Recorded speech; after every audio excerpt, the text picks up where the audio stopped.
What's up, guys? One sec. My external drive is running out of space. I have 184 gigabytes left, which is, I don't know, like another week. Or like week, maybe week and a half of streams. Gotta deal with that. And we had more follow bots overnight. Wonderful. Just what I was hoping for.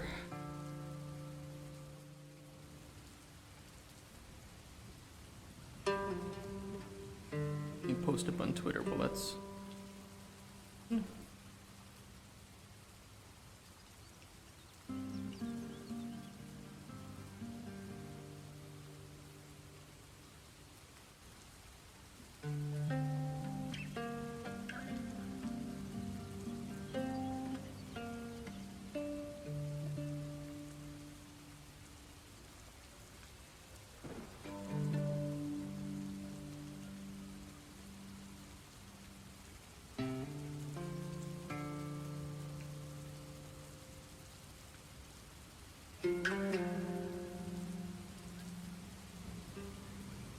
There we go. We're good. Good. We're heading over. What to do? Residual. It's a nice calm Friday. It is Friday, right? Okay, good. A lot of work to do over the weekend. A lot of emails to get back to.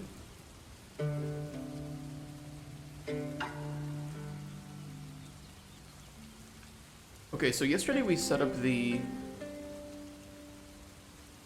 Hey Arcane, how you doing?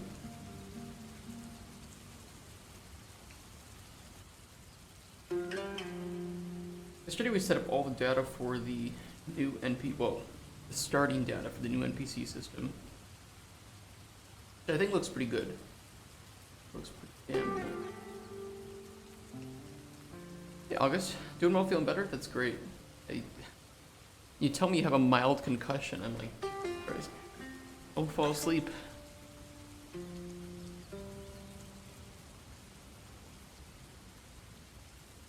Yeah, this looks good. What I'd like to do, I think my goal for today will be just having the spawning work. So it won't do anything, but it'll just, you know, I'll just trigger like a print string on whenever it spawns and what we have spawning. So I think that's my general plan. I think more minor than mild is supposed to be have as well, yeah. I don't know if I've ever gotten anything close to a concussion. I did play 1 year of rugby in school, but ironically, you tend to be a bit more careful of hitting players in rugby because you don't have any protection, so... Like, you know, proper American football, you would be a lot more rough. A lot more injuries and concussions. Like, oh, everybody's worried protection, so yeah, let me just ram into it full speed.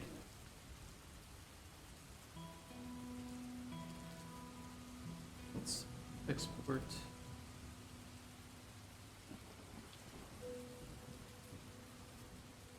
ET NPC.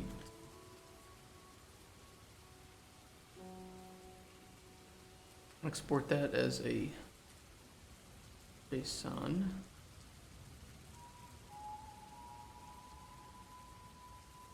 There we go, much easier to read, to some extent.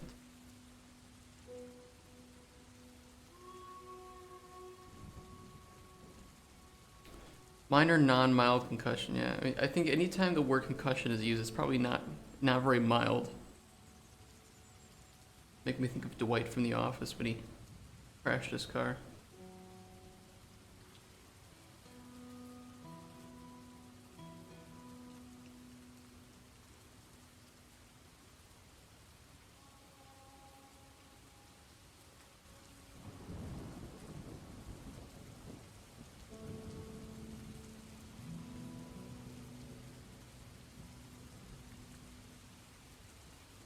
Very good, we'll do that.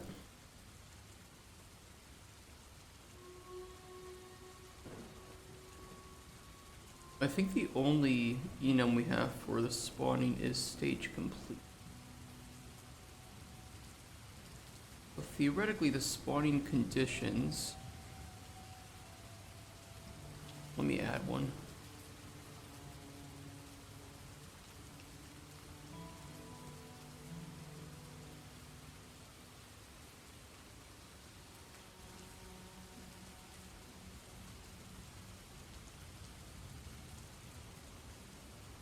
I had a crazy one years ago after work incident. I had to sit in a dark, quiet room for like 2 months. What the? What? Excuse me?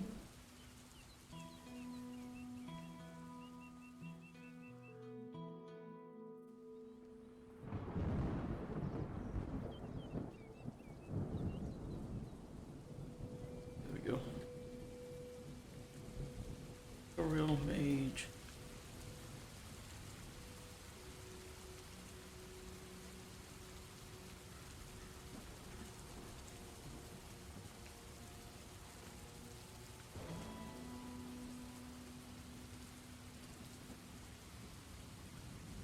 You're super sensitive to light and sound. You also lose balance and have memory thought fog.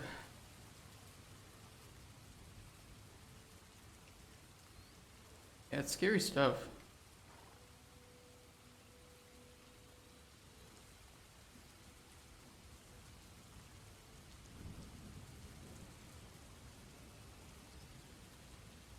Just do starting weights of 1. Forced to top true. Weight change after not picked. We'll do 1.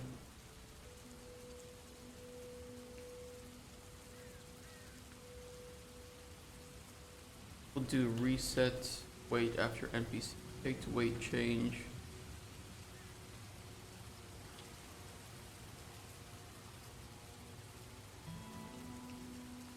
No, we don't really care about dialogue set ID or potion commission ID right now because all we want to do is get this spawning working properly.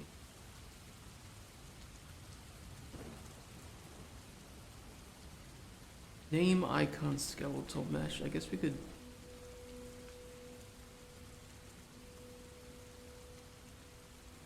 maybe do something there too, roughly. Well, that doesn't matter either right now. It's about the only thing I care about is the spawn control.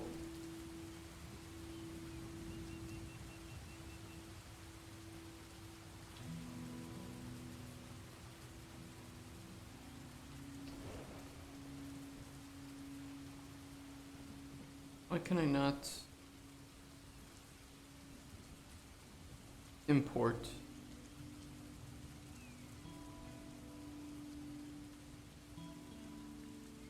Maybe I do have a concussion.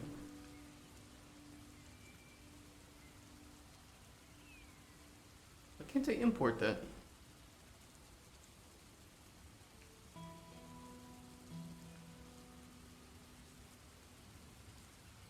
I exported it.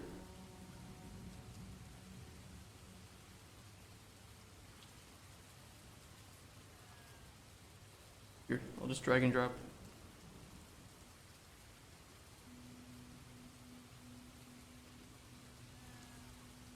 Probably makes that link now, right? Makes that link now. It's weird that it doesn't make that link when you export it. Yeah, whatever.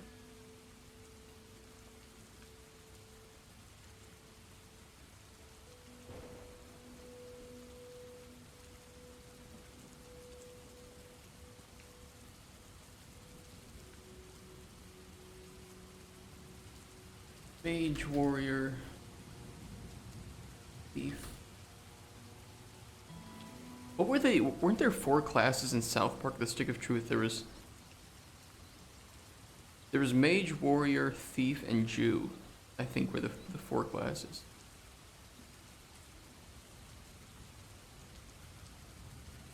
What a game. What a great game.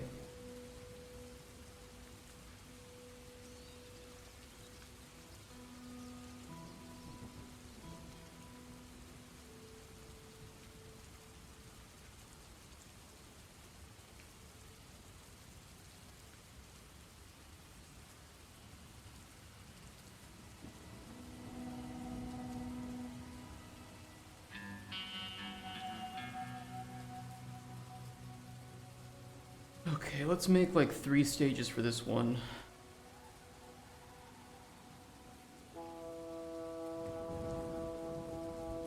Story tutorial warrior 1.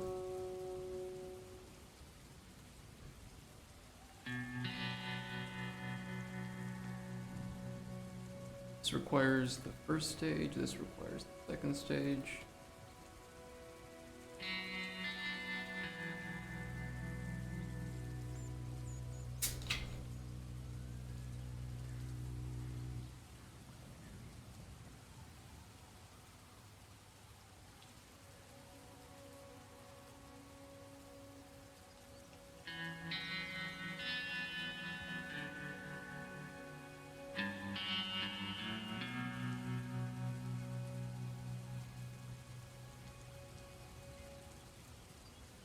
I found some of the ambient tracks from Red Dead 2.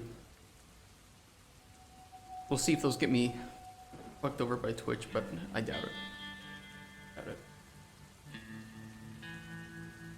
Especially for ambient tracks. Yeah.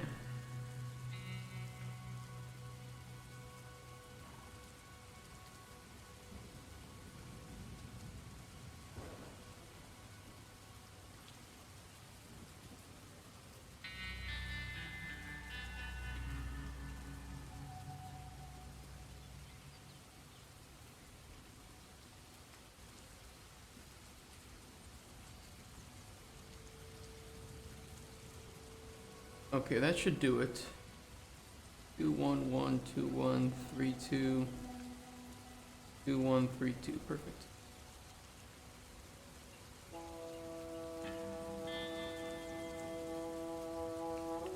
A lot of Darkest Dungeon modding wasn't JSON, so it's kind of ingrained in my brain now to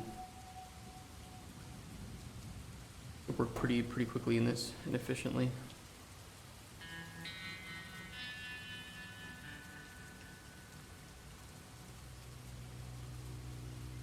Okay, where do I want to put the manager for this? It'll have to be something that has latent actions, because we'll have to do delays. I don't recall if you can put latent actions in the game instance.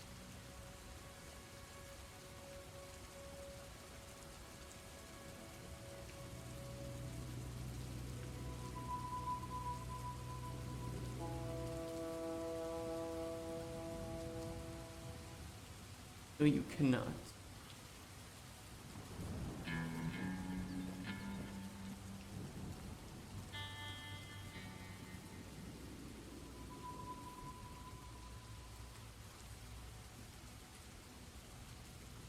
Oh, this is for a tutorial. I wonder what this mess was.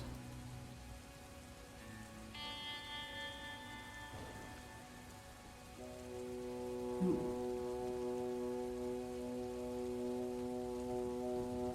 What is this?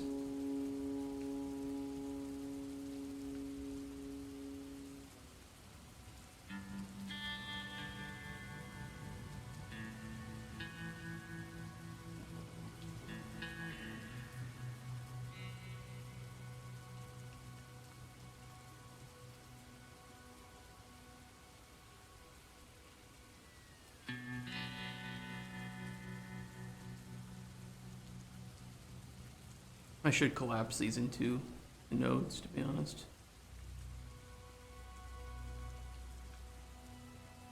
Somebody remind me to do that later.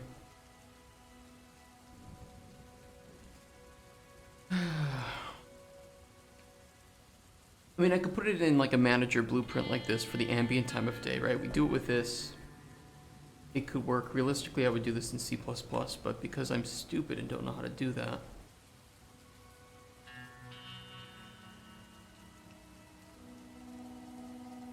we will make an NPC spawn controller.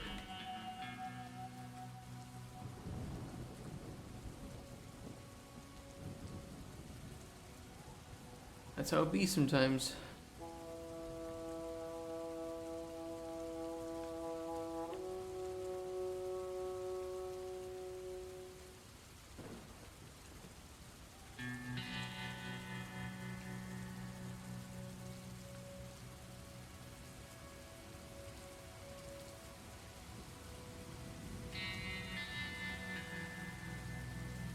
Okay. Let's see, how do we want to do this? We need to... We'll have to hold information globally about stages done. We can do that in the game instance.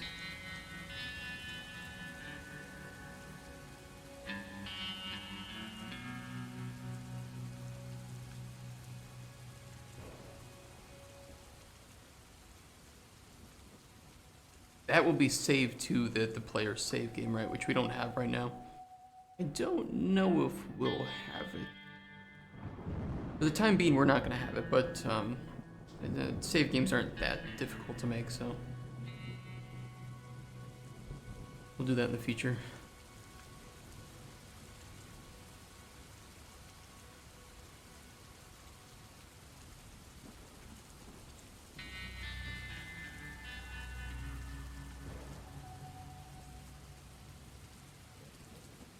Okay, choose new or on new NPC.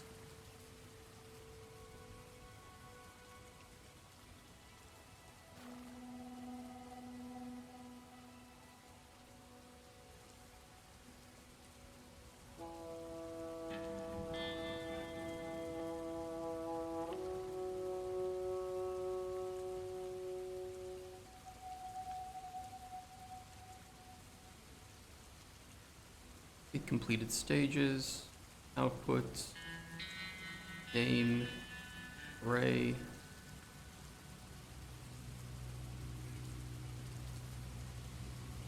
game instance,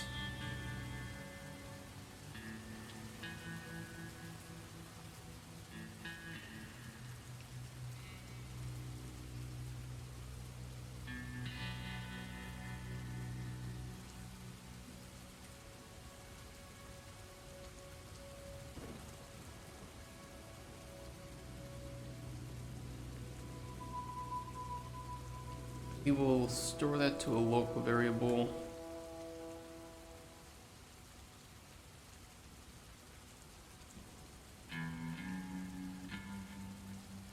We'll have to create a list of all stages. How do we want to do this? We can... I'd like to have a safety net here just in case we have completed all NPC stages. We're not running this, you know, too needlessly far into the function.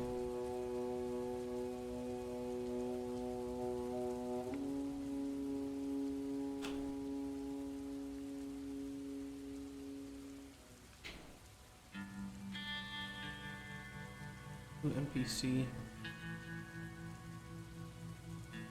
We'll need a function for completing stage.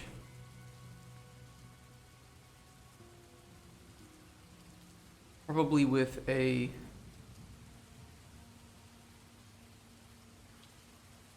name input.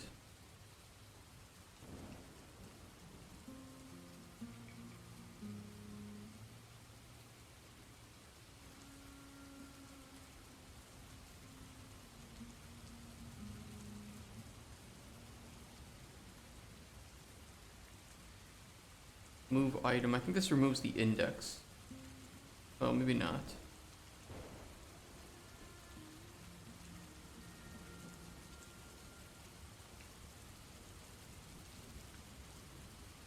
We can do a find, remove index.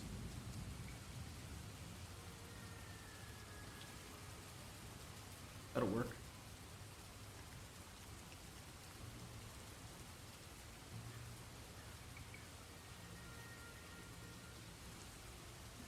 That'll remove it from available stages. We can then add it to a new one for completed stages.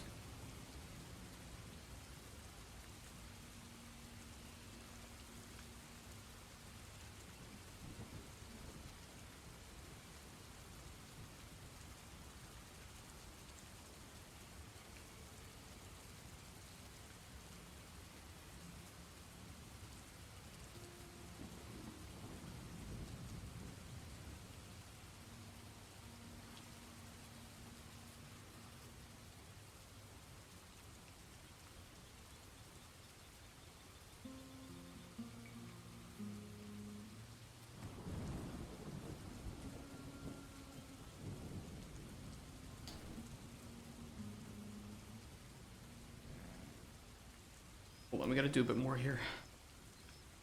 Then we will grab everything from available stages for each loop.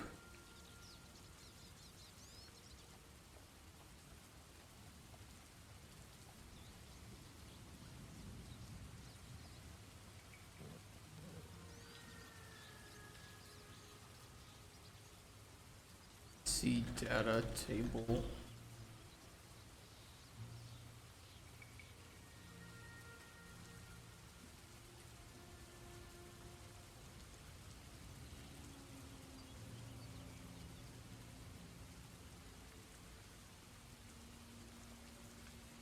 Get all data table rows.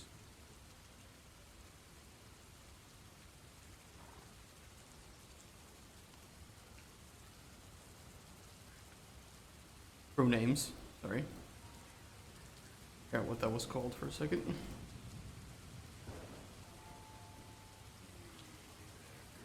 These we will have to do it for each with.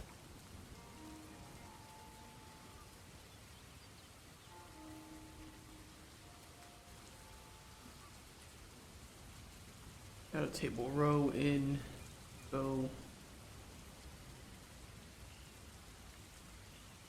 File.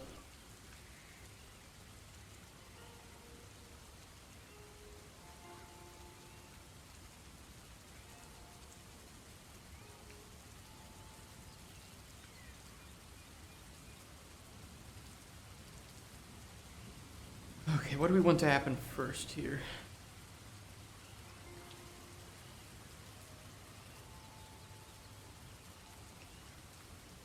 Go through all of the NPCs, we go through all their stages.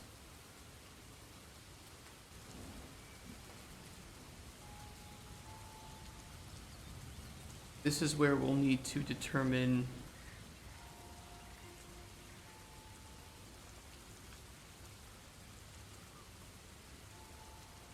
if we need to add any new stages to the available ones.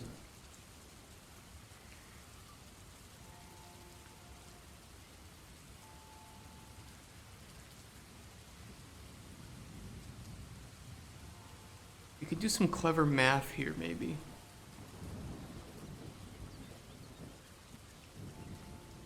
Because doing, nesting loops is kind of,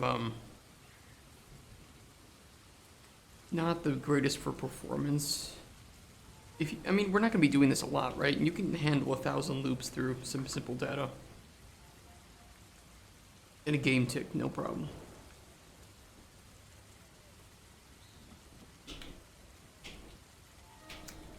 But I'm gonna have to run through this information twice if I want to do it without clever math.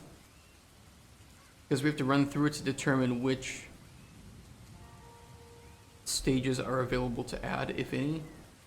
And then we'll have to do it to adjust the weights of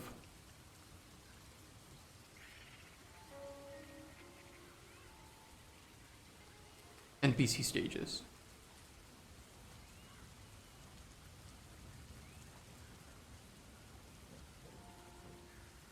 I prefer only have to do that once.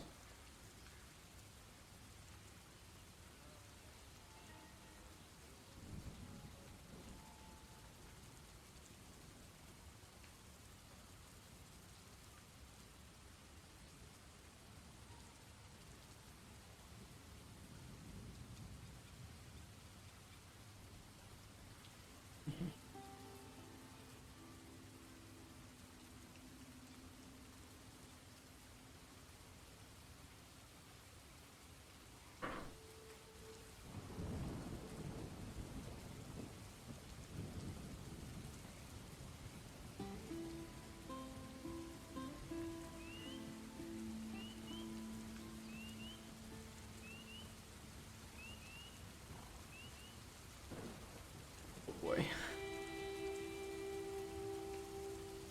Yeah, this is gonna be an interesting, very large function.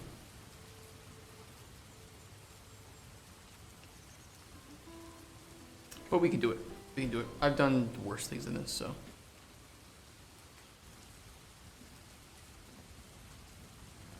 Could it be worse?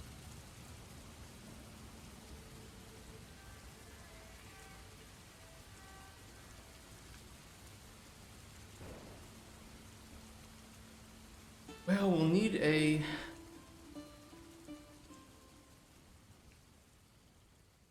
We'll need an array of weights. I was gonna do this as a map, but I don't...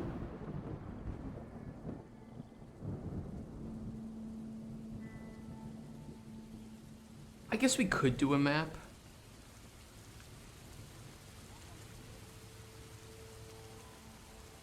We could do a map. We could...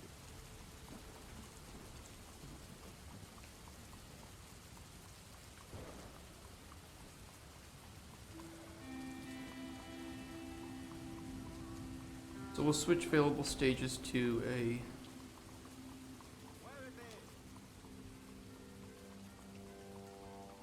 map of F names to integer.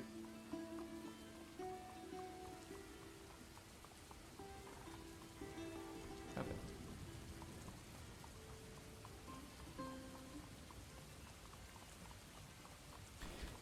Keys. Find, remove.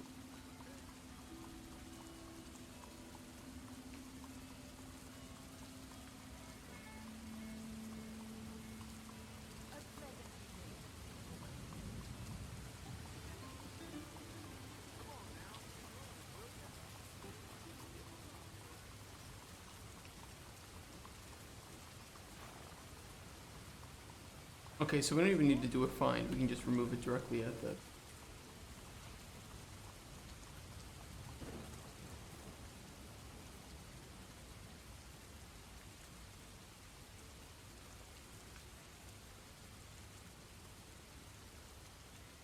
I usually don't like working with maps because you have to add in like another stage of pulling the data out.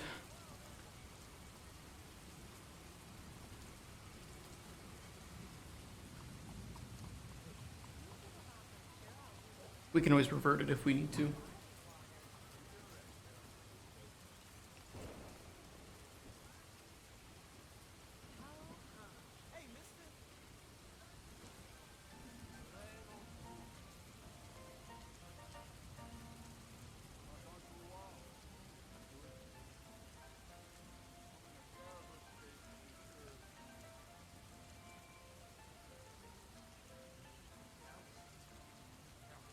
Okay, we grab all of the NPCs, break open their story state.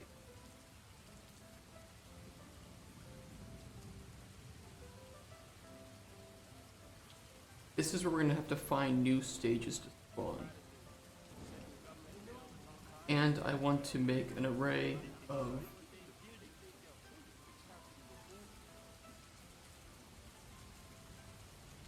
weights for the, I guess we want to do the new weights as well, so we need to check both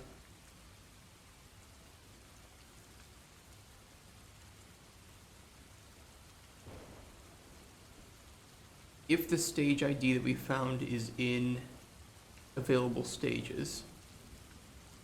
I don't know if we can do that. Find,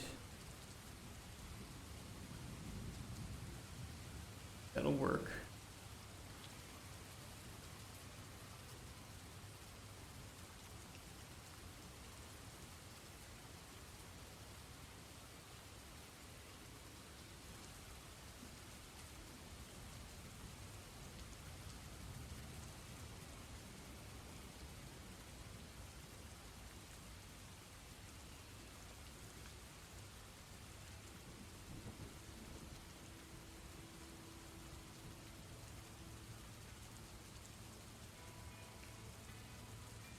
If it's in available stages, we will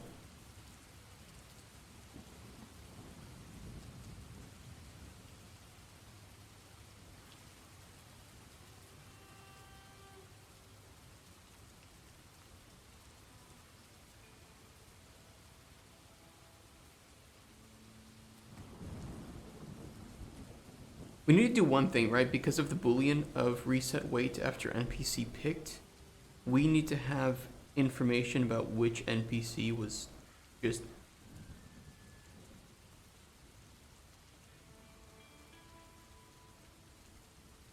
essentially this means that when the NPC their stage was complete, because that's obviously what the player just did here, we need to reset the weights of all of their stages if they're active within available stages.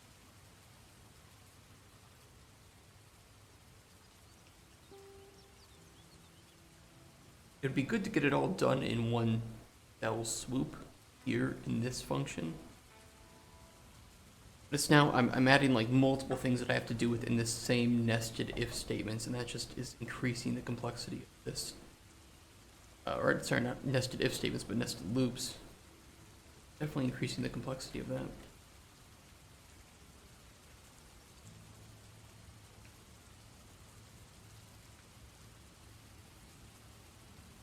To grab that info first, we would have to go through all of the story stages, grab the stage ID, and if that stage ID is equal,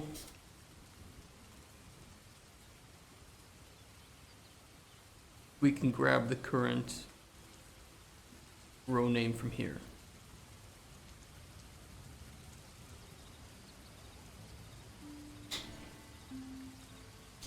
I might just do that. It's not that many loops to run through. It's well, however many stages we have within this. So for now it's 8. I really don't imagine that it would end up being anything more than 200 max. And of course by that point the programmers will have put this into a C++ class and optimize it out of it. So yeah, I'm just gonna.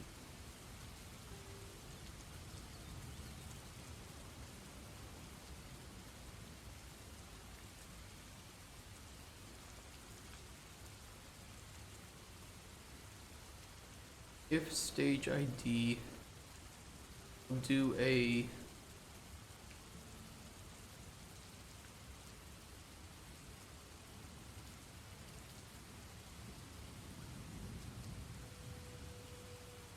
break here.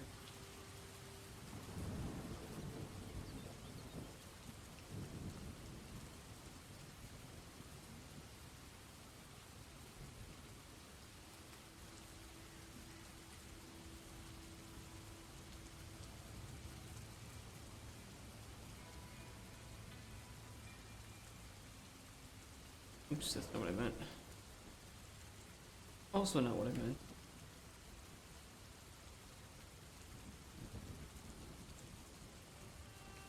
I was spacing out while typing that, thinking of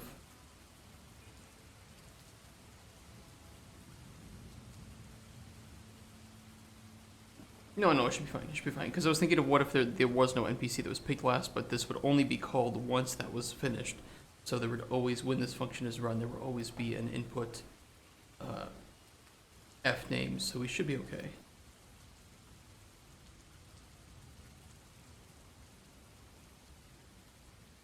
Trying to fix the bugs before they appear, right?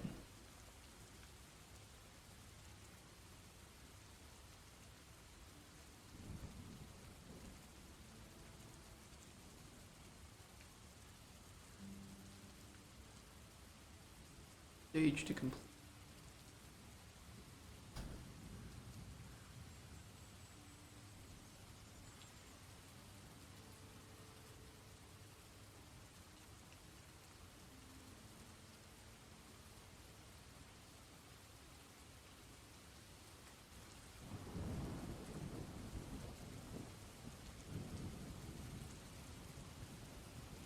And that will always result in true somewhere. We just need to know which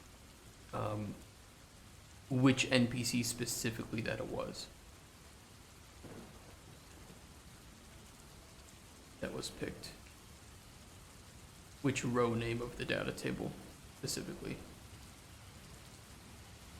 Once we have that, then we can jump down into here.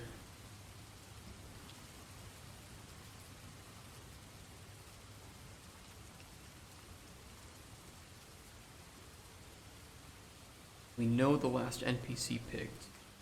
Means we can now properly handle the Boolean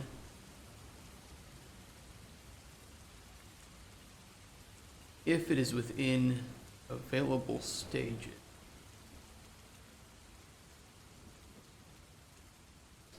This means we just need to adjust the weight.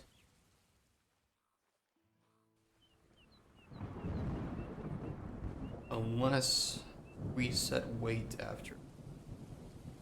Do a select.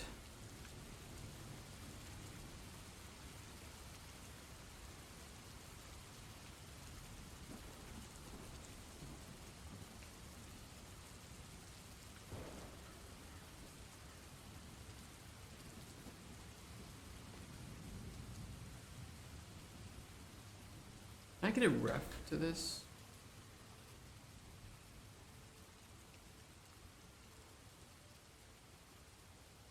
That should work, right? I can just directly edit the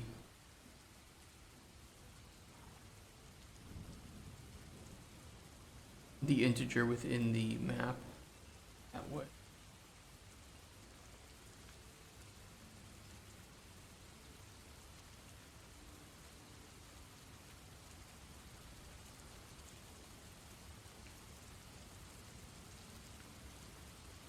Oh wait, hold on.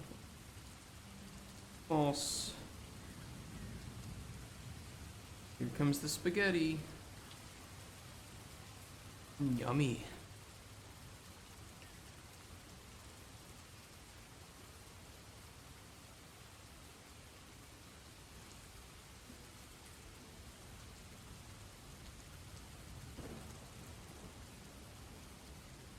I could promote that to a local variable.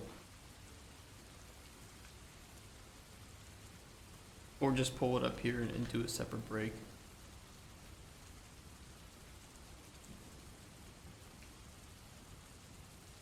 We don't need any of it from up there anyway, so.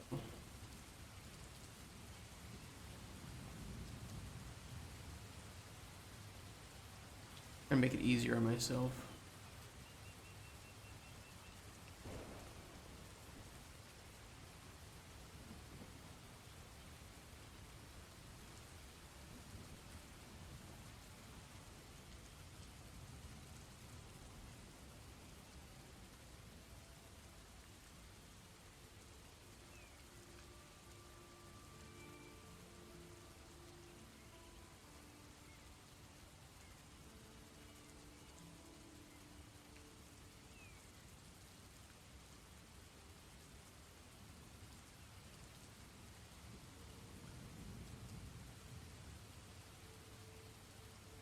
Great. It looks very ugly.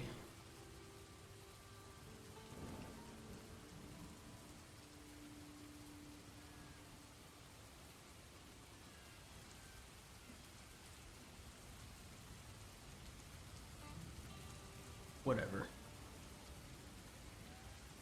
Okay, so that's if we don't need to care about spawning conditions because it's already in the available stages. We've already determined that it is allowed to be spawned.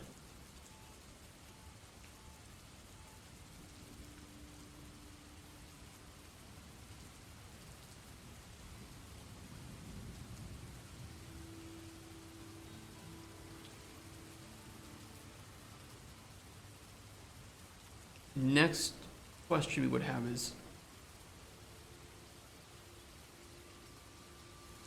if it doesn't exist, can it be spawned?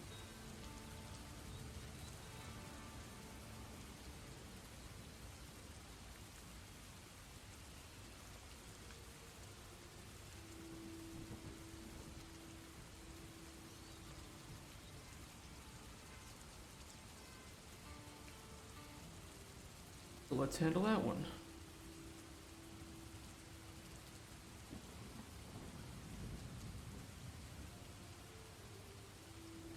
Now the good thing is right now we only have one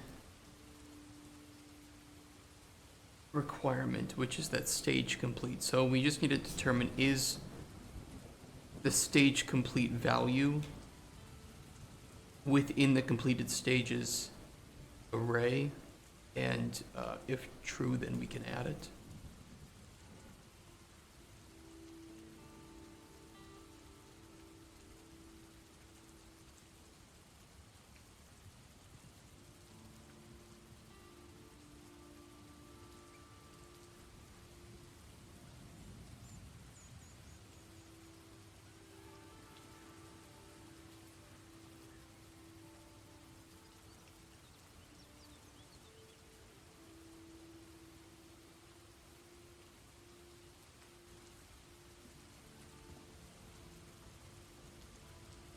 think a switch would be easiest, and then just run separate info on the switch. And they can collapse to nodes just to keep it a bit more optimized.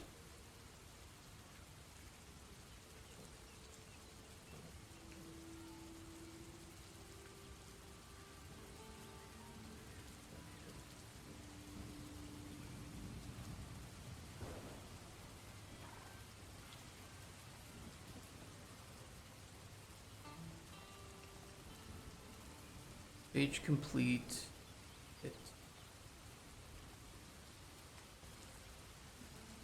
Find item. I think it returns -1. No. I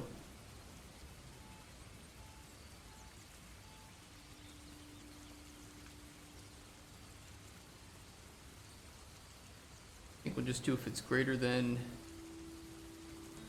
-1.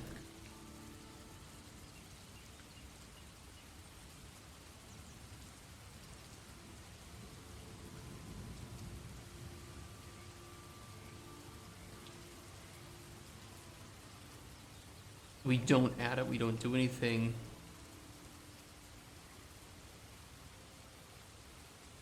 And if false, we want to take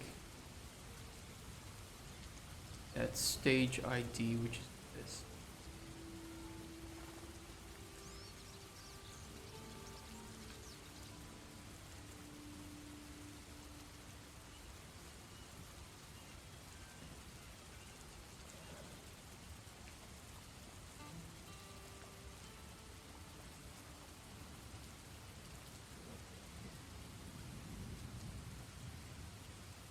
I'm gonna make this a local variable too, because I'm gonna need to pull it all the way over there, and it's just gonna start adding a lot of spaghetti.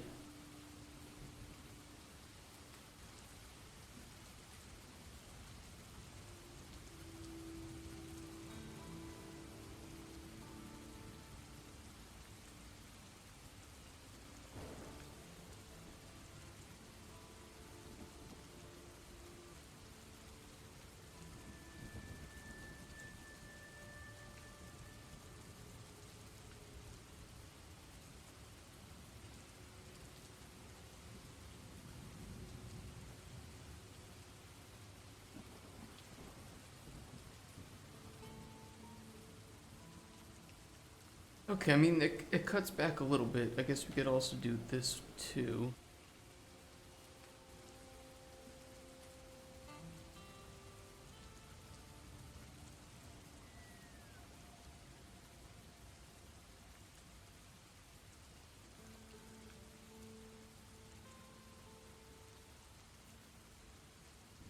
Okay. So try to find completed stage in there. If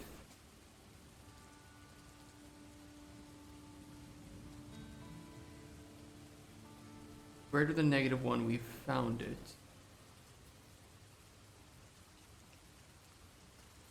Means we do want to add it, if true.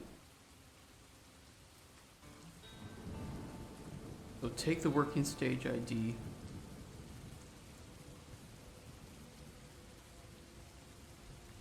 Add that working spawn control break starting with.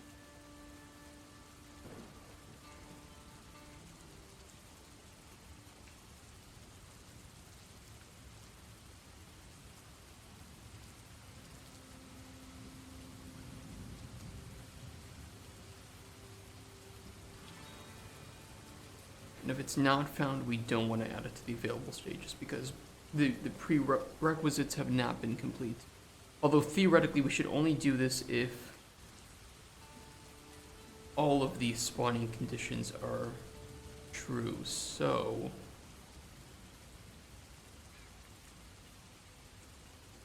on conditions array, it's gonna be a Boolean array.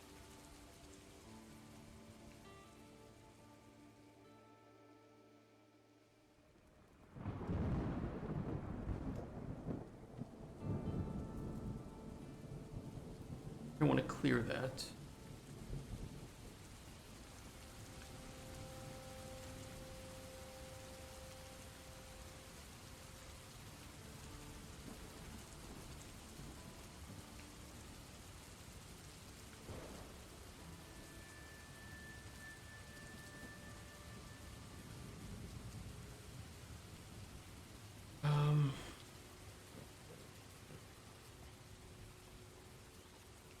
You don't need to do it for each, we can just do a find. Find false.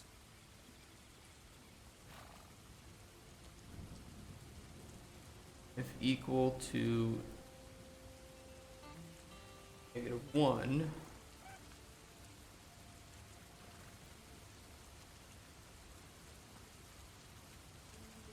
then we can do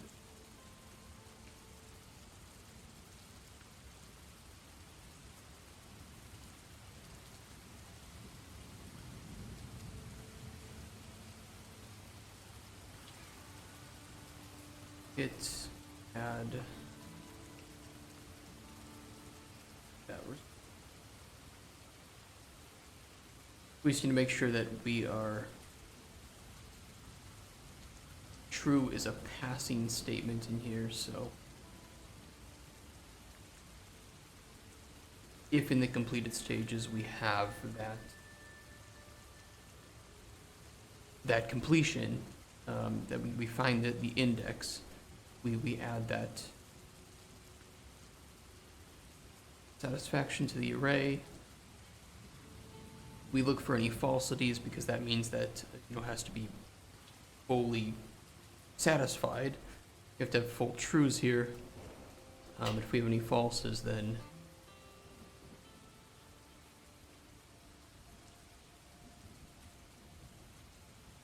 we don't want to add it.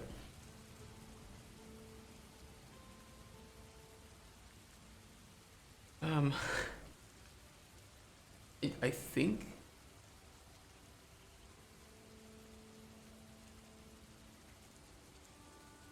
that will work as a, let's just run through what it does first. So we take the completed stage, we remove it from the available stages, and we add it to the completed stages.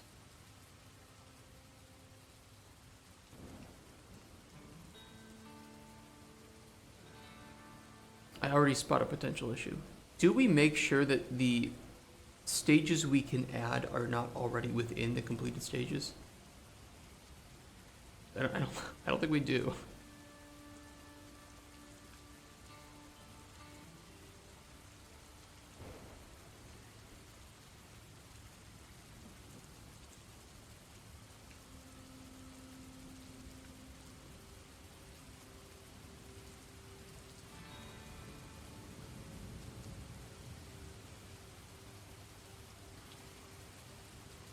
I think we need to get working stage ID and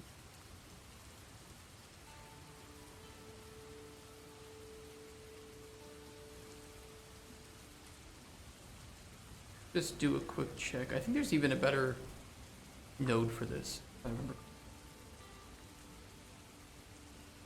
I think this just does exist, contains ID.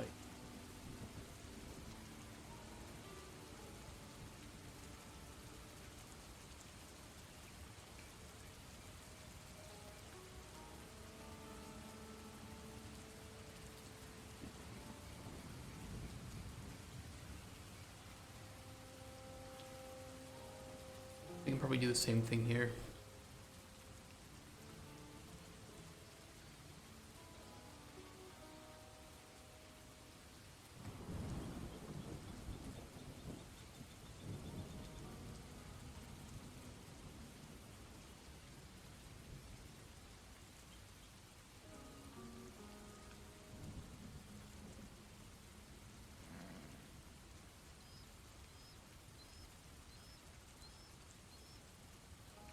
Okay, so we remove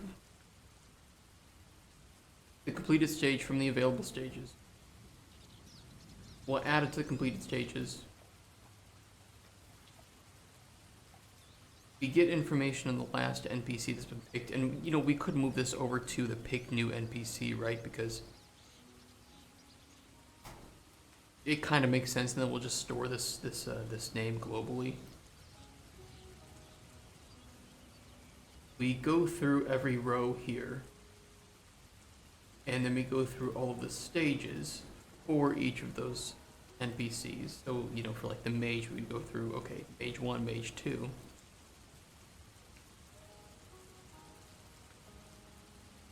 we check if that stage is already part of completed stages, and if true, we just ignore it. We move on because it's not relevant to us anymore. It's not ever going to be added back to the story. We then see if it already exists in available stages, so if it's already ready to spawn. And if that's true, we determine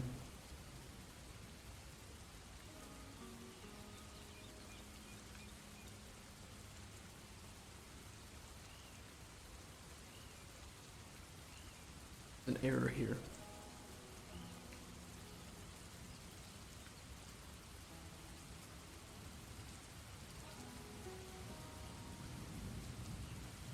Working NPC. Working NPC ID.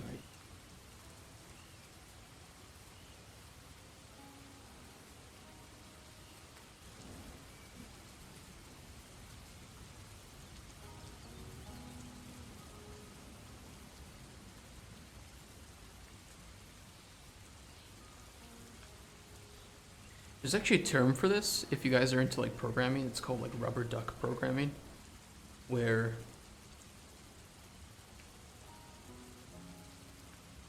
you kind of pretend to explain, or you pretend that you're speaking to a rubber duck, and some people even have a rubber duck on their desk, and they'll explain how their code works to the rubber duck, and it's a really good way to run through your own code and find bugs.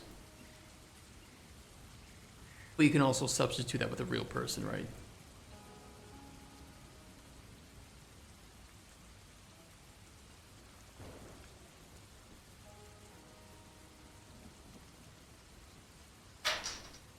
What about?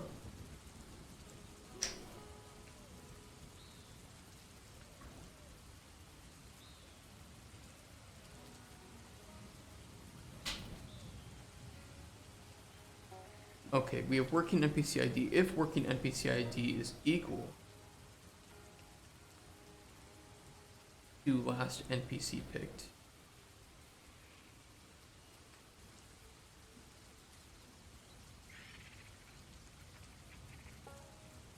and so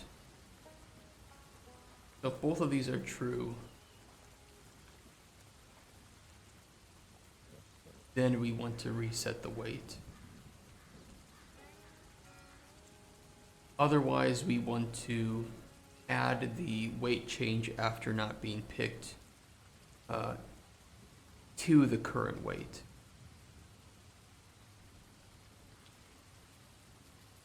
That should work. Now, if the stage ID was not found in the available stages, we just need to determine, can we spawn this stage? And if true, well, we only have one stage requirement right now. We're a spawning requirement, which is stage complete. So we just need to find, okay, is the stage that's complete in here? Yeah, okay, that's fine.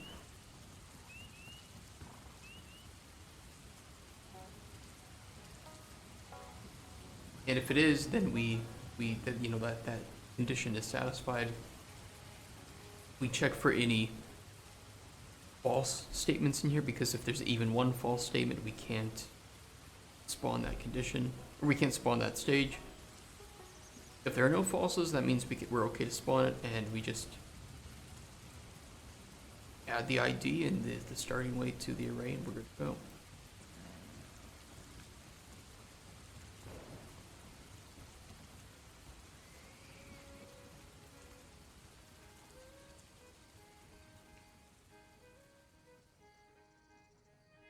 I think that will do it. Now, going back to spawn new NPC.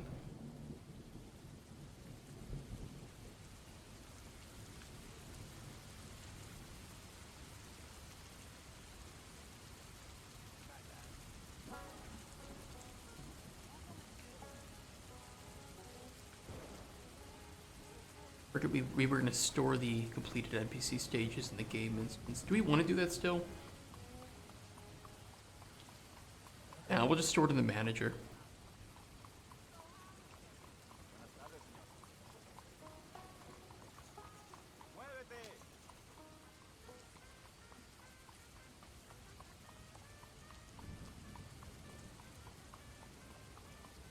Realistically, I probably should store this in the game, is whatever. I don't really give a shit. Okay, spawn new NPC should be pretty easy because we just want to do the math from available stages. So, we are going to grab the keys.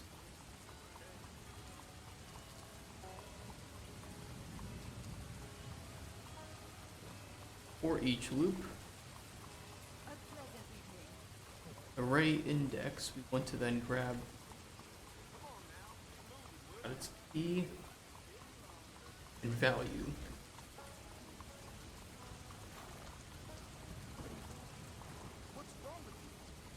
Well, I guess we could just add the values. I don't know why we're grabbing the keys in the first place. Alright. For each loop, grab the values. Maybe we just want to add them all up. So we'll get local variable, integer,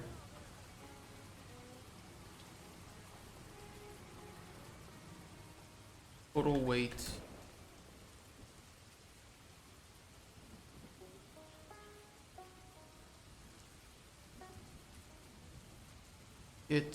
add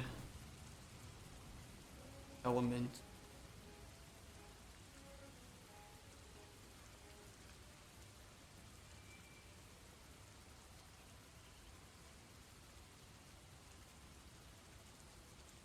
set done.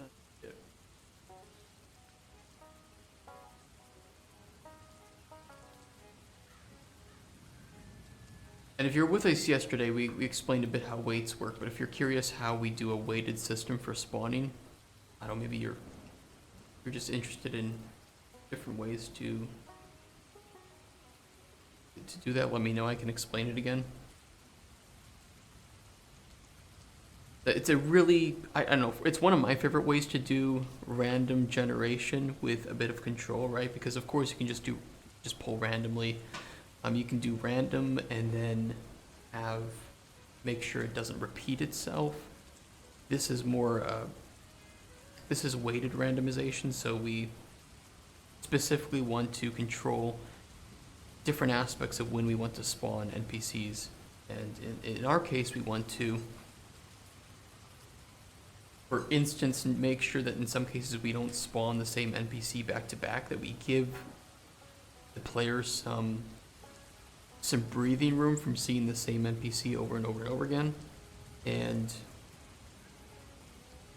be able to do things like force a specific NPC to be at the top of the picks, which actually that's one thing that we do have to consider here. So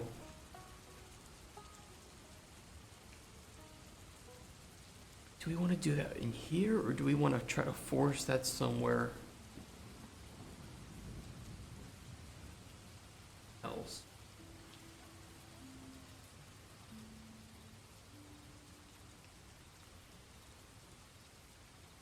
We talked yesterday about what if there was more than one NPC that we could force to be active at one time.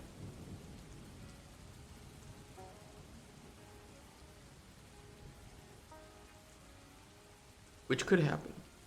Could happen.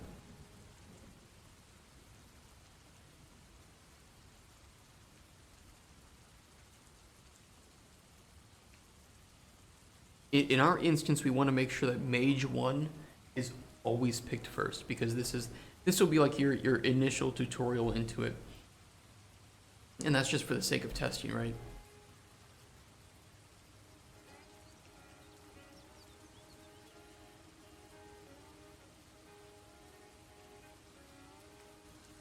Oh, actually, they all have forced to top as true. Hold on, let me fix that. Just notice that.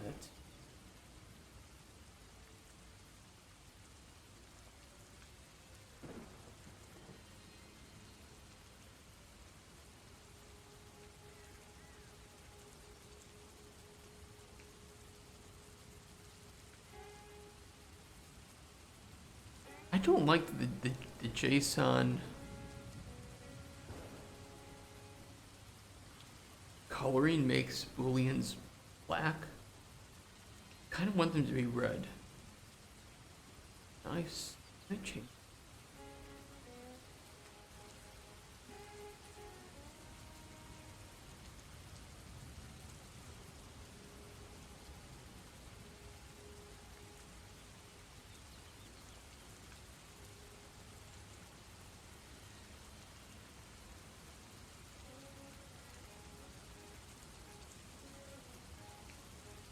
Wait, how do I change this?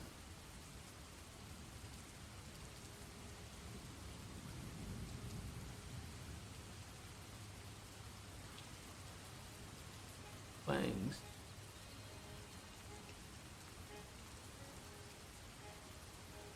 O kurwa.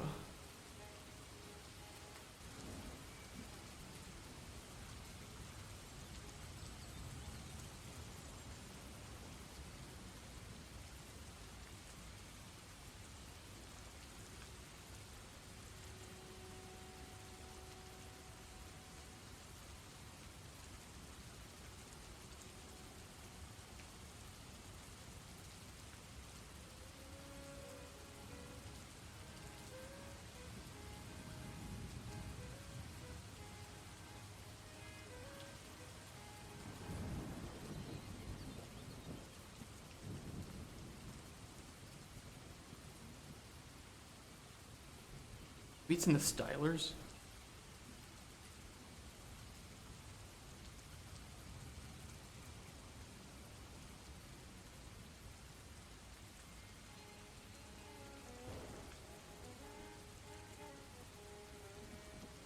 Default number string, I think.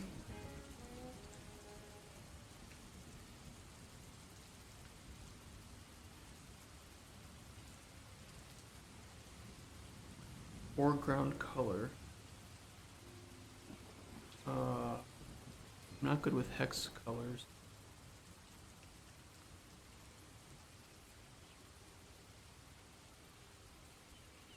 Let's see.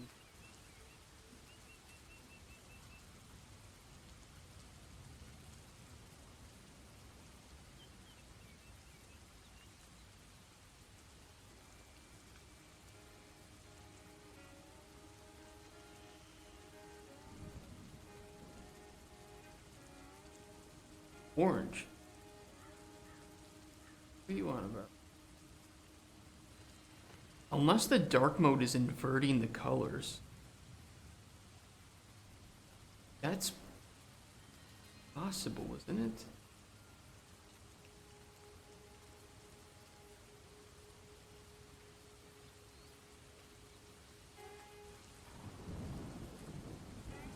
Because this would just be white. Or else it would be black. Hold on.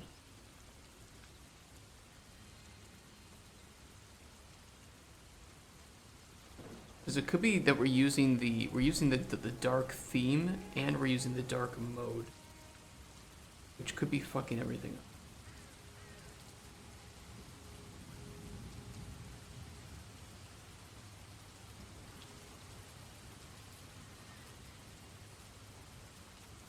Oh, it's all slow mode.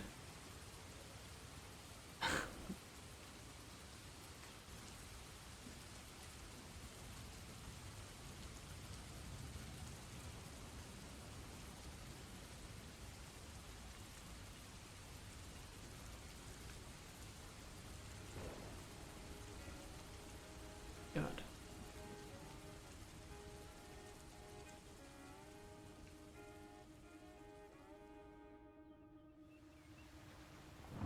The VS 2015 Dart.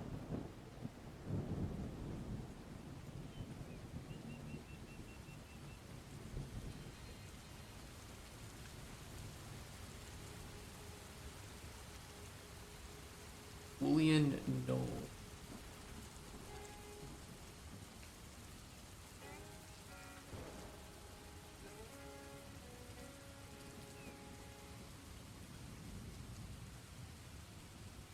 That doesn't make sense.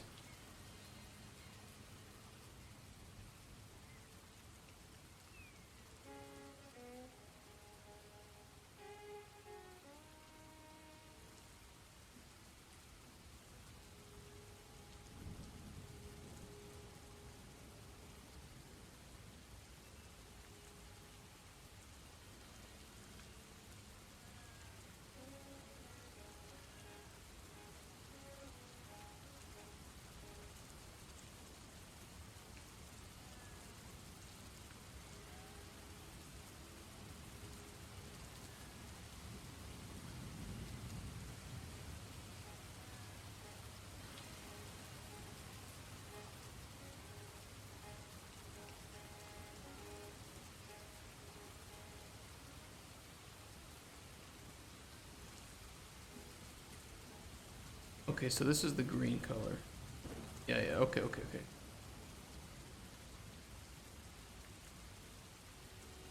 For some reason the default was black, and so booleans were being colored as black.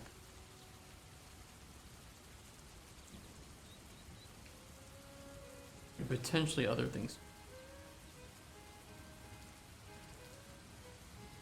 I only noticed the... So if I change that to some nice...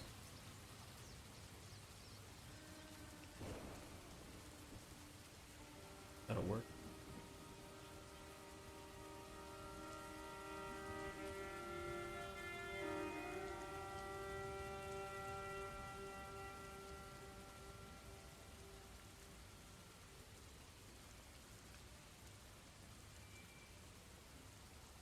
Yeah. That helps.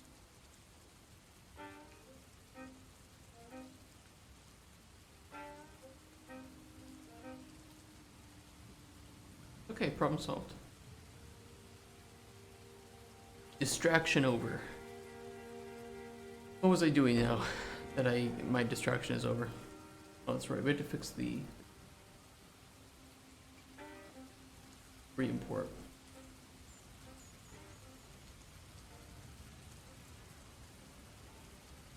True, false, false. Good.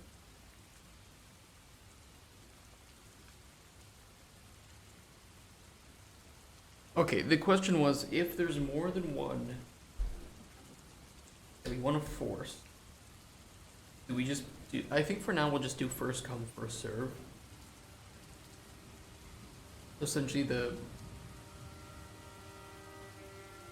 whichever one is higher up in the list. I guess that's how we have to do it. So before we even calculate values, we just need to determine if one of those exists. So we'll go through all keys.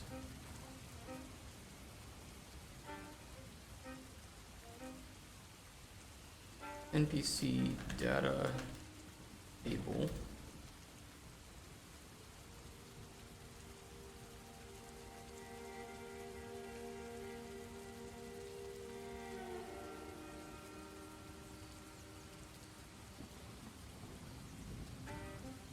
Oh wait, these are stages, not data table rows for this. Okay, so hold on.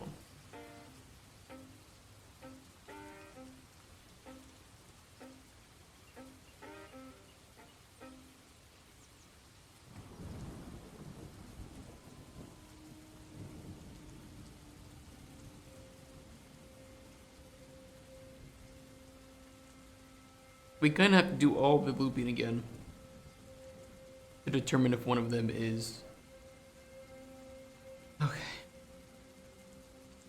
Okay. Okay, I guess.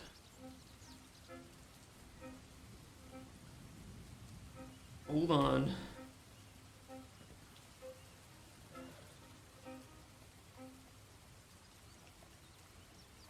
Not the most efficient, is it?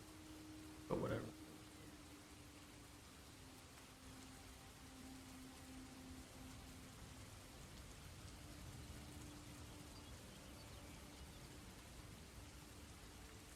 Good data, table row.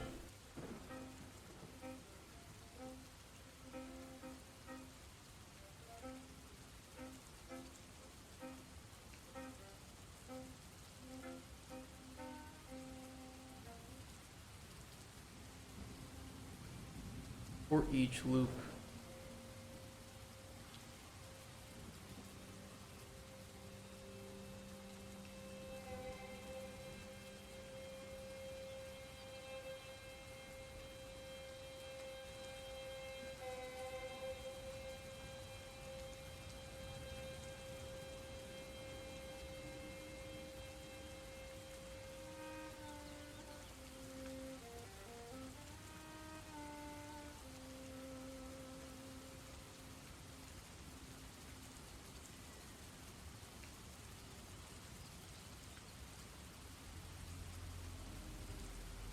Okay, so if it finds that stage ID within available stages, And force to top is equal to true.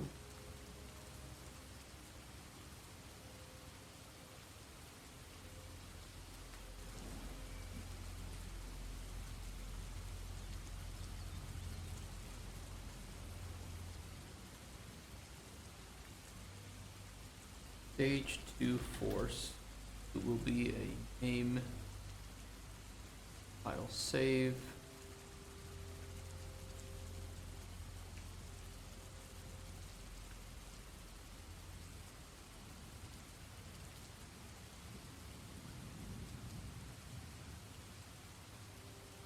And then we'll turn this into a, doesn't really matter because if there's more than one, we'll just need to pick one of them, and we can always find a better way to handle maybe some priorities or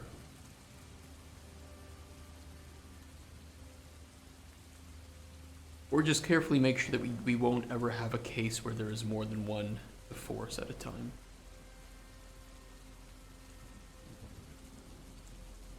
For the case of our tutorial, we really just want to force mage stage 1, right?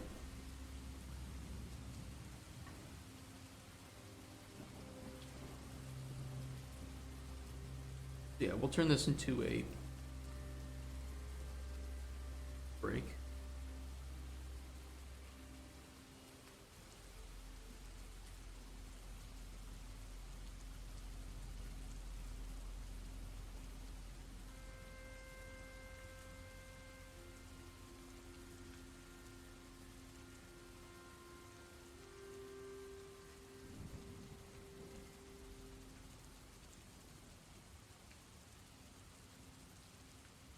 Alright. And if stage to force is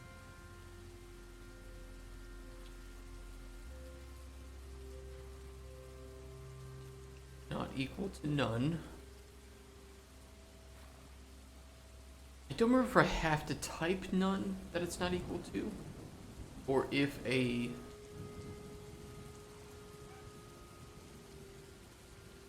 value, well, I don't know if it will, let's test it.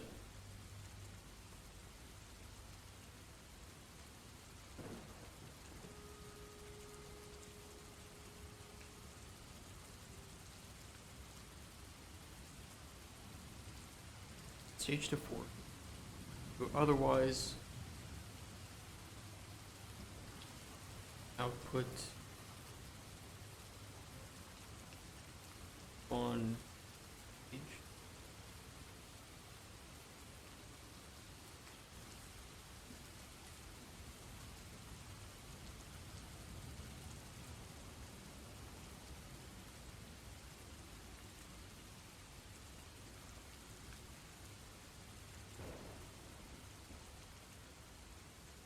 Now here's where we want to start doing the weight.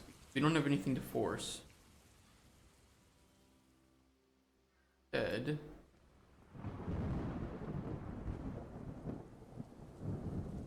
calculate the total weights. This is the easier part, to be honest.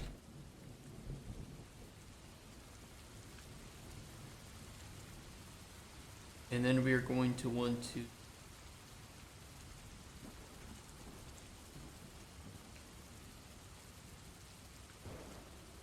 choose a random weight, a number between 0 and total weight.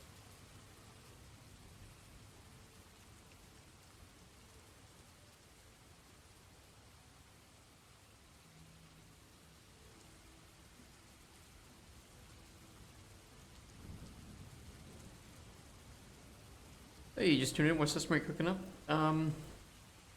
Good morning. And I am working on the spawning controller for which stages of NPCs we want to spawn, and just making sure that I have all the math right. So we did the, I guess I worked kind of backwards, but I made the system for completing a stage and properly removing and adding in the available stages based on what we just completed. And now I'm working on the spawn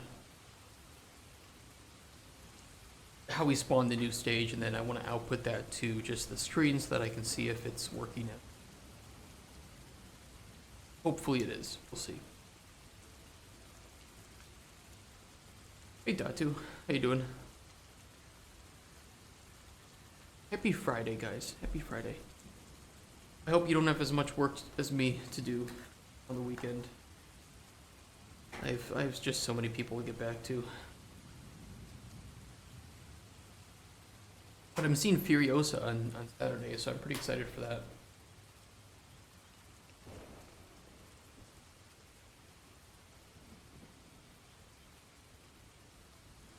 I expect a lot of actions and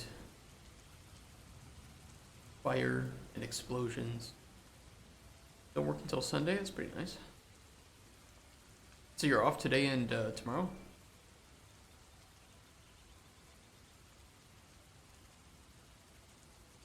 Sounds like it's the perfect time to do some Slayer. Make some money. Alright, we're gonna choose a random weight. And then we need to do a for each loop through the values.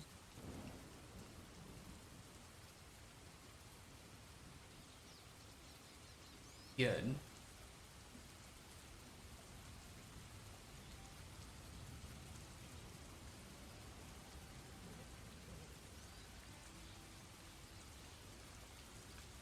With a break.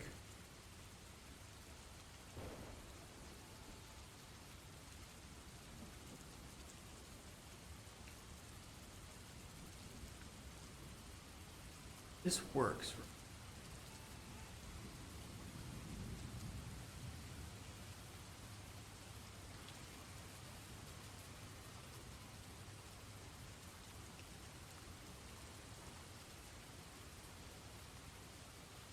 Oh, you spent a ton on a new GPU?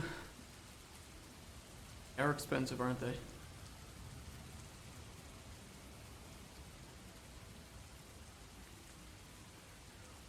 Doing this right. Get the tool.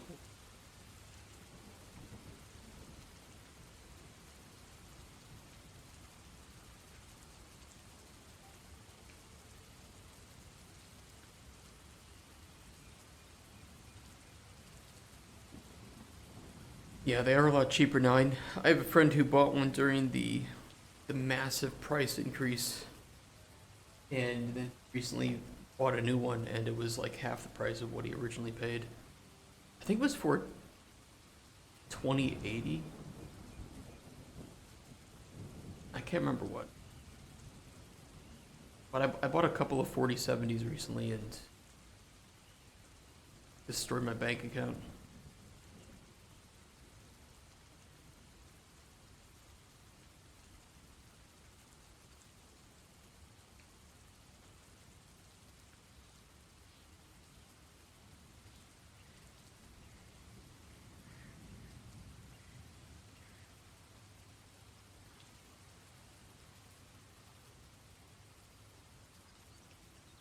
Working weight. Best time to build a killer machine in ages? Yeah, that's true. I recently upgraded my home computer and it's it flies. It's crazy. Birthday 28th, dude. Happy birthday, early. Hope you get your third H pickaxe. First paycheck is on Saturday. So maybe a month of membership as a celebration. Jump back in, see what Varlamore is all about. Pretty cool. Hunter's Guild is great.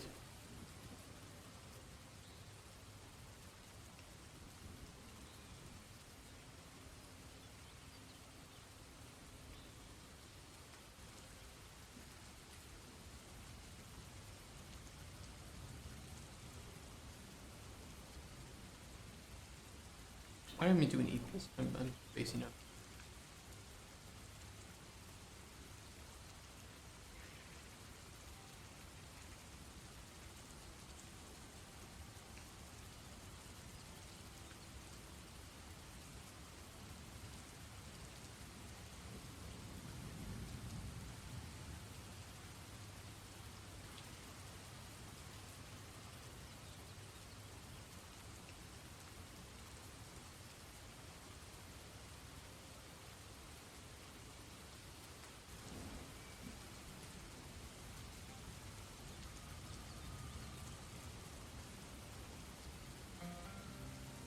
think this is how we want to do it. Hold on, let me try to do this in a spreadsheet for this. We have weights of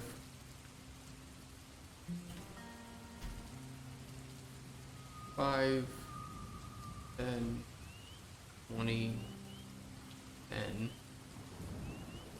Our random number is going to be, just say, 22. Then we need to check first if we need to set our working weight as 5 and check if the current number is less than or equal to that. Yeah, not less than, but less than or equal. Lequal.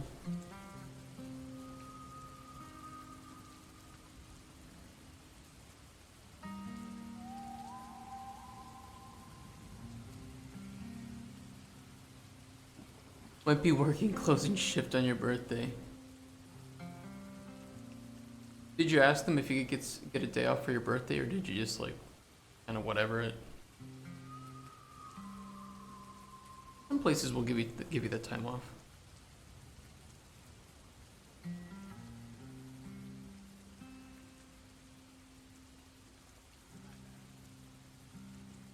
Oh, you did, and they just couldn't do it. No one else to fill your spot.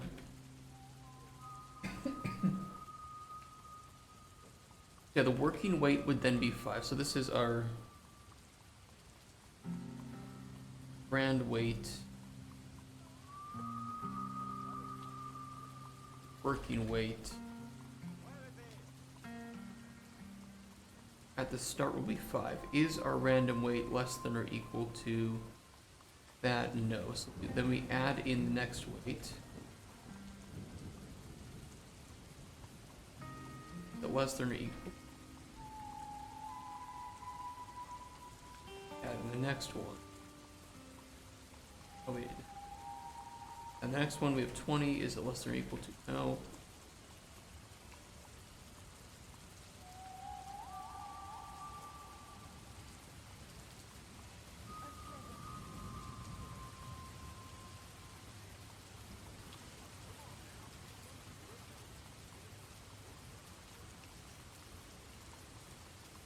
I think that's correct.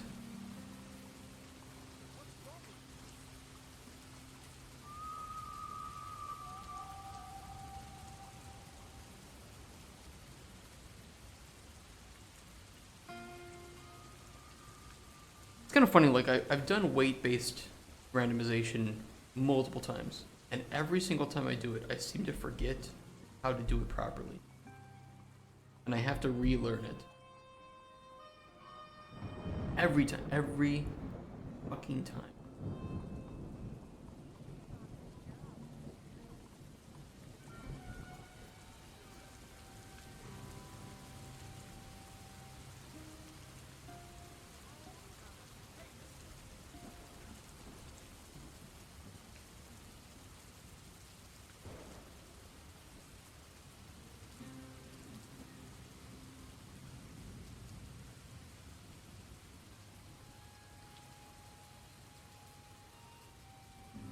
Okay, if true break.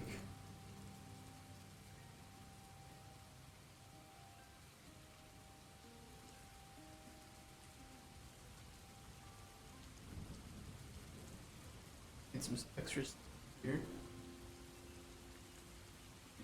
Alright, that looks good. Okay, then we take the working weight index. We take available stages. Keys. Get a copy.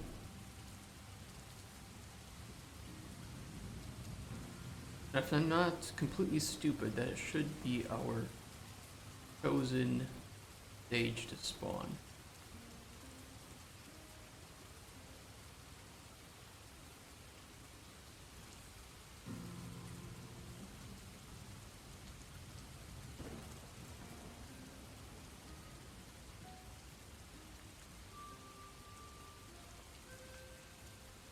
Well, doing the event graph is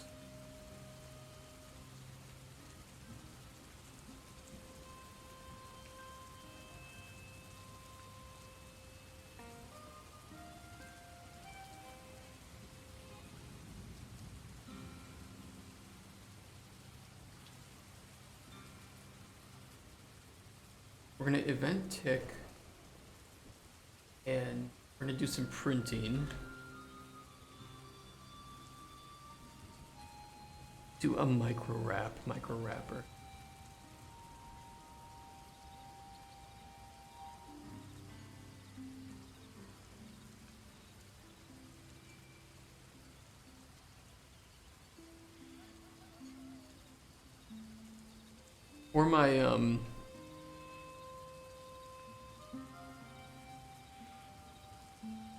For my very, very unfinished and sadly unfinished old school RuneScape Mole Man videos, I did do some rapping for the trailer of that, or for the intro song.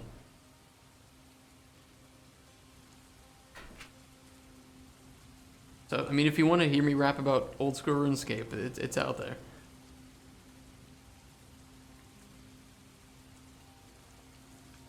For whatever it's worth. Yeah, it's something. Put it that way. It's very cringe. It's very cringe, but I kind of like it because it's just so cringe.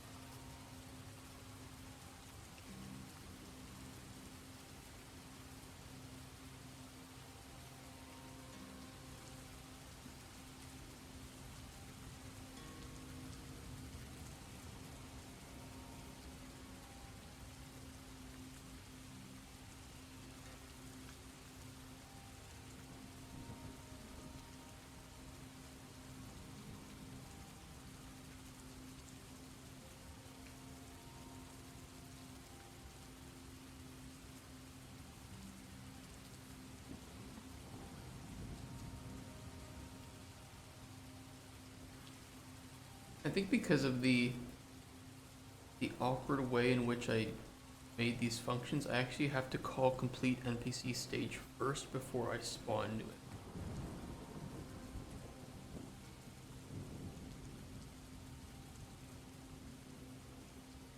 Very, very awkward.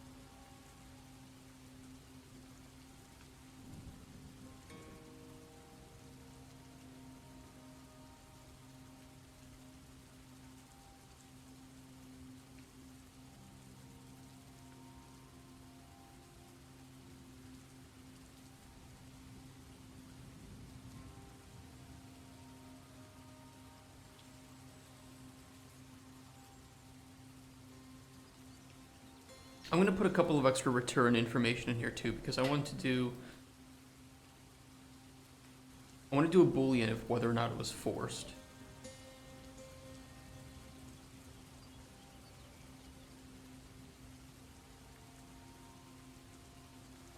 And the weight. The weight at spawn. So here it was forced.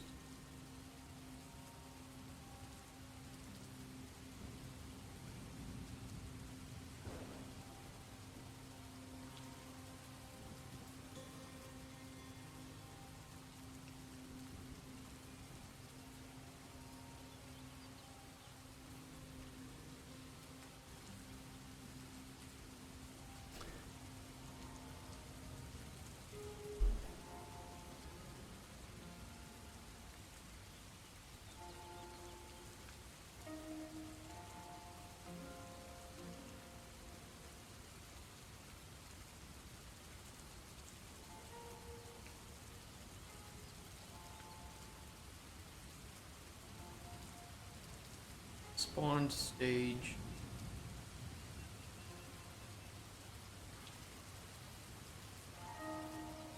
I'll just do stage.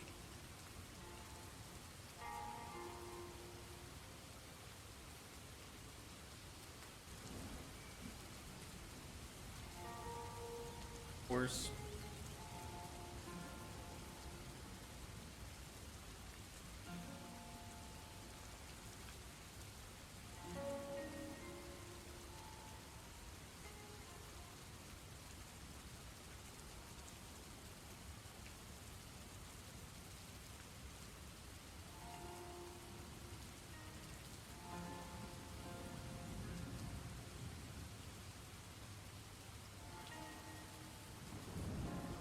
Okay, that should handle the initial spawn.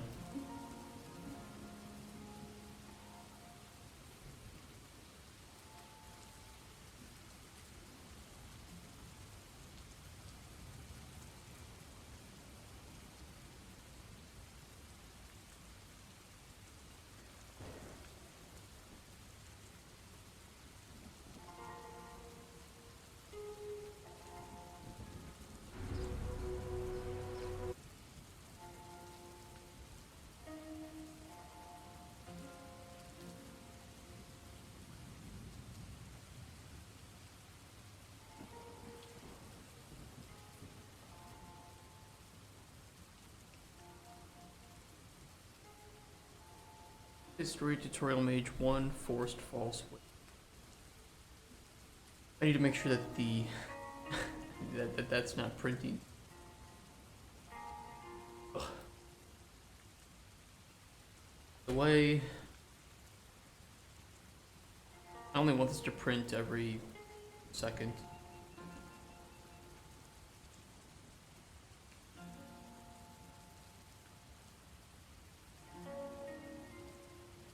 I think I need to do something. If stage to complete is not equal, I need to skip this.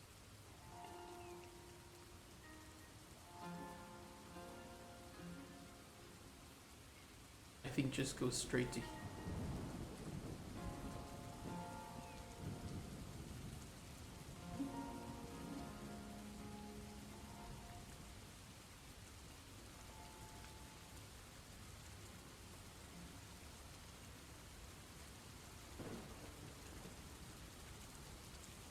To none.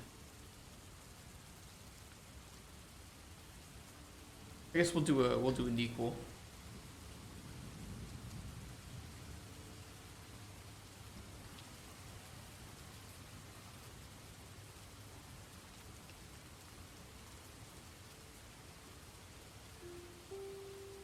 Otherwise, I think we can go just straight down.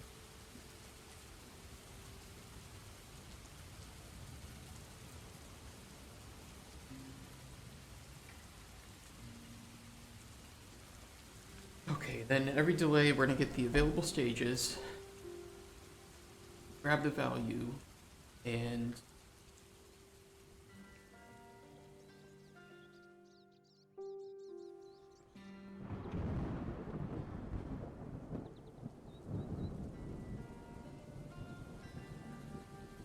stage.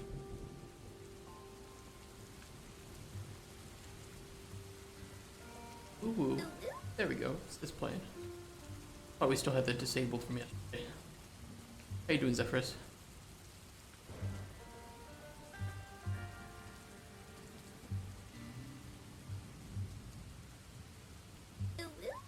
Ooh, ooh.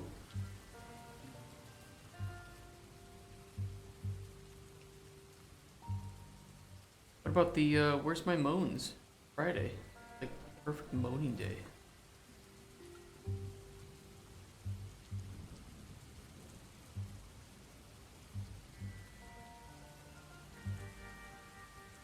Stage.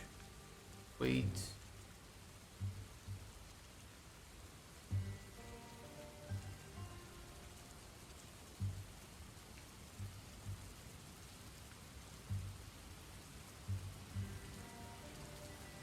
To do it.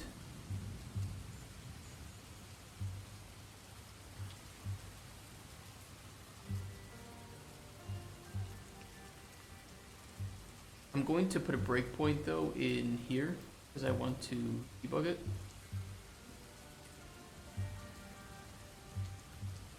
Okay, stage to complete is none, so we can skip right down to here.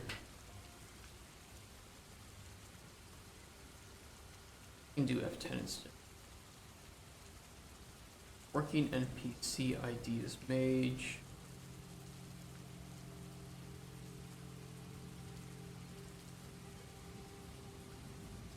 Got our 2 story pages. Stages, I'm sorry, not story pages. Stages. On control. Yeah, it's not completed, so false. should be false here. Perfect. So can we spawn it?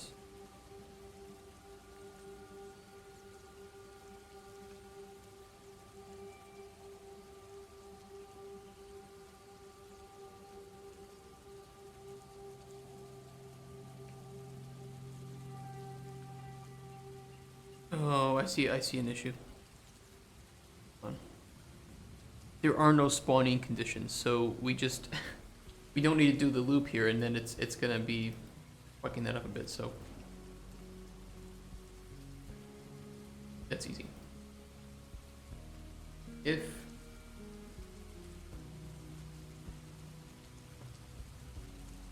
I guess I could just do a not last index, but it's not last index. It's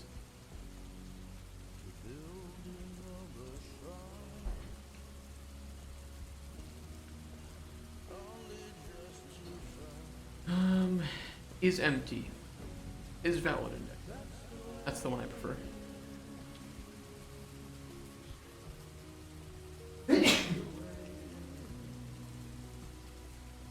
We're good. I'm okay.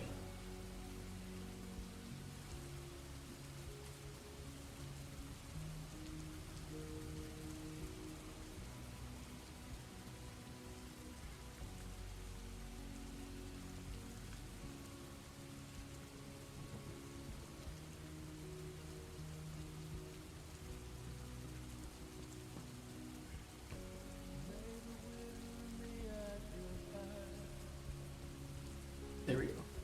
That should solve the issue. Looks a little awkward, I admit.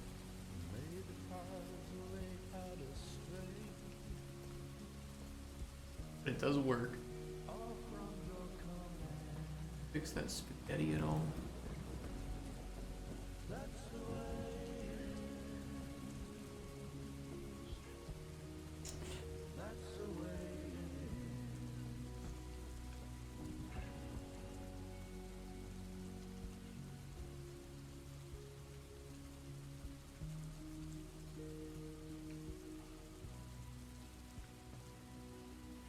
Alright, let's try that again.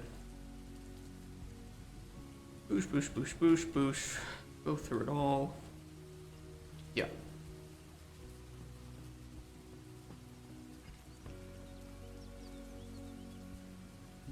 It's gonna go right back up to there. Check the next stage. But we should have, yes. Perfect. Tutorial stage. Tutorial mage 1.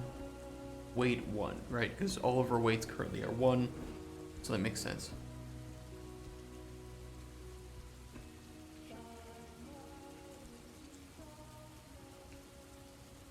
And I don't think... No, both the... Mage 1 should be picked. Mage 2 will not be available to pick.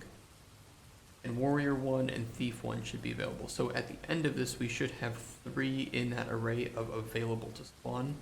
Mages available to spawn.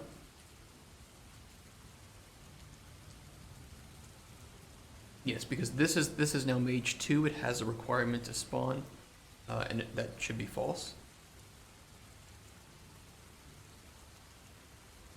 Yep, because it can't find Mage 1 in the completed stages, so it's false. Means this is true, and we can add it. Next up, it's going to check Warrior, okay. And this has no requirements, so this should go straight down. Warrior 2 won't be added. Thief 1. Oh wait, Warrior has 3, so that's why I was doing it again. Now it's Thief 1. And I think Thief also has 3, right? Yeah. So we should see Warrior 1 in here, okay, with a weight of 1.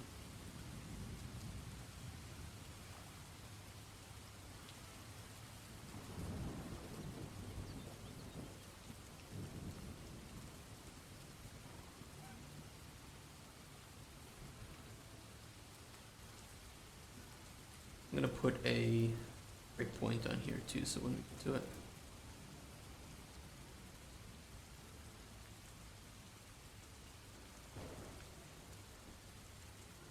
Okay, spawn new NPC.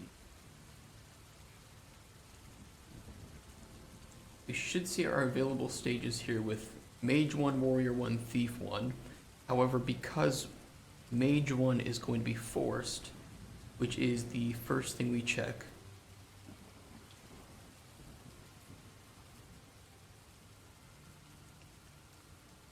is going to find this. This will be true.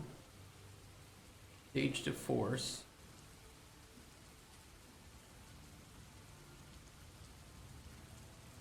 There's no debug data, but it should give me. Kind of weird. Oh, there it is. Story tutorial Mage 1. Why did that go to? I don't know why.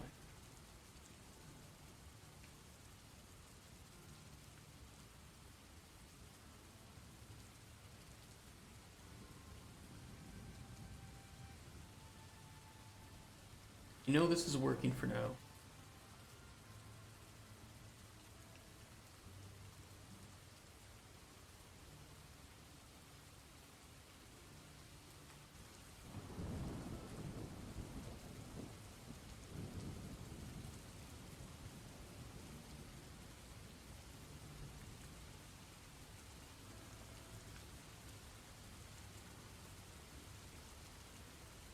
These should be flipped.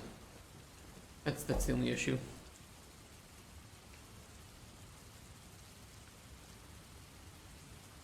True should go here, false should go here. So I'll just do is stage forces equal, done.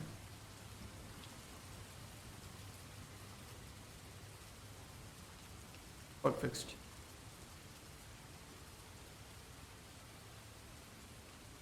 It'll force the stage.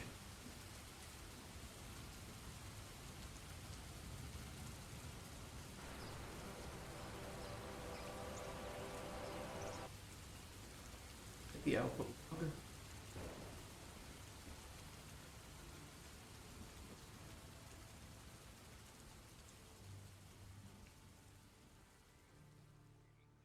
Yeah, story tutorial Mage 1, force true, wait.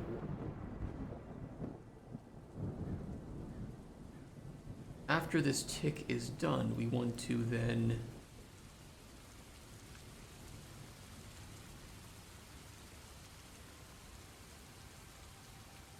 we're going to promote this to current stage.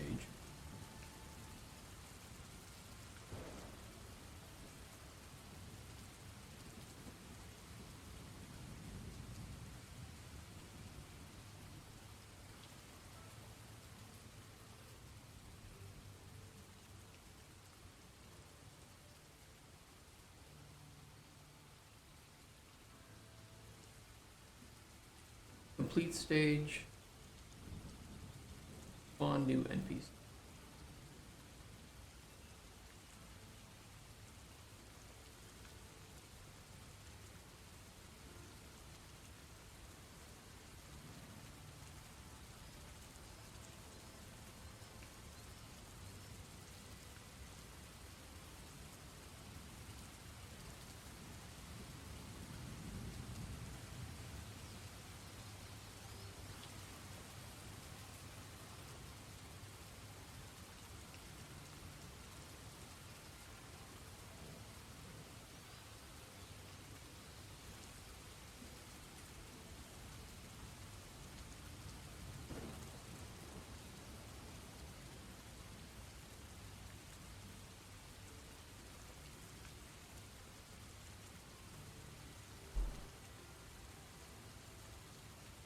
Yeah, I kind of wanted to I want to debug both of these after the first run.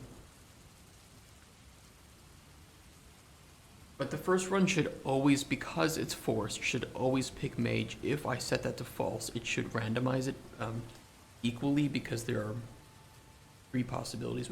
Actually, you know, let me test that. Let me test that. Let's take this, be forced to top false. We'll run this again, and I'm going to resume it here because none of this is going to matter to it. Here is more important. There should be no forced top, so it should just run through this 3 times and nothing.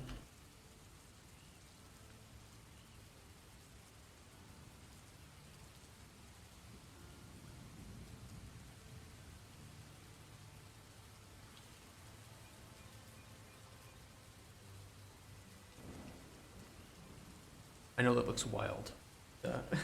There's just like there's macros within that it's running each time it's doing it, so it just looks a bit awkward.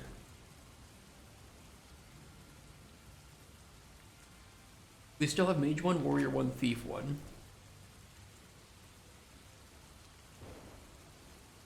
Total weight should be 3 after this is over.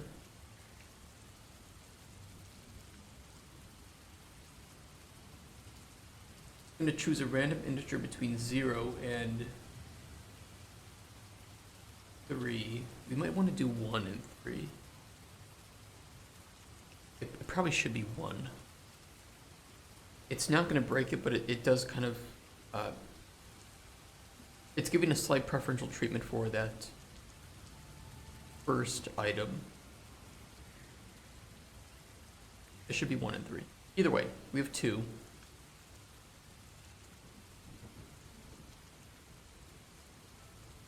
Which means it's going to pick because it's less than or equal.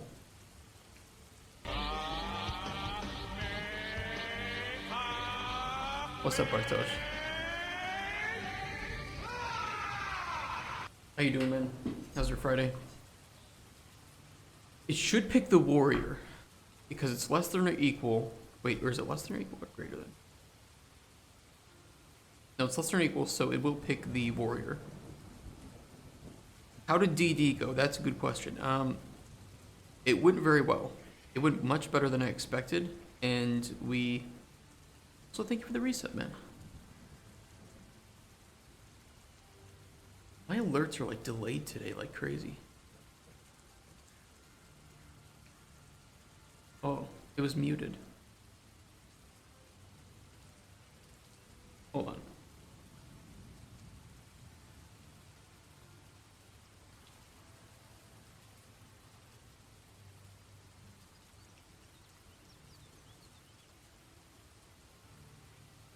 Hold on, I gotta fix that.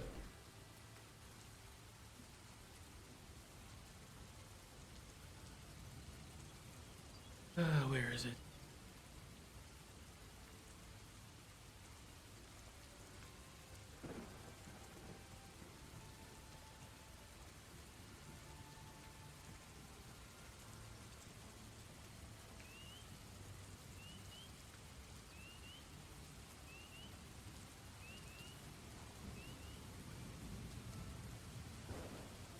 It shouldn't be muted anymore.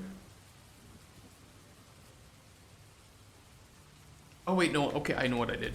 I muted it in the Stream Elements dashboard. That's what I did. Sorry. My bad.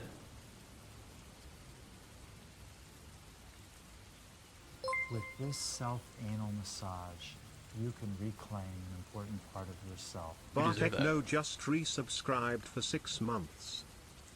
There we go. We're back. Digital Dragons went really well. I was, my main worry before we went there was that I was essentially that, number one, our game wouldn't be liked, which is always a possibility. And number two, we would be too early for anybody to really show any interest. They would say, oh, this is way too early. But it ended up that there were quite a few publishers that were willing to spend money, just not as much as we were asking for.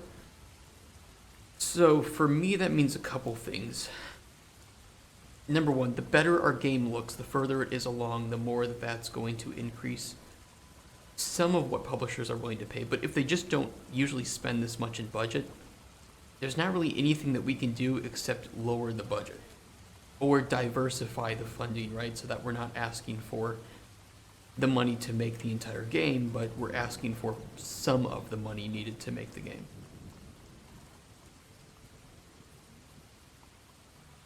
which I think we either need to do that and or we need to find publishers that work with those larger budgets.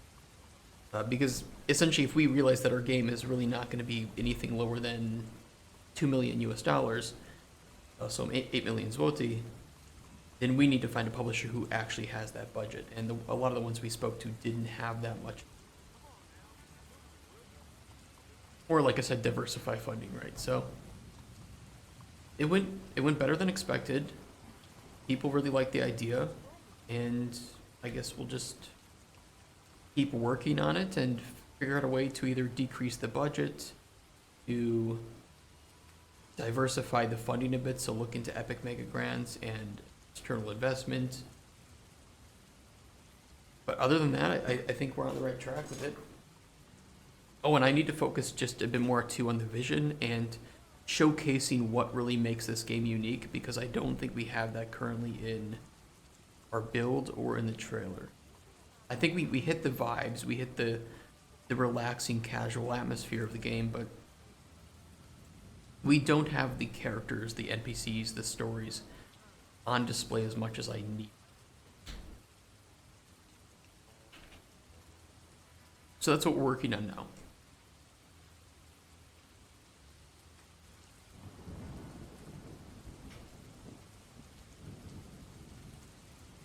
Okay. Let's see.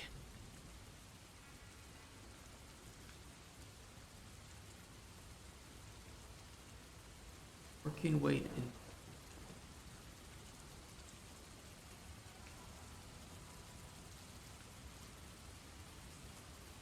This is false. This will be true. Break.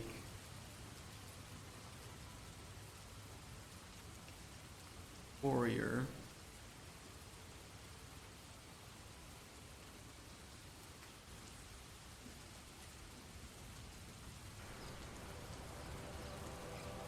Okay.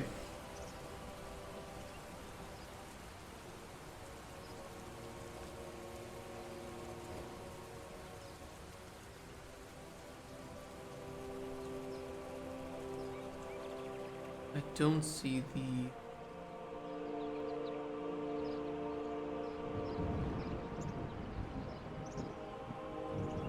Yeah, okay, so we spawned warrior. This should complete the warrior contract.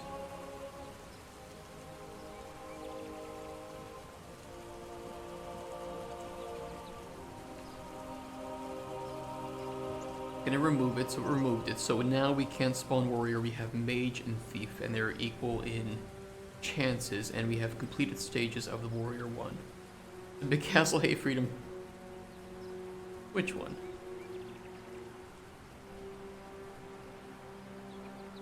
Which castle?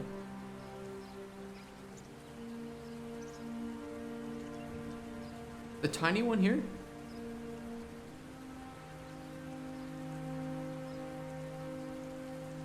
You like the vibes? Thank you.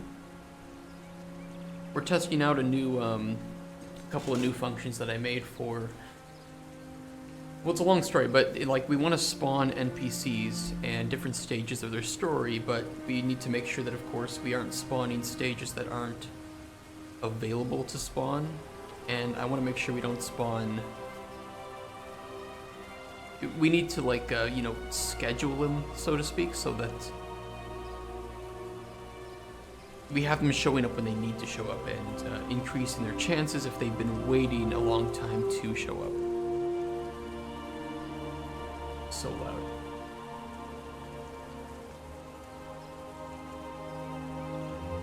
So I'm running through, I'm doing the debugging just to see if it's working as it should. Last NPC picked should be warrior. But we need to do the test of that.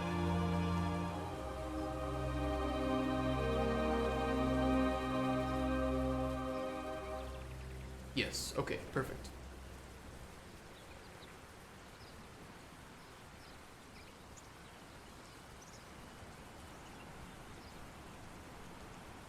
Completed stages. Now the only stage we can't spawn anymore is Story Tutorial Warrior 1. So when we get to that point, it's just going to skip over that stage entirely, and that won't be available.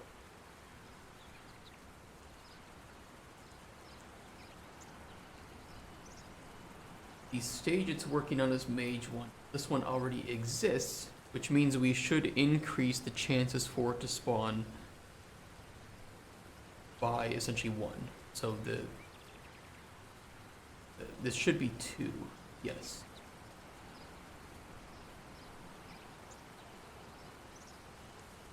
Now it's working on Story Tutorial Mage 2. Now this one should spawn because we completed... Actually, I don't know now.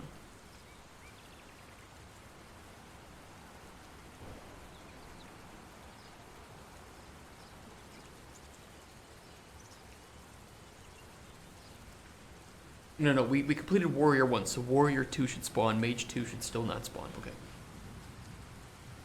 Yeah, this should be not available. Perfect.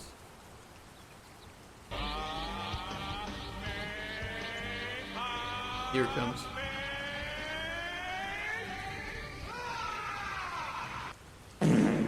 Perfect. The unbeatable combo. Okay, so Mage 1 was, or Warrior 1 was skipped because, thank you for the moment by the way. Warrior 1 was skipped because we completed it. So Warrior 2 should be spawnable because Warrior 1 is complete. True. Add. Now it will go to the Thief. Now Thief 1 will increase in chance. I'm sorry, no, there is a Warrior 3. Warrior 3 can't spawn though. So that's skipped. Now we go to Thief 1. And Thief 1 should increase in chance to 2. So now the available stages at the end of this should be Mage 1 should have a weight of 2. Warrior 2 should have a weight of 1, and Thief 1 should have a weight of 2.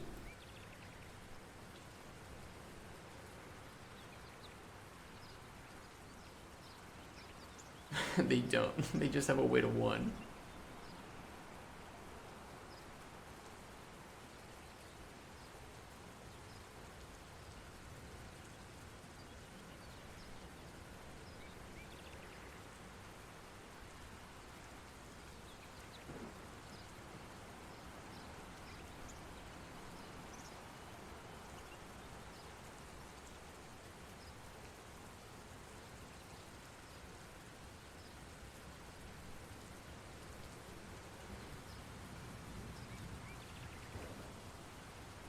Okay, hold on. But is are the keys correct? Okay, the keys are correct. It's just the values of the weights are wrong. So that part's okay.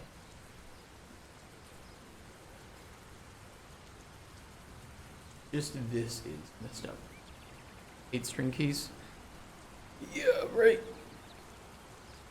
We can't enumerate. We can't enumerate because we are pulling from a data table. They're not strings, by the way, they're F names. Which are a bit different. And F names are data table row names, so that's the best thing to work with when you're working with data tables.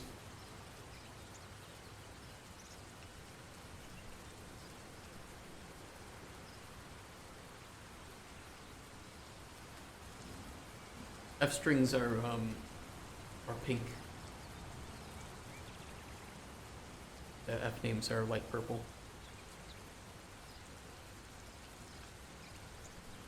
Is it possible that this index is being selected wrong?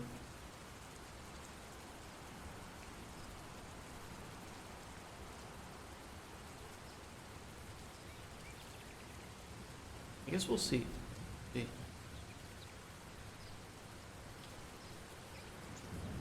I will let it pick another one, and then I'll just we'll carefully check it after it picks the next one because it'll run through the same logic again anyway. There's a weird UE5 type that is quite cheap compared to string and is hashable. Yeah, F-names are really cheap.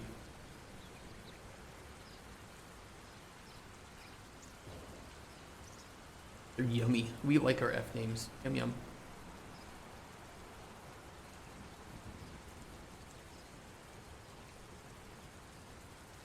I think they're only alphanumeric though, right? They're alphanumeric and I think you can have spaces.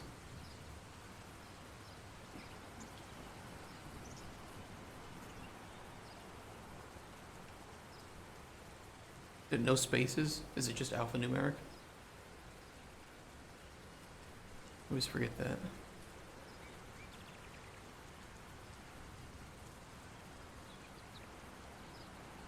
Oh no, you can have symbols. You can have symbols in there.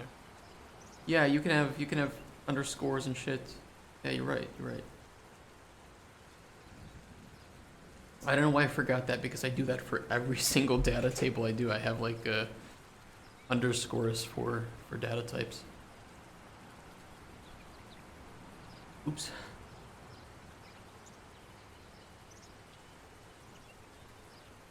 Okay, we know the spawning works. Let's resume that. Let's go to complete state. Oh, that's their quirk. They ignore. Okay.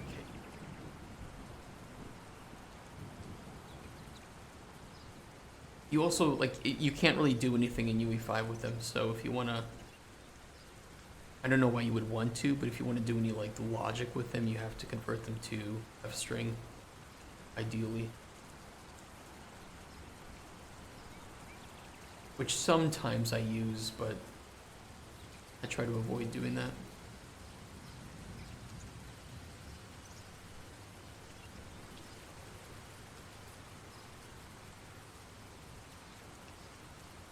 There are numbers that point to substring. Are they?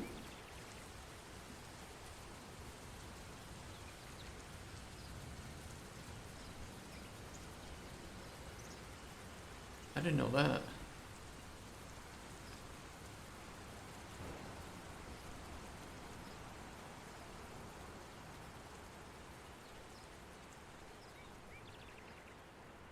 I don't think the set by ref is...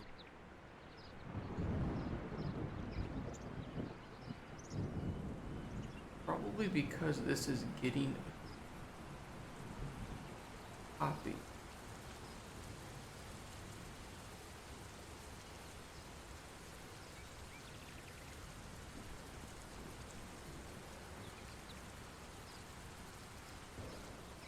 Yeah. That is the nice usage of it.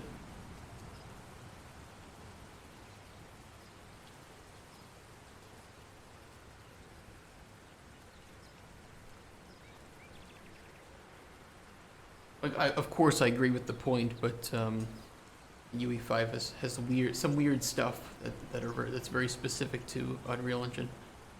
F names definitely being one of them. Although I do like them, I think that they're very useful data tables, and working with F names can just make functions really stable.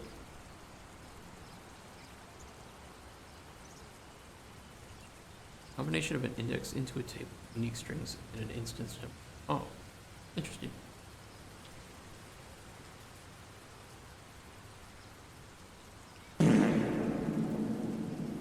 Right.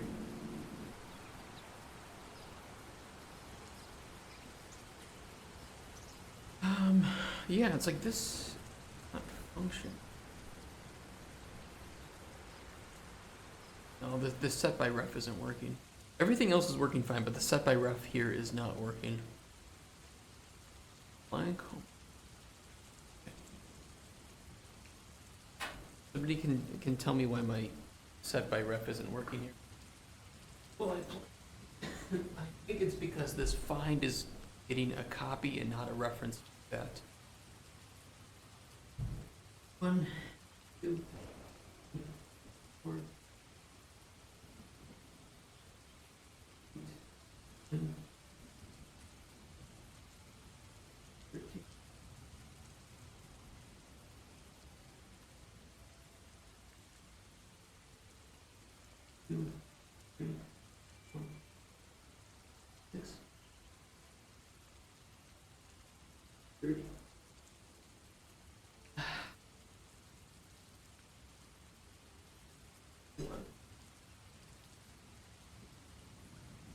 I don't usually like working with maps, but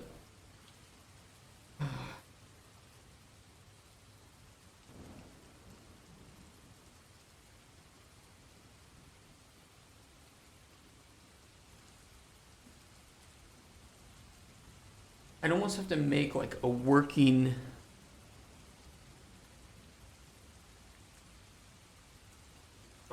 version of the available stages and then set it by ref.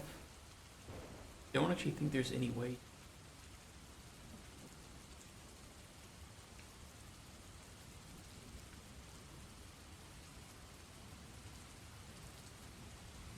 Modify.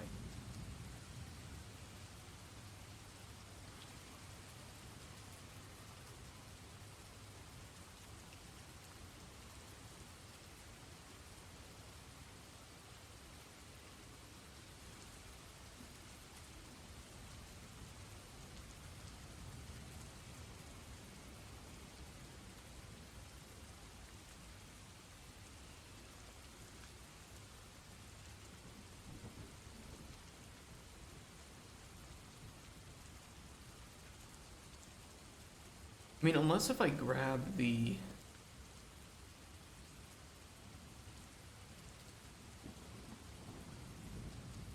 Yeah, this is just going to grab a copy of the keys. This isn't going to give me a reference to the...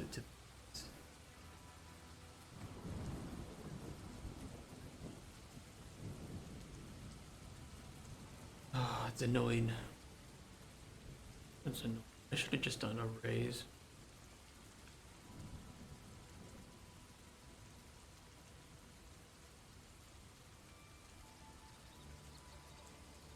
Every time I think I can get away with a map, I fuck myself over. Because I forget how annoying they are to modify during runtime. I can add them, I can clear them, I can remove an item. So I guess I could remove and re-add the item. It doesn't matter what order they're in.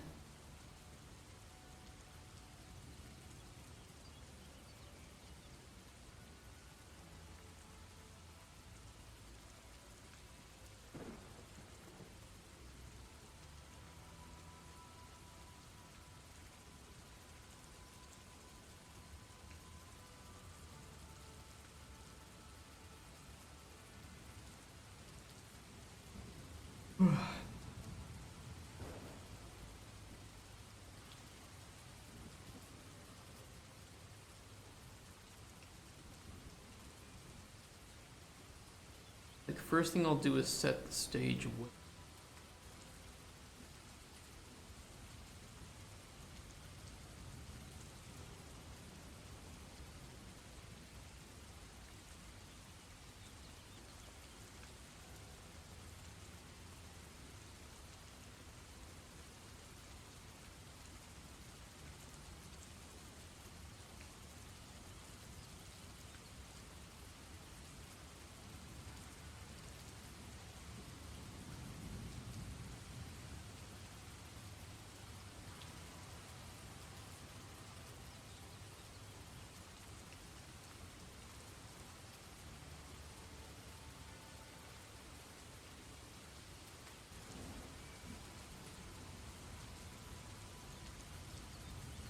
we'll set the stage weight. We'll remove that entire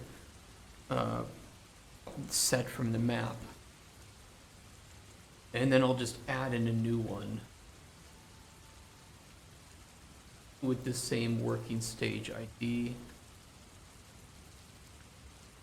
and the output of whatever the shit is.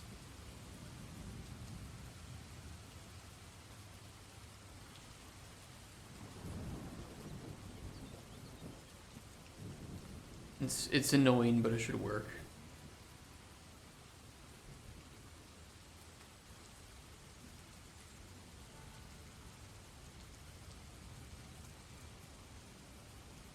All right, let's Let's try this again.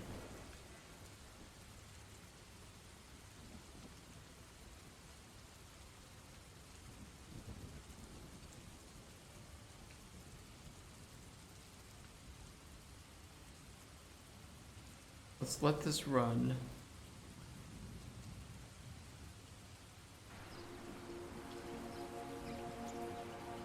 We know it works up to that point. Mage 1, Warrior, Thief 1. We're completing the stage of Mage 1.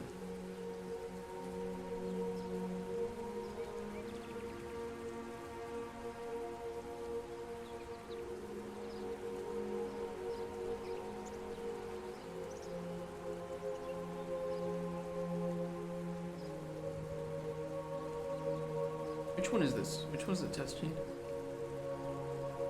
Mage 2. Okay, so Mage 2 should spawn. That should be added. Oh, cool.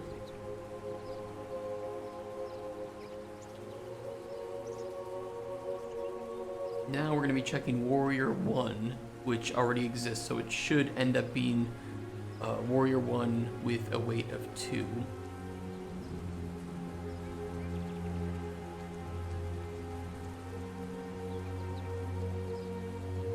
Yes. So Mage 2, weight of 1, Warrior 2, or Warrior 1, weight of 2, and the same should happen with Thief 1. It should end up with a weight of 2. Yes, which increases their chance of being picked because they haven't been picked prior.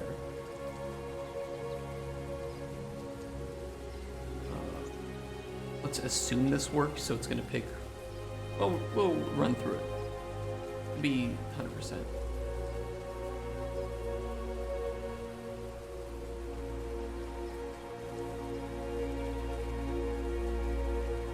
Wait, what are we doing? Oh, we're checking for stages to force. We don't have those.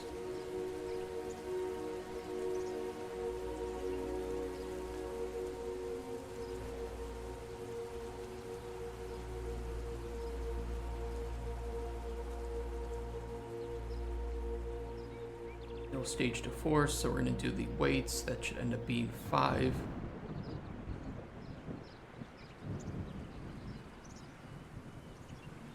We need to make sure to update this to 1 through 5 as well.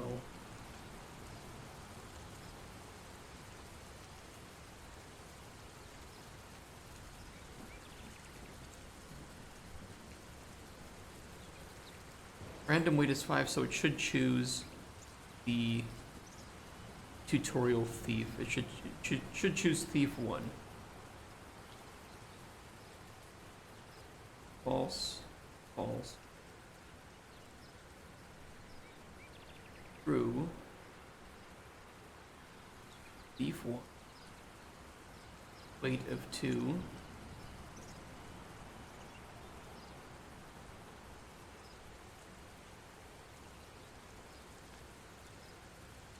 What does that say? Stage to complete mage.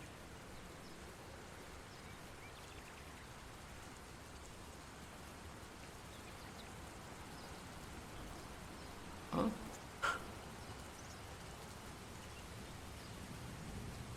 Oh, because there's a tiny bug that we never update the current stage. We just gotta do that. Oops. Oopsies. Just a tiny bug.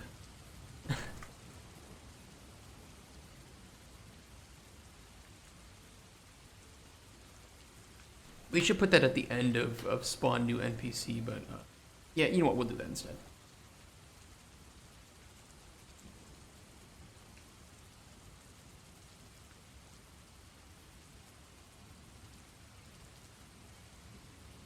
Pointy whittle bug. But I think it looks good apart from that, so we'll run through it again to be safe.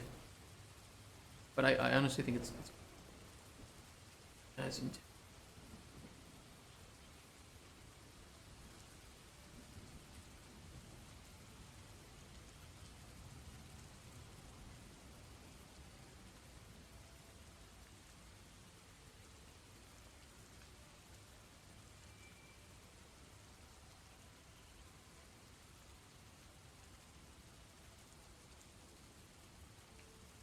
let's see. Resume. On. Stage to complete mage 1.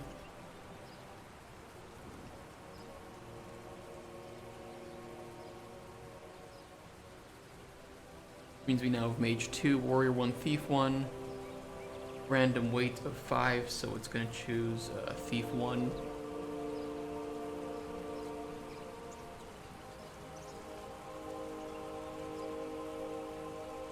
So we now have mage 2, warrior 1, and thief 2. Now warrior 1 is at a weight of 3 because it's been waiting a long time.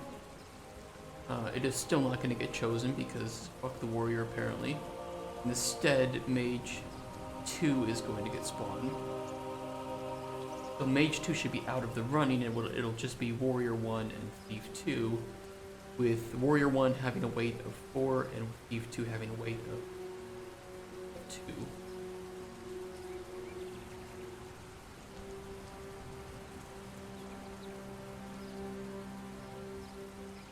Perfect. Now warrior 1 finally gets chosen, so it'll be warrior 2 with a weight of 1 and thief 2 with a weight.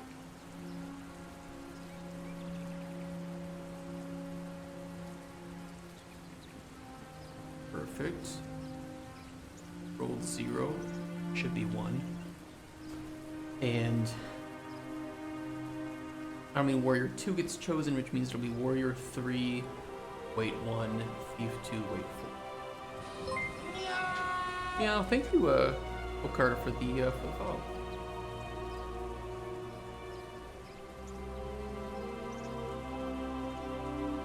Coach Carter. Wasn't that the name of the coach from Mean Girls?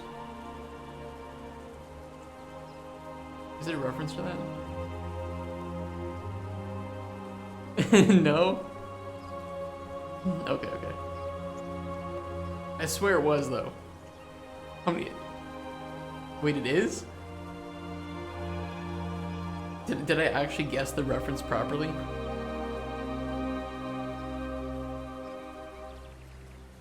Or am I just stupid? I don't know. Wait, what are we talking about? I'm pretty sure the name...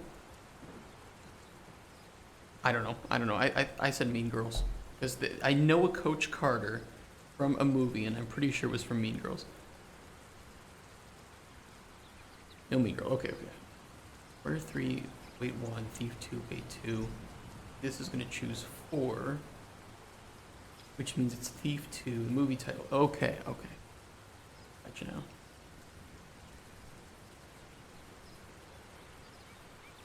You're dealing with somebody exhilaratingly stupid who's also trying to debug code. So combine those two together and you have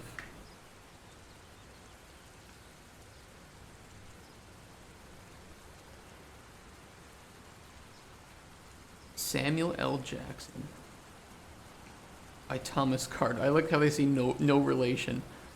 they have to say no, it's he directed it, but different guy.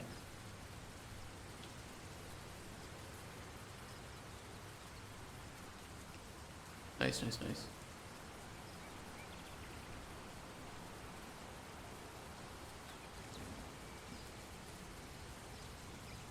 Okay, so this should choose Thief 2. Also, welcome to the stream. And how are you doing? How's your Friday? This should choose Thief 2. Resume.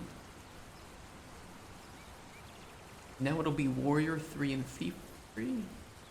Correct. Yeah, Warrior 3 with 2, Thief 3, 2. I'm gonna choose 3, so it's choosing the Thief.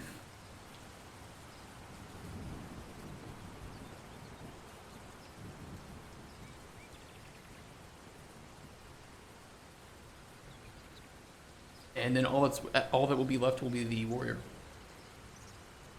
Watching The Office while trying to solve an issue with Vector.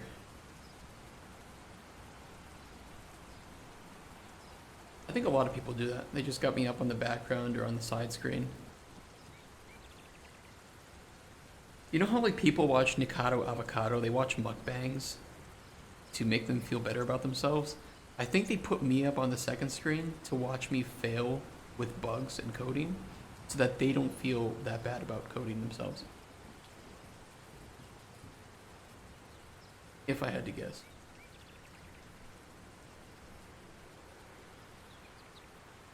It's not nice. I don't know what it is. It's just my best guess. You're watching a game designer try to code, okay? There's no way in hell that anything but bugs will come out of this. But actually, I think I made this this work. This works pretty bug-free, if you ask me.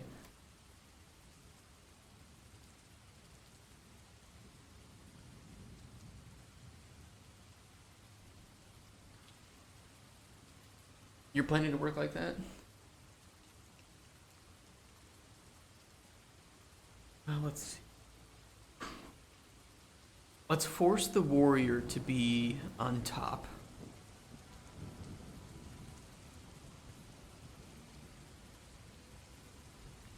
We'll force warrior 1 to be on top. And thief 2. If it's just with bugs, what if it occurs with something you are created from scratch?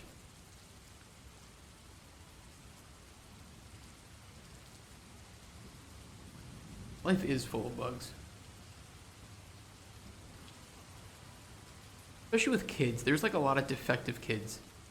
Kids sometimes just, their brains just like shut off for like 2 minutes and they just do something really stupid. I was a very defective child.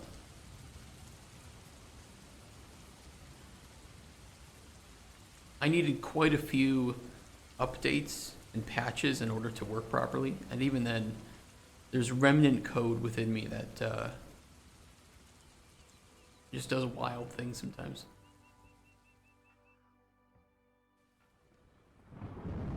Do I need to break point, or could I? Yeah, I'll keep breakpointing because I want to see if this forcing works properly. I think Warrior 1 and Thief 2 are being forced.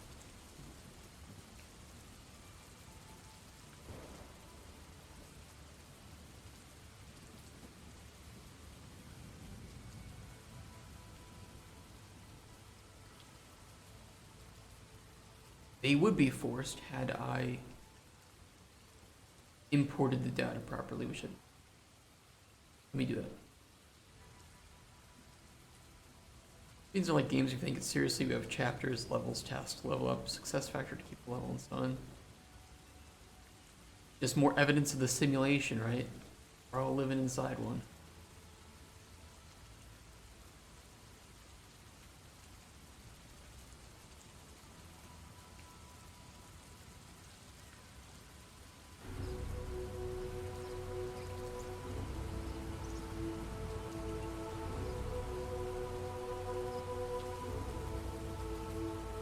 It says Mage 1 forced through, but I didn't force Mage 1.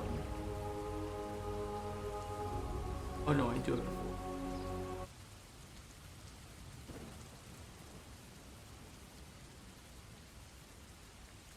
I want that to be false.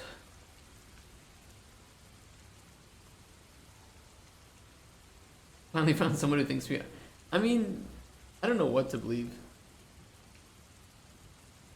Notepad++, right? That's how you can tell that I'm a designer, not a coder, because I'm not using like Sublime or something. Or what's the new one? I think that's the old one that coders use, right? There's something like new that coders use. Best development environment. I love Notepad++. It just works.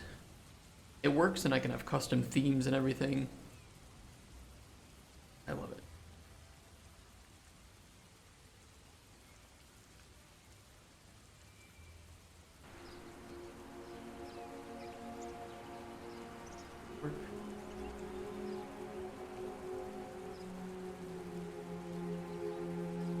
Tutorial Warrior 1 Forced Crew.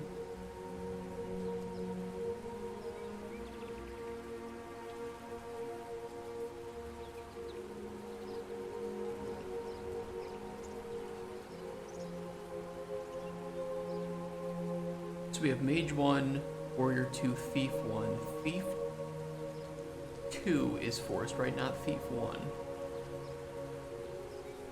So we need Thief 1 to be picked first. This is going to pick Mage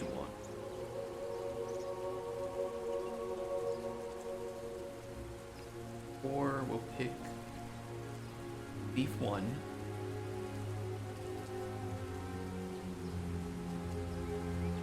And now we force spawn Thief 2.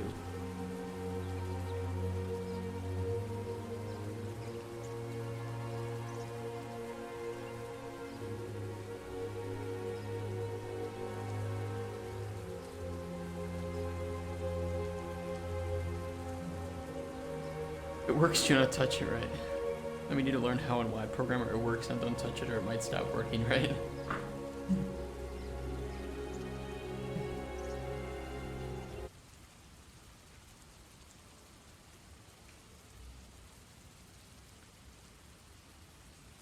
I think we have it working. I think it is working. Our spawning system is properly doing things.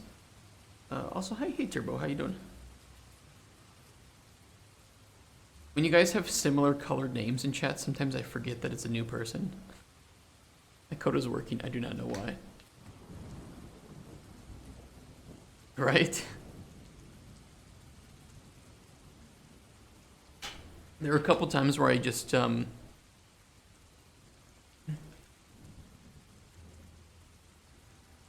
Are you writing your JSONs manually? No.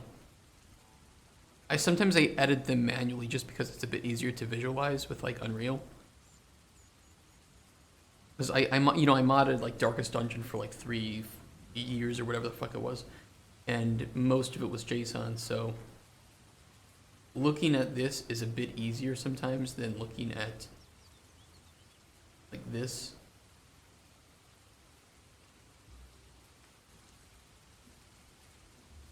So if I need to edit a few values, I'll just do that and then re-import it.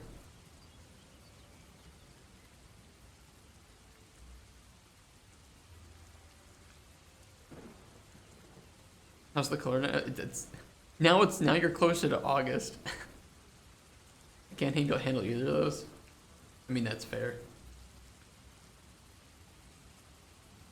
There are really good JSON editors if you want to use those, but for most things, I just throw it into Excel so I can export and import and do calculations on that. It just depends what the use case is. Because having like an external editor is fine and dandy, but you can't do any calculations like you can in Excel, where you can't do sweeping changes to everything. So then I need to throw it into Excel. That's better. Plus then I can have all my master copies in one location. You do not want to work with a team and have multiple versions of the same file. You want to say no. Anytime you want to make edits, you edit it in here, you export it, and that's it. And the values in here should be the same as the values in Engine. Going to attempt sleep soon? Nice. Sleep is good.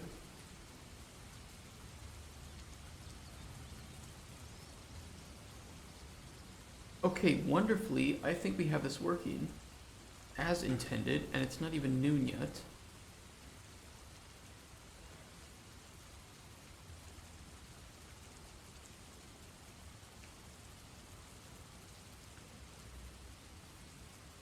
I'll use the same color, right?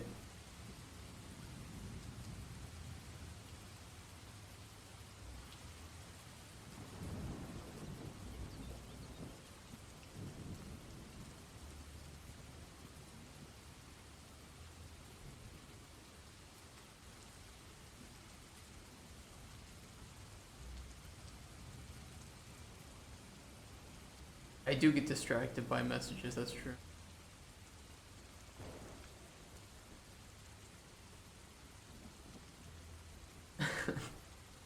I mean, you say that, but I get distracted all the fucking time. I'm really bad about it. The good thing is I'm better at this than I am at home, like working at home.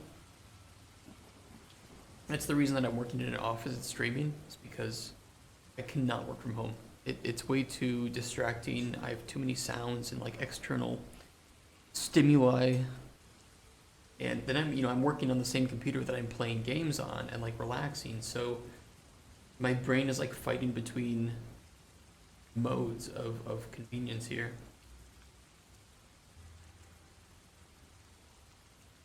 But it's good. We're making a lot of progress on stream, and that's what's I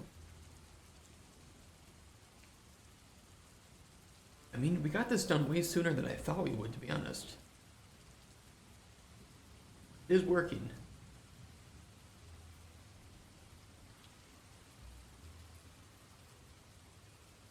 Dialogue sets. Could set up dialogue sets and potion commissions, but the dialogue system itself is something that we need to plan out.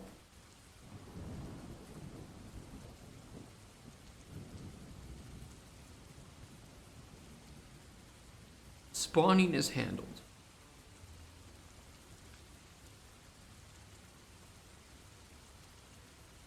Do I want to do the dialogue system the same way that I did my choose your own adventure, or do I want to handle it in system? How deep do I want to make this?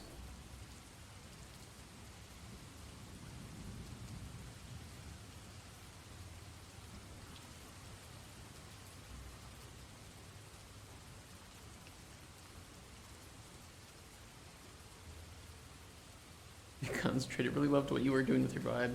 Be around here, and hopefully after building my PC setup, I will start learning these. Try to catch up with you. Wishing you the very best, and hopefully I can see you also on Instagram too. Adios, amigo. Well, thank you so much, man. And good luck on your PC setup. I hope that it's going to be nice and powerful and can play lots of games. And yeah, if you're looking to like learn blueprints and stuff, feel free to ask anything, and I'll do my best to help. Or somebody else in chat will have a better, clearer answer than me, and they can help you too.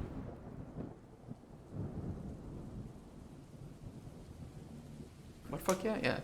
Thank you for showing up. Thank you for the follow, and see you soon.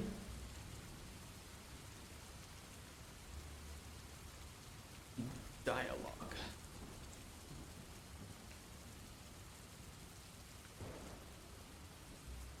That's not what I want. I wanted it. Well, actually, I could pull this up too.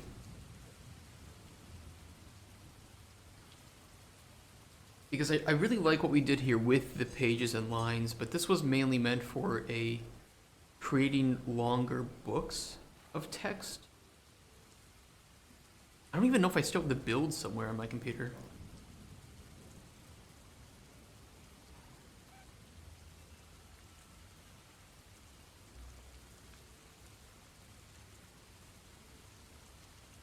I actually don't know where it is.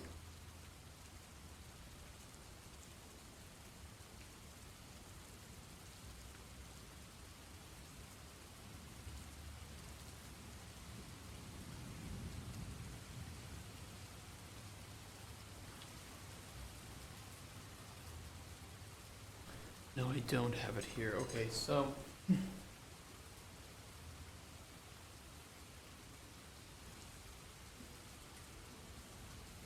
The biggest problem with this was that it was very hard to organize in mass.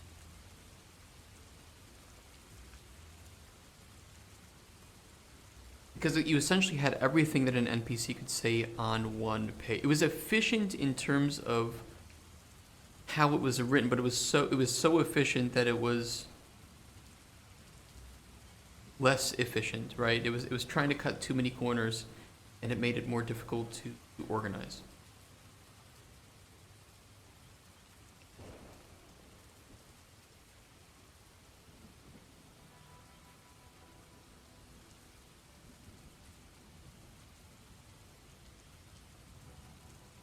But I liked how it worked, and I liked the fact that we could have requirements of things that the NPC said or choices that you had available to you based on certain characteristics of your character. So gender, race, amount of money, items you had, skills you had or didn't have. You know, any of these requirements could be could be false requirements. So if the requirement was 10 GP, but it was a false requirement, there would be anything over or anything under 10 GP. There was something like that. I don't remember the specifics. And that would also go for lines, so like things that the NPC would say to you. I think for our prototype, what I'll do is I'll just make it a little bit more rigid and just have different lines that I call from the string file depending on the outcomes. Rather than trying to mix it, we'll just cover all cases and do copying and pasting where necessary, because for translation, it doesn't increase the cost or anything, and we're far away from that. So don't need to worry about that. Don't need to think about that. Don't need to optimize the system for that. Waste of time. Waste of time.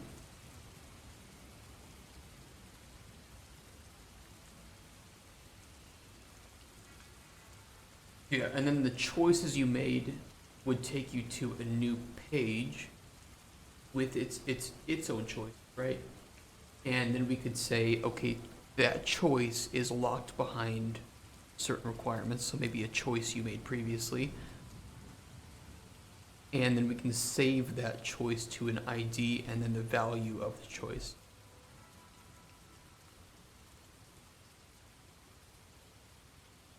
And then rewards for the choices.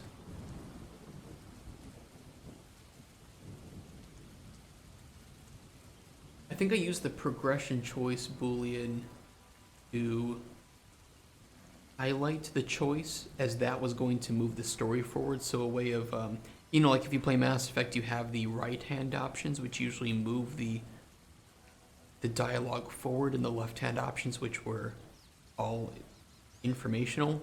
It was that kind of thing too. So it told you when you were going to move the story forward.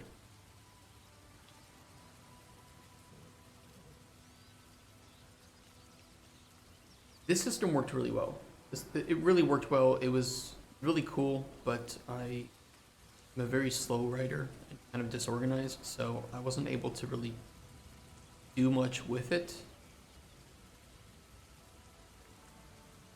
But I made the system for it. And it was all working. It was working really well. Maybe I should revisit that one day.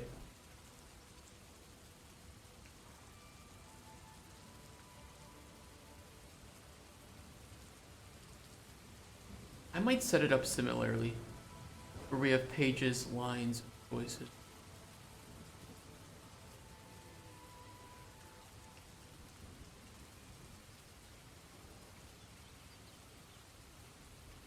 But I think in this case it'll just be page and choices. And we'll switch dialogue sets based on outcomes. So if you, let's say the first time you meet the mage, you have just the first dialogue set of his. And it's all normal, you get information, whatever. This is the first time you're meeting him, so it's not like there's anything prior that would have affected his current dialogue set. As you make choices or as you do whatever, you say things to him, and then you eventually give potions to him, that's going to change which dialogue set gets chosen in the future.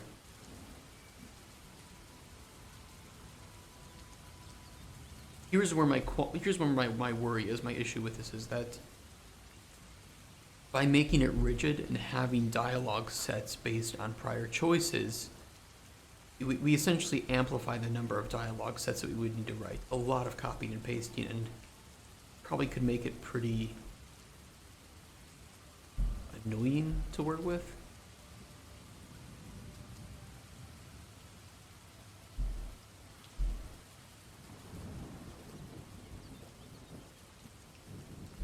And that's where having individual requirements for lines and choices was really nice, because then I could just have essentially one dialogue set that would cater to all of the choices that you make. It worked well. It was just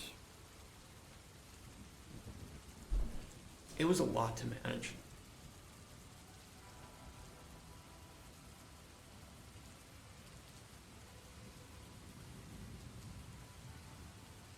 I'm so torn right now. I don't know which one to do. Do I go with the one that I already made and know works? Or do I try to go with something a bit simpler, but could back me into a corner?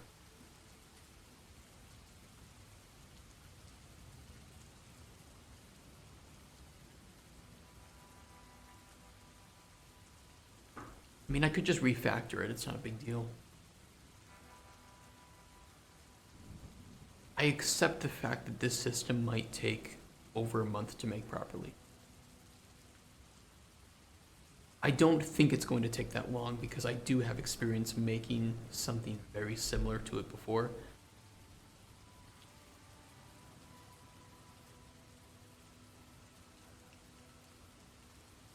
But it could be.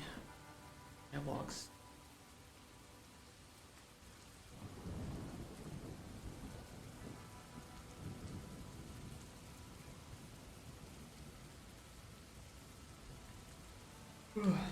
Dialogue set.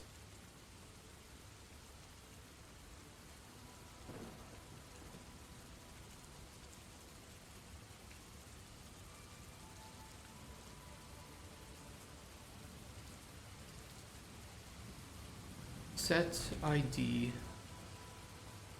F name.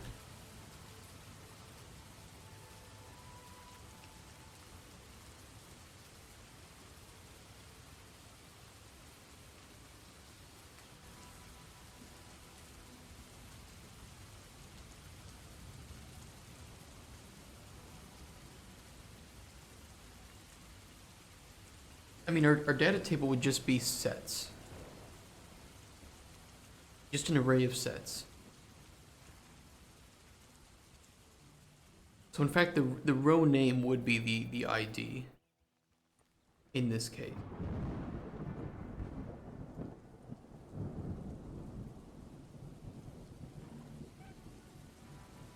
And that would then need to include the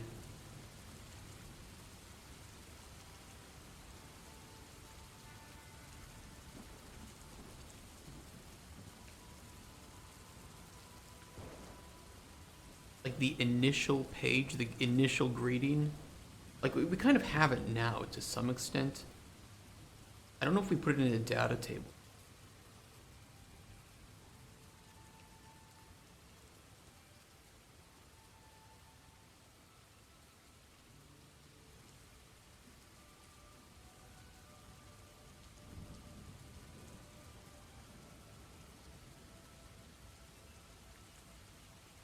We kind of do, like we have the initial greeting ID and then dialogue options that give you response.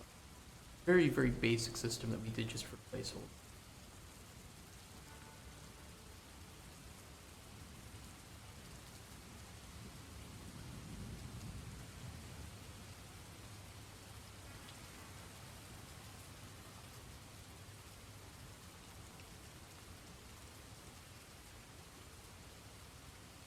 And then different responses based on the threshold of score that you got for that potion. I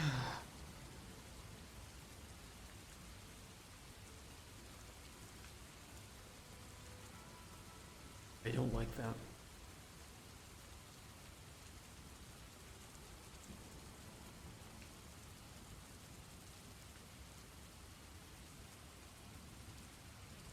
Initial greeting ID in F name.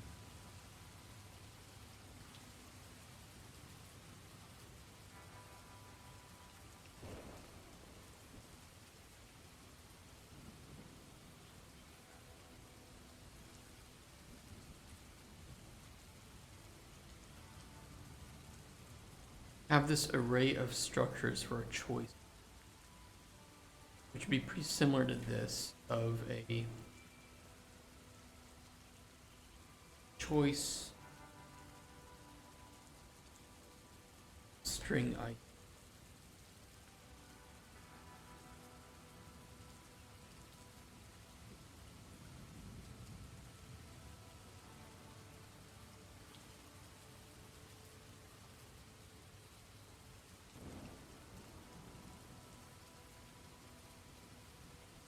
do that.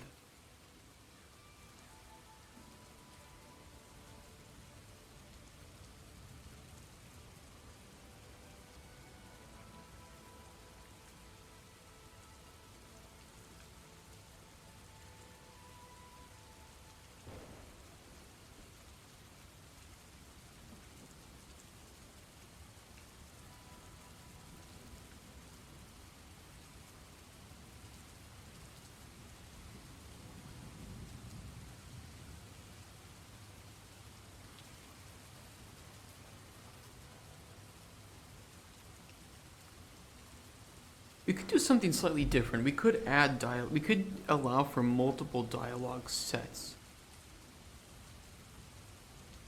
Basically, we could use flags. We could use, you know, in this case, like if a choice was made to add additional dialogue options freely based on that. So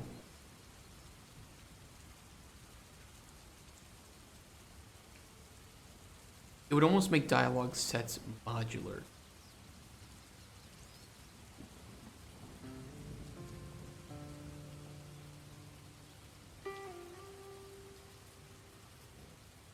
I'm not sure how to feel about that though, because it would be very hard to organize all of that, right? If we just add sets chronologically, you would have some kind of weird options at weird locations.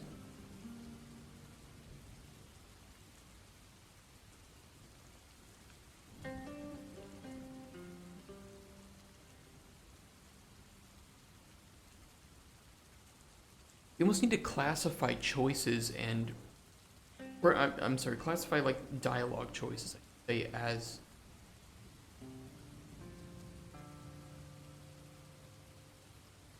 I don't even know how to put it. Am I overcomplicating this? Probably.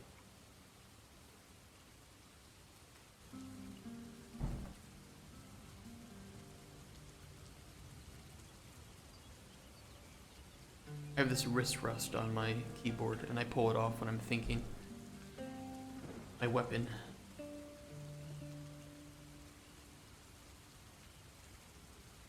My nerd machete. Exactly what it is.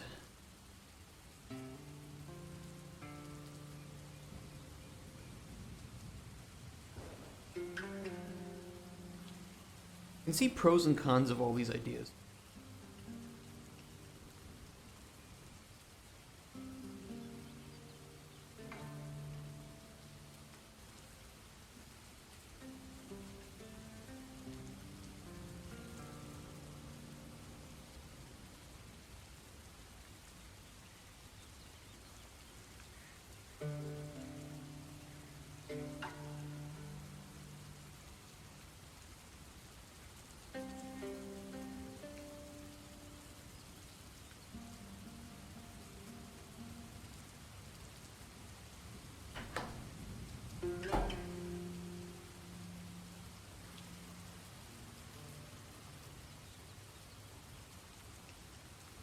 It keeps coming back to my previous project that I made, that this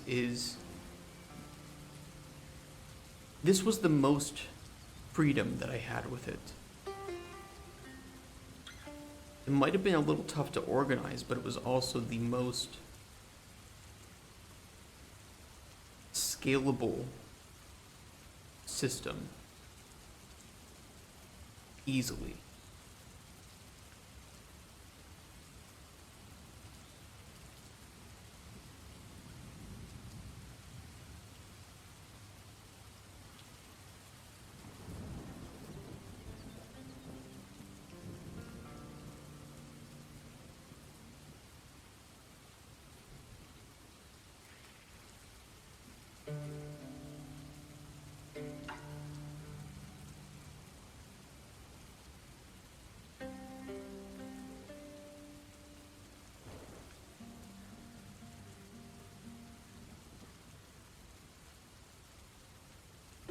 We could still, I guess we could still do, instead of having this like Lego type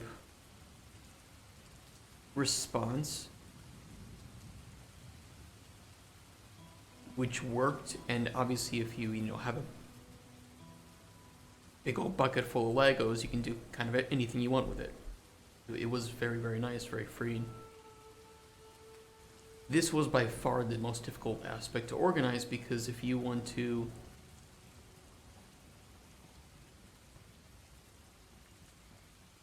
hide a line, for instance, you need to account for the technicalities of that. So maybe you have a quote here, and there's an extra space in between these lines. It can be really nasty to format, and then you have to put really strict formatting methods onto your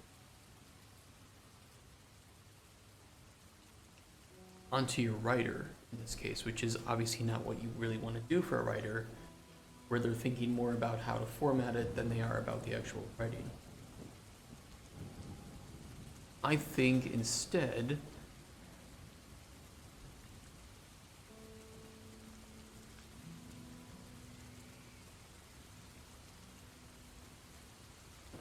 responses will simply read from a list of responses and pick the one that matches any flags that it finds.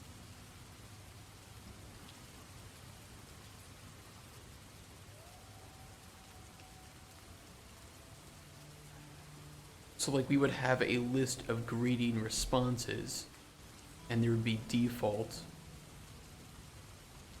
and then others with specific flags attached. And we would just choose the one that is most accurate in that scenario. So either there's a flag that is set, or multiple flags, or we would just respond with the default.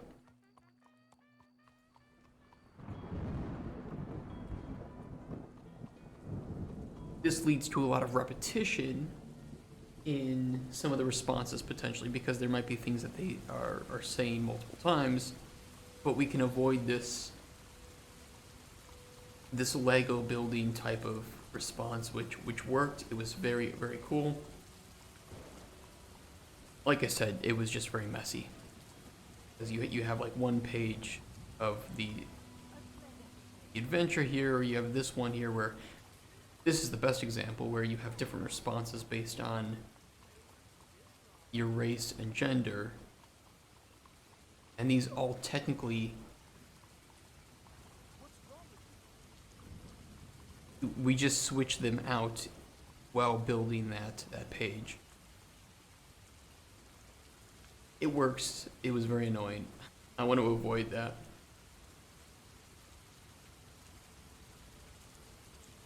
And I think the choices that I did here were more robust. So we could, for instance, this choice would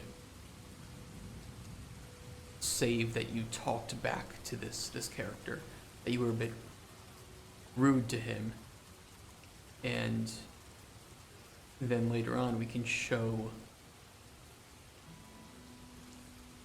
would show different lines based on whether or not you talked back.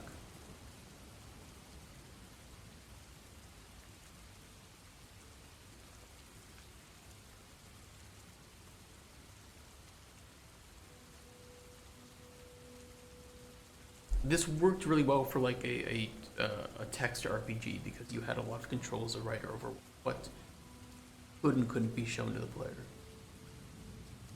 Yeah, I like this idea, I think. I like this idea.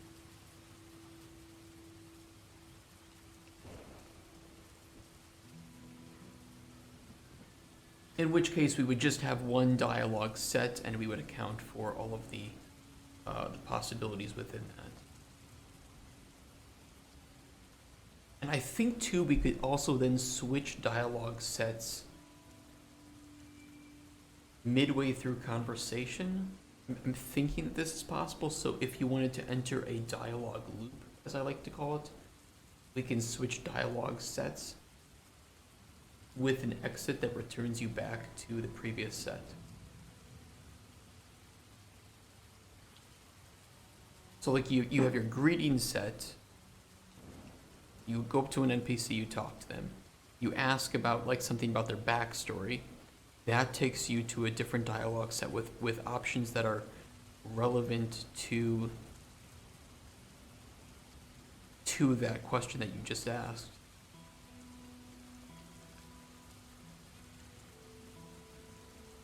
And we can nest these into each other, so to speak, to lead to different dialogue sets.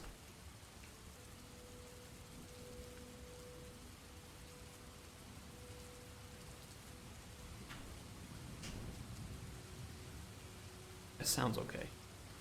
I know it's confusing. I know it's confusing. It is confusing. It really is. But if you ever play a game with a lot of dialogue, a lot of choices, this is the kind of shit that they have to deal with. And there's a lot of potential for bugs. There's a lot of testing that needs to be done based on prior choices.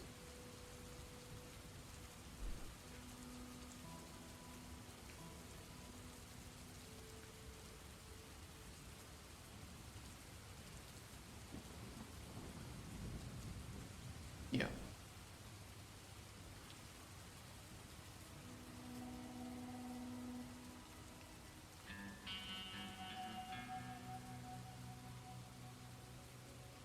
So I guess we'll have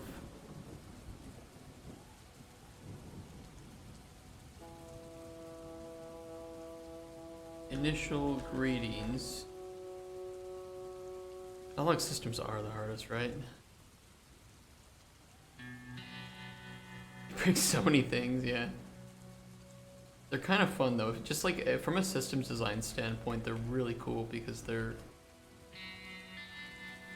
some of the hardest systems you can design, especially like regular dialogue systems without choices, or where you just ask basic things and get basic answers. It's easy, and where like the NPCs don't need to respond to choices you made prior in the story. That's not too bad.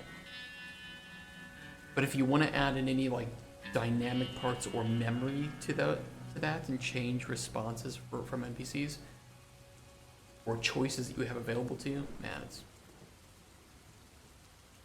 Is there a need for testing on the stage you're currently at? I really appreciate the offer, number one. To some extent, but I'd say that most of the testing I want done at this point would be for obvious bugs that need to be fixed during a prototype, so things that like might cause crashes or progression issues. But I think most of it would just be feedback on how it feels and whether or not we're achieving the goals that we're trying to. So, is it fun to make potions? Is it fun to explore and pick up ingredients? Does the world feel alive? You know, how's the sound? Things like that.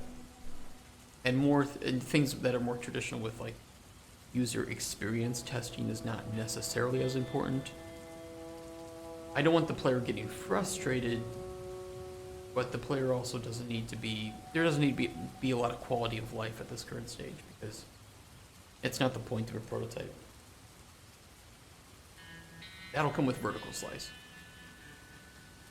Although a lot of quality of life is still missing in vertical slice. Most of it you just want complete assets to test pipelines, and quality of life is not part of a pipeline.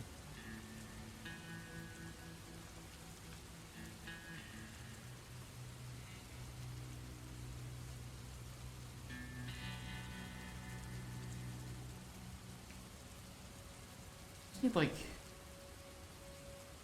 greeting ID, which is the F name, because that's a string we'll have to find, and requirements.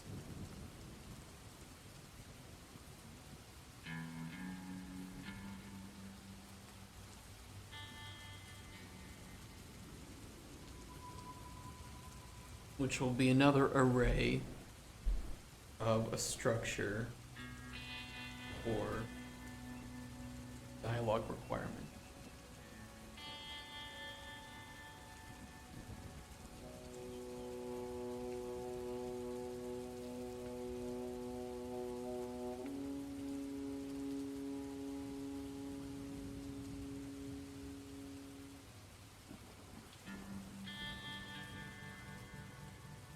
Environment type.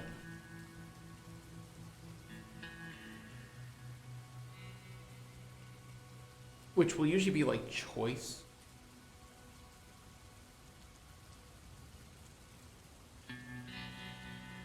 No, no worries. I mean, we have the build available in the Discord, for instance, and it is a full debug build. Be able to fuck around with that if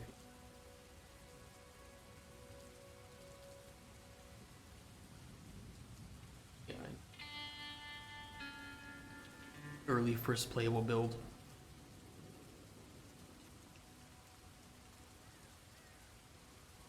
But it's not like really important. But if you're curious just how it plays and things like that, you could always test it out. So it's like you have a greeting. You have the string ID and then the requirements. The requirements would be primarily choices or outcomes of the score.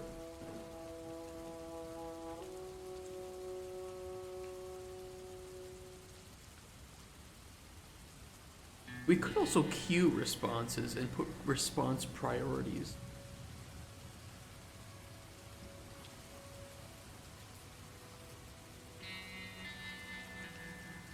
Because for instance, what if an NPC is given a potion, but he also wants to respond to a choice you made prior? Do we put that in the same text? And then we would have to have multiple versions of it, right? Because you would have default, if choice was made, if some other choice is made, and then potion scores, plus if the choice was made. So you would kind of you would have to care for a lot of cases.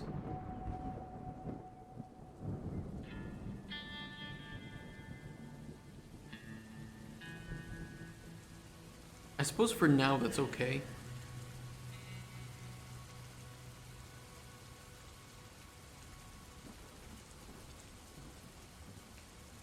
But man, it is annoying.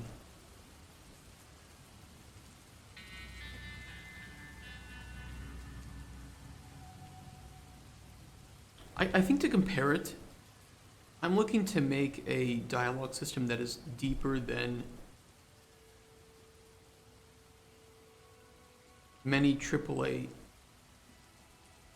story-driven games. That's my challenge as a systems designer, and I guess kind of narrative design, I guess you could consider this too, is going up against the big dogs and making a more in-depth system than that. But I like that. To me, that challenge is what I love.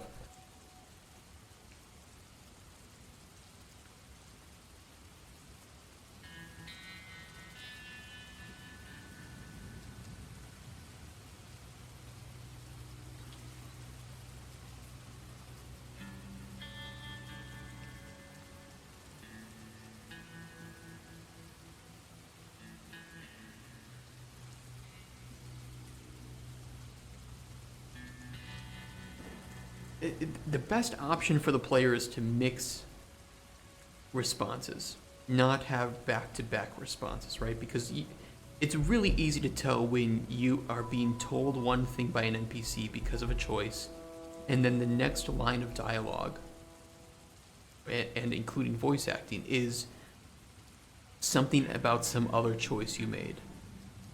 And then the next one is about some other thing that was done. And it's very easy to tell, oh, the developers just wanted to have these three things said back to back because, I mean, let's be honest, it's much easier to do it that way, to say, okay, flag 1, 2, and 3 are true, so play responses for flag 1, then flag 2, then flag 3. Way easier, a billion times easier. But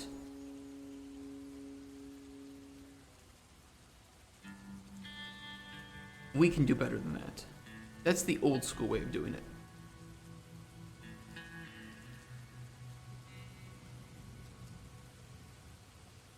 We can make something more complex, I think.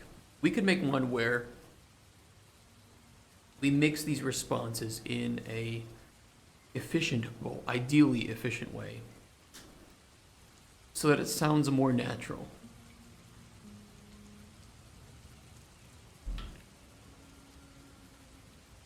What are our options for that? We have option where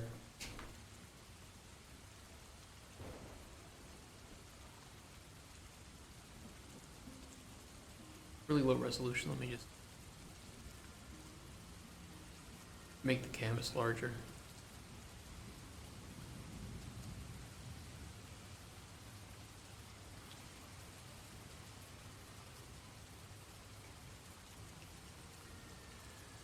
We have an option where, let's say we have to multiply combinations, right? So if there are two choices that can be made, and each of those have 3 outcomes, we now have a total of 6 possible outcomes. I'm not stupid, right?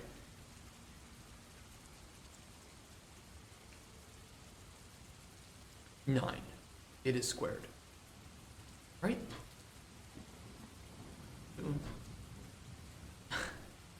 Am I right about that? 1, 2, 3, 4, 5. Yeah.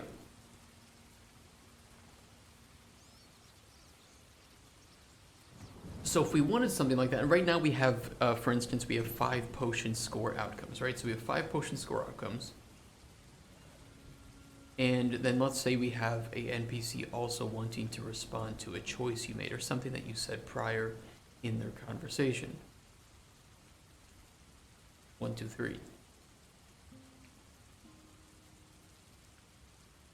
We now have a total of a fuck ton of responses that we would need to make if we wanted to do it individually. So these would each be different strings, and we would call a string that matched exactly both cases. We'd have the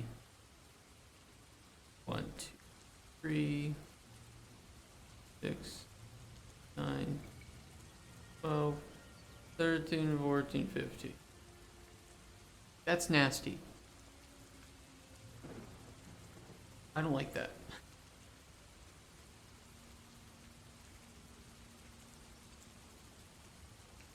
The way that I did it in my prior project was by Legoing it, right? Having building blocks. So we would just decide that the NPC was going to say whatever response was here first. So we have 5 string files, right? And then we know that this would then come after it, and we would have a segue into that. And we know that that comes after it, so we would say, okay, you know, hey, thanks for the potion, it worked great. And also about that thing we talked earlier, response to that. Which, you know, is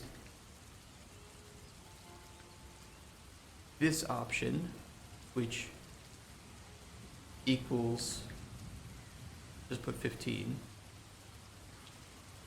or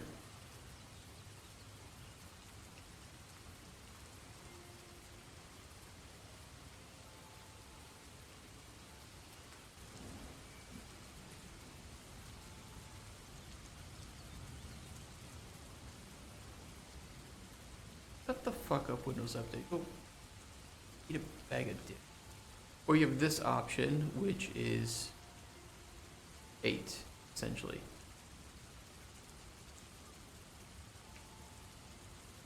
This is easier to set up.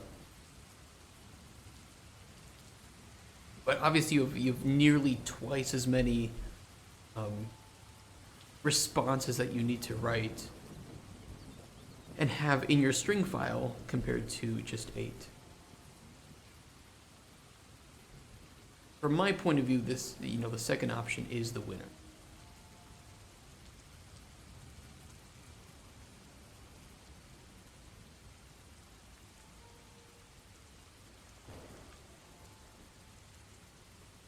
But it is a bit more annoying because I don't know. I guess you could also go with the old school option of, which is kind of similar to 8, just without segues. Like, hey, thank you for the potion. And then you have an obvious cut in the dialogue and say, that thing we talked about earlier, here's this. So maybe if you didn't provide the potion, he just comes back and says, oh, that thing we talked about earlier, here's how it went.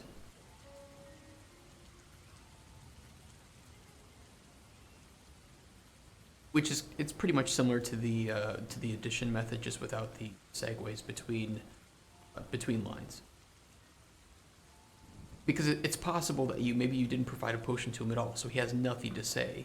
And in that case, if you had and that thing we talked about earlier, it doesn't make sense, because now that segue has no point of existing, because that is the first thing being said in the sentence. That's where the trouble of this method comes in.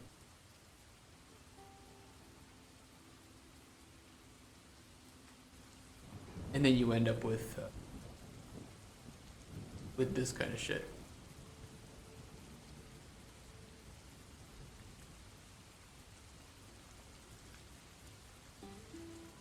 I don't have the string file with me. I don't know where it is, but the string file was, yeah, it was a formatting nightmare. And I had to test different pages with different setups quite often, because there were cases of like double spaces or weird dialogue segues between two lines because a line didn't exist in one version of it.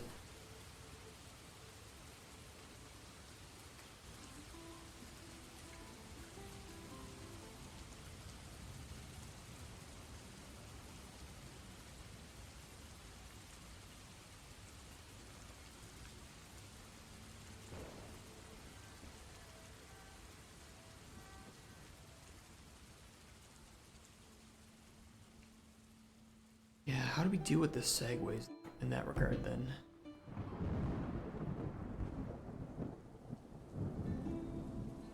Because we do have 5 potion outcomes. But the failure case, so let's say you have a guy asking for health potion, you give him poison. Obviously this is a failure. The score is the lowest. But we also want to have unique responses for different effects that are given. Right? If you give poison instead of a health potion, I think that's a perfect example of an opportunity to say something specific that, hey, asshole, I drank poison when I was trying to heal myself. I'm lucky to be alive, you asked.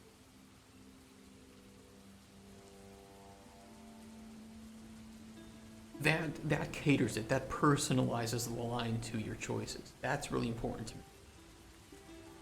Not just, hey, here's response to your choice. That's kind of cool, but hey, here's exactly a response that makes sense for a unique scenario in that, right?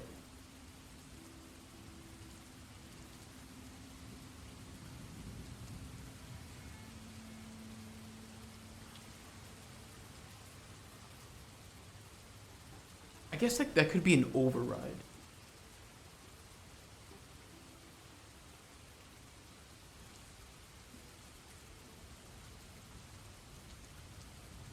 Like, we would almost have a set of overrides for this aspect of it. And if an override fits, if, hey, there's a poison override and there's a, I don't know what there would be, poison override and erection potion override, I don't know. Then we can call that specifically and segue it in. Or if there was a you didn't give any potion at all.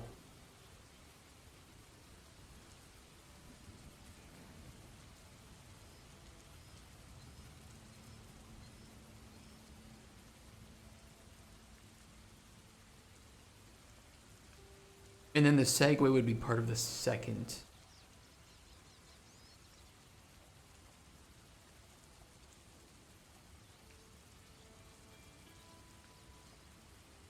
That way we could always say something for that first part regarding the potion if there is that. It was like, oh, hey, I really could have used that potion, but whatever, it is what it is. You know, they're kind of a little bit miffed, but not. That way we can just say something and then it's like, oh, and about that other thing you wanted to talk about. So we always have one response.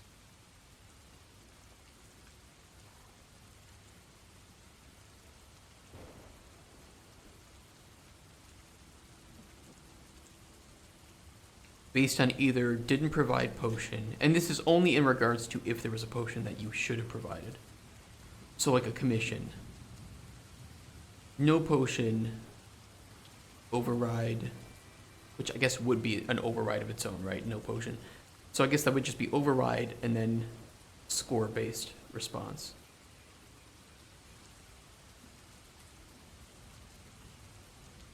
And we could say within the overriding response, should we also say the actual response? Because that's just an option we can do. It's like, yeah, you know, that potion turned out to also give me an erection. So that was interesting. Your potion worked well, though, and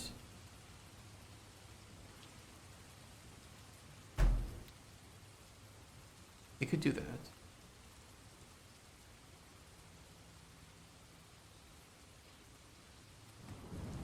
There won't be erection potions, by the way, in Cauldron Chronicles. I don't think there will be.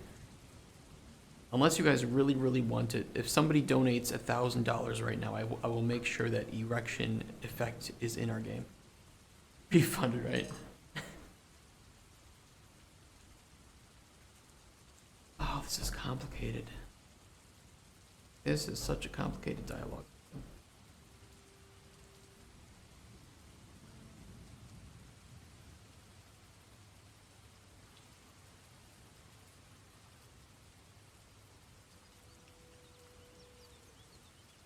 There's almost a case to be made for this system now. After I think about it's just easier to say, okay, this, and this exist, so give me this response, A. This and this exist, give me response. And just write each of them individually and carefully.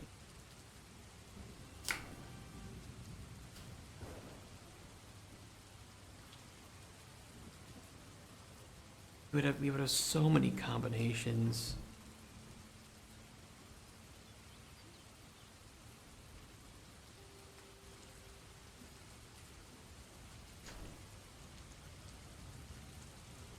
It could almost help to write some of these scenarios first and then make the system after we know exactly what each of the so like we would make this system first with the responses, and then we would find a way to clean that up and make it more efficient, because it's hard to visualize exactly what it all is going to look like right now.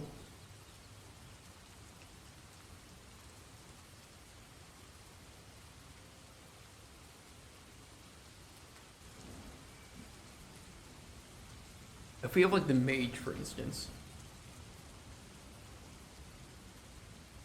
we can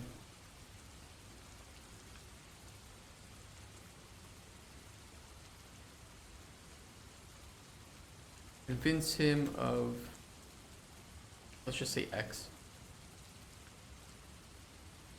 We can convince him of something.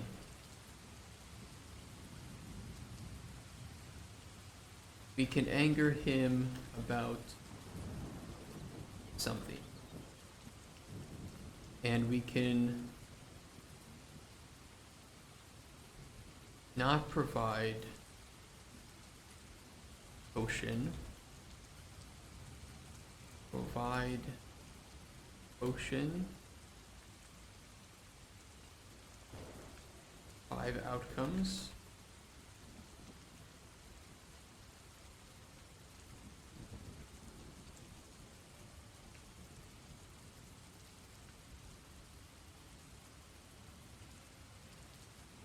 Unique potion responses.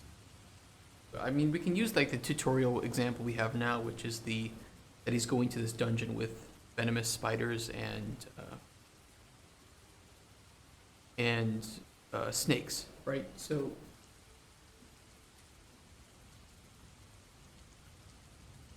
and right now he can live, right? So if a NPC ends up dying, we don't need to write anything for them because the NPCs die. But we might trigger another NPC story or whatever or stage based on that character dying. So for instance, maybe there's some other,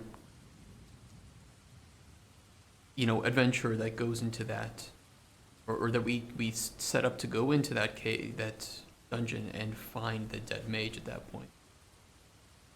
Let's just say the warrior right now, because we have this mage, warrior, thief kind of trio. So we could say, okay, trigger warrior stage, mage died.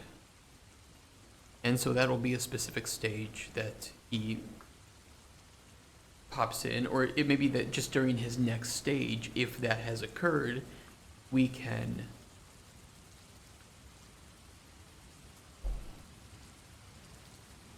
have a response for that.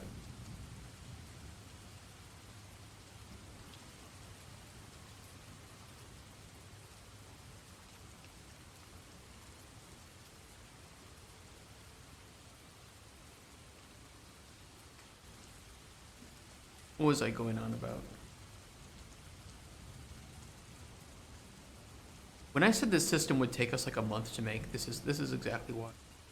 Because this is going to be, I want it to be one of the most complex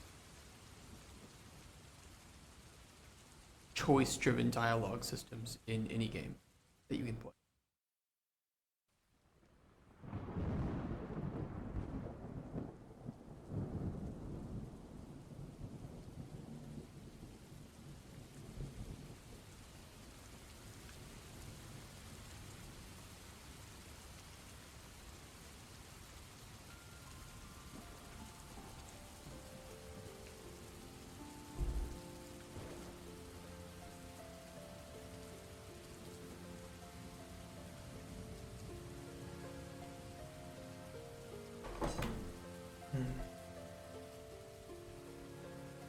I was thinking it'd be cool if both the warrior and mage wanted to go to the same dungeon, but because we can determine, we could randomize which one shows up first, and you could get either of them killed in that dungeon, then we can have responses for the other one based on that outcome.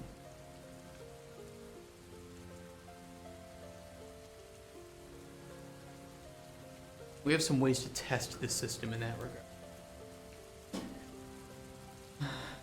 God, there's gonna be so much QA that's needed for this game. Testing every little choice. Similar to what Larian went through with Baldur's Gate 3.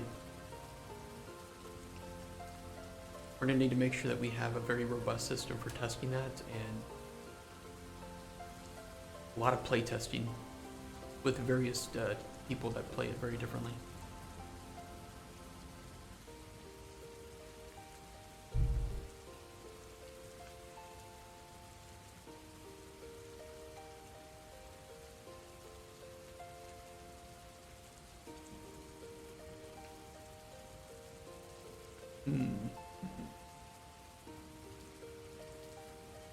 Yeah, we'll do like his main story here is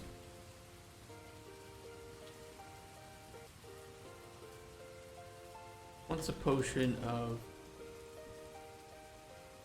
health and mana for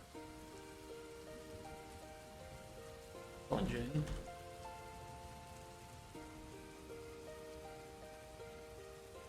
Optionally give of invis and just poison or creature. So let's say we can have like a unique potion response. We'll just do one for the moment, a unique potion response if you give him poison.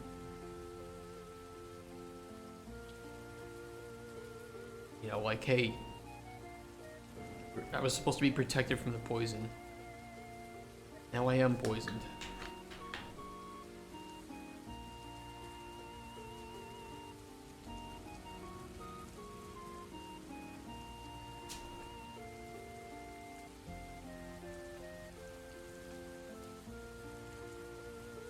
It was like, how many outcomes do we have here? If we had to multiply.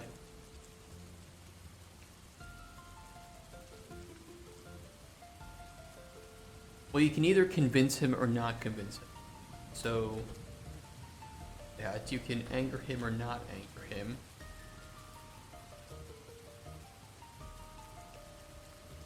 Not providing potion is an override for provided potion, mission potion. This is 5.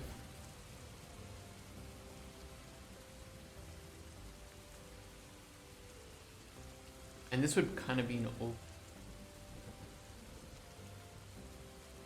We'd have 20 and some overrides.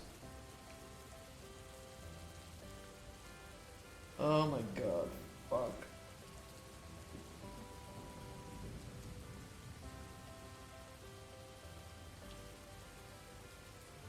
It's so much writing. So much. And like, we also want voice acting too, so consider that.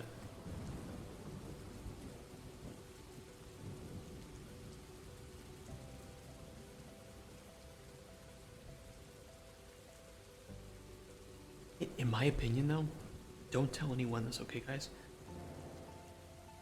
I think if we go to Kickstarter at some point, I will try to, be to raise money for voice acting to some extent. Because voice acting's expensive, and I think that can be one of our primary stretch goals, is to get money for voice acting.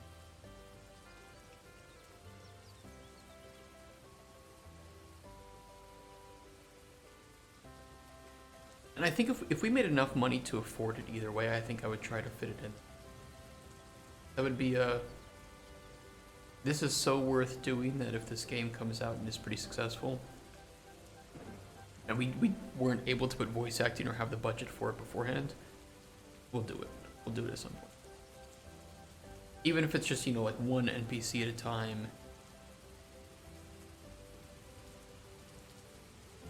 Let's take it slowly and carefully.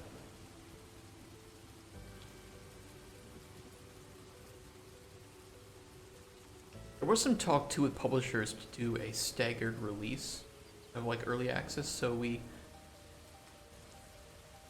focus on the parts of the game that are more easy to do, or I guess just cheaper, right? Really what I mean here. And expand it over time with new biomes and then new characters. That way the money that we generate throughout early access can be used, well, of course we can iterate and fix certain things. But then we can say, okay, we know that it takes this much money to make a new character, so as that money comes in, new character can be afforded, make new character. And same with biomes, right? Because the people working on the narrative are different than the people working on the biomes, so we can work on these simultaneously. No problem. For the most part, there's a little bit of overlap with like animation and character modeling, sound design, but narrative is mostly separate from level design and 3D aspiration.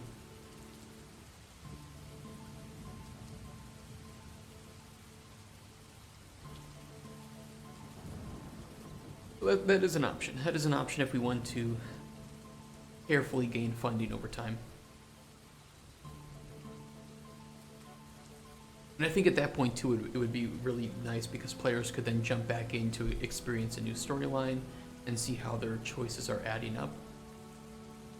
But you'd still probably have the best experience with each of those releases to start a new save. So it would be like a, okay, don't jump back in for every new character unless you really want to. Wait for like a few characters to be released, make a new save, play up until you run out of content, then do that again after a certain number of characters.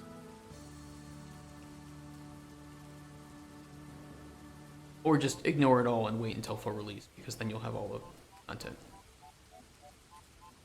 But yeah, if we have 20 lines here.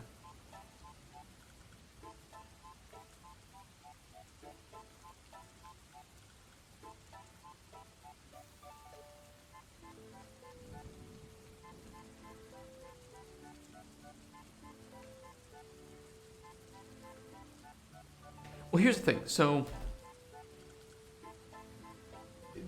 this is really, to me, it's a question of the design, of how much work do we want to put on the designers here, and how much do they need to organize? Because for localizers, and I would say to some extent the voice actors, if you convince Mage and anger him, or if you don't convince Mage and anger him,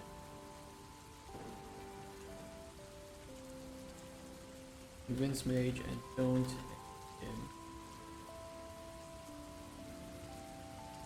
don't Mage, don't. This is our 2 times 2 options here, right? We have these 4 outcomes. There is overlap in the words that are being spoken here, right? Assume that convince Mage, anger him, don't convince Mage, don't anger him are just lines of text. Localizers can just... There is some languages where you can just kind of... Okay, you convinced him in this one, you convinced him in this one, that's the same kind of words to write here. So it doesn't cost anything extra because they can just reuse their work.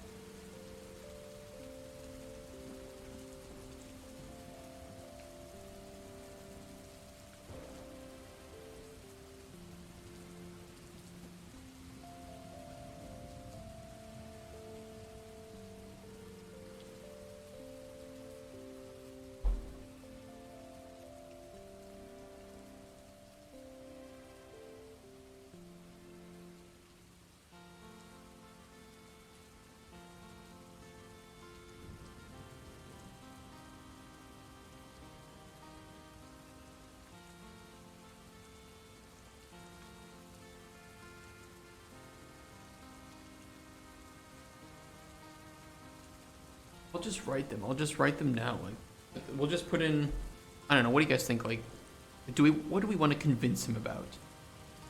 Maybe he doesn't like the taste of bananas, or he doesn't think he'll like the taste. So we can convince him that, no, bananas are pretty tasty, right? So we can convince him about bananas tasting good. Okay. We can anger him about something.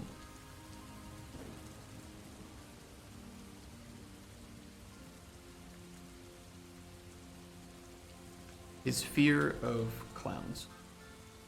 Okay, these are just examples. I'm gonna write all the responses that we would have for every single thing here. And then we'll try to find ways to clean that up. Or if we can't clean them up, we'll just do it this way. Just go flag by flag, combination by combination, and write something unique for each of them. Because really, this is something that I need to sit down with a narrative designer, somebody who may have more experience with this, and tell them my goal, hear what they would do, and then I can make the system to accomplish that.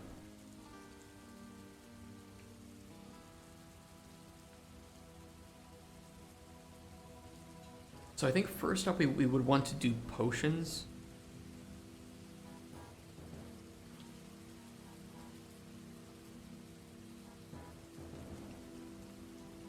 And this will be for override.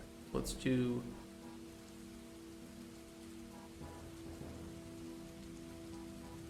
no potion.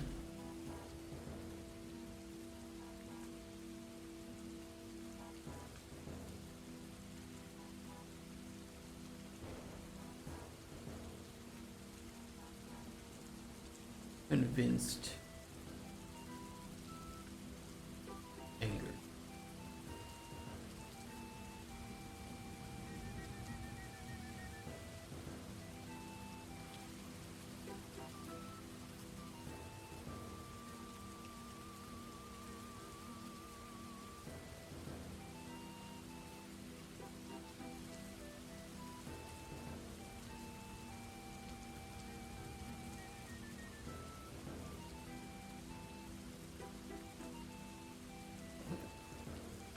Fuck you.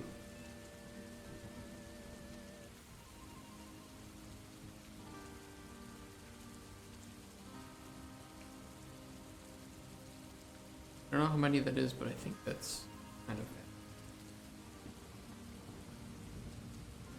unconvinced. Is unangered a word? I mean, I don't really care if it is. I'm gonna use it anyway. Unangered. Not endangered.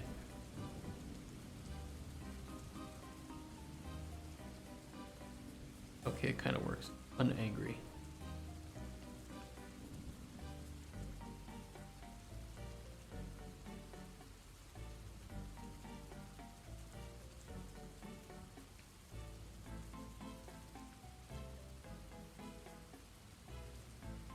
Basically, that covers this. Then we need to do 5 times this, and then this, and this. So it's not 20, it's 28 combinations.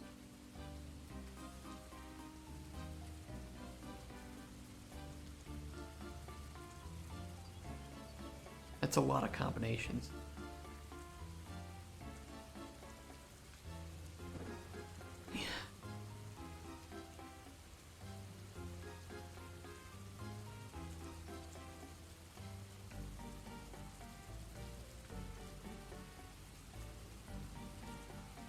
Let's do it.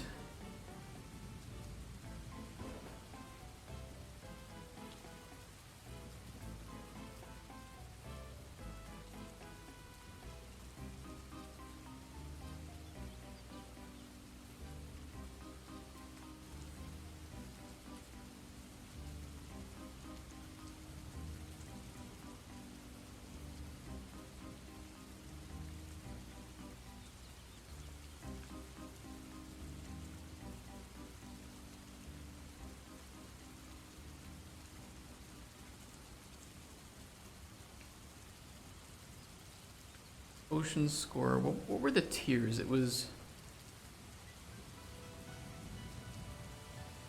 What were they? It was like terrible, bad. Something, something, something.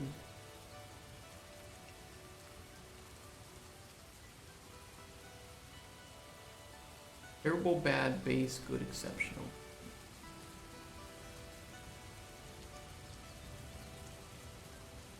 Terrible, bad, base, good, exceptional.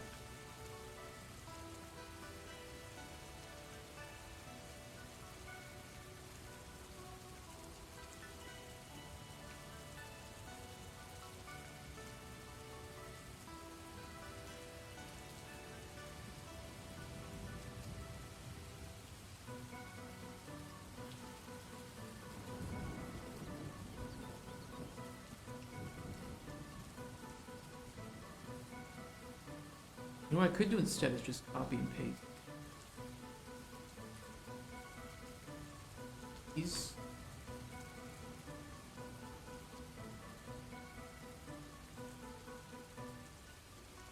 Two.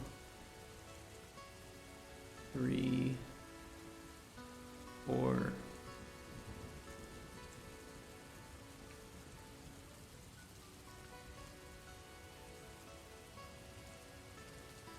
Potion score.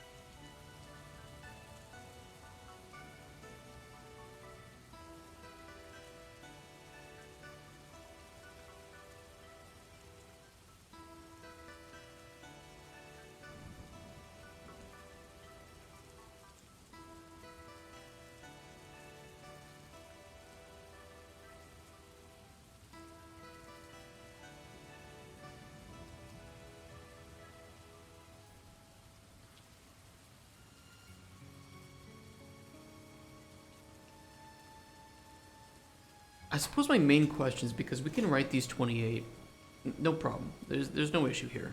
It's just time. Well, which time is an issue, right? Time is money. But I imagine that, you know, you would have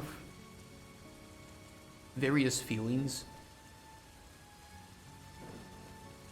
For instance, if you did give him poison and he was somehow alive.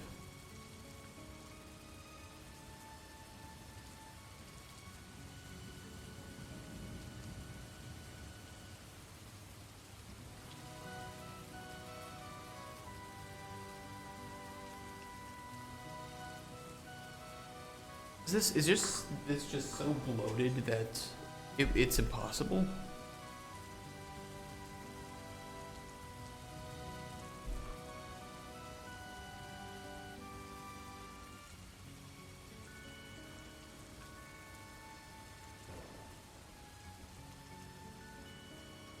Because you would have the case of where you have so many smaller cases of things that can happen. That might change the attitude of the person, that especially with voice acting, that's very hard to convey. And you would have some poofs of immersion when they're angry at you for giving them poison, and then they just answer questions about their backstory and are like super into it, right?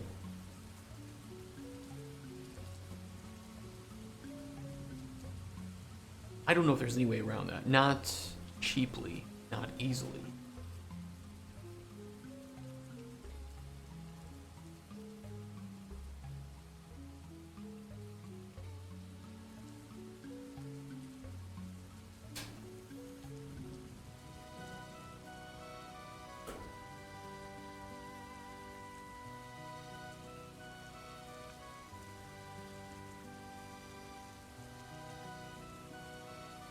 Plus 28 sets of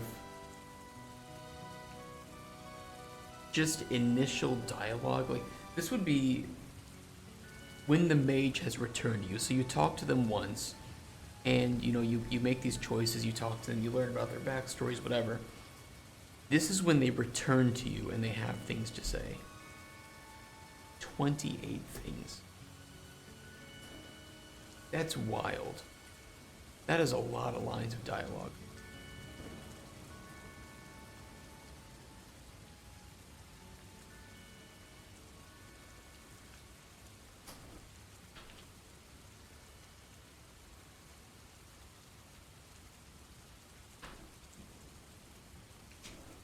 And that's just for one NPC stage. And that's the thing that they say to you about how your potion went and how their adventure went. This doesn't include like their backstory or anything.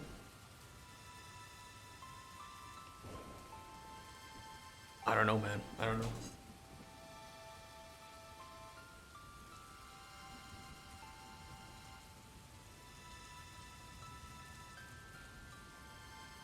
How long has this been in here?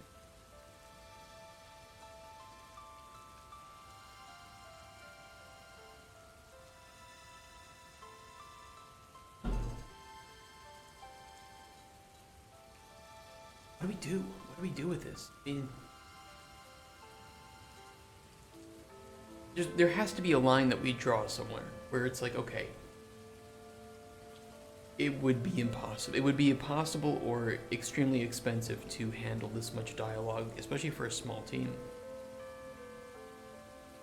Handle this many specific cases. I mean, the testing alone would take ages. The multiple narrative designers working every single hour to organize all of this.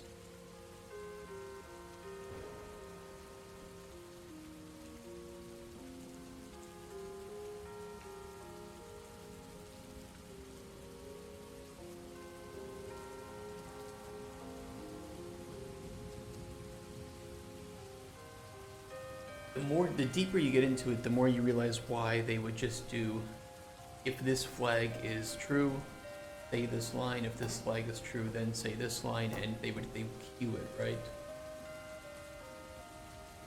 number one, it just makes it easier to organize, and number two, you don't have to have the segues for voice actor.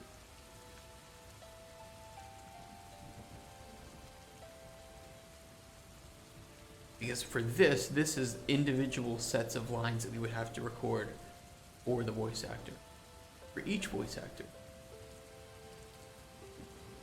That is so much bloat. That is so much bloat for the game from the production side and for the budget.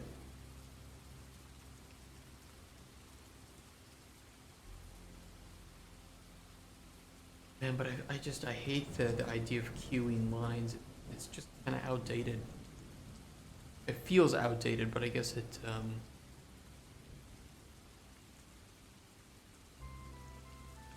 it's very much in line with the date because it's still just a very smart thing to do. I think even Baldur's Gate 3 had that too, where you would queue lines.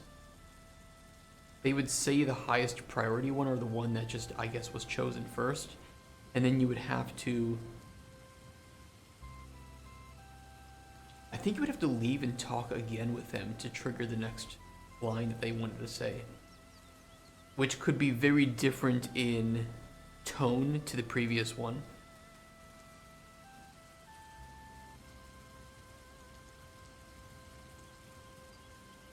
Because anything deeper, while you could design it, while it could be done, it adds so much more work to the game.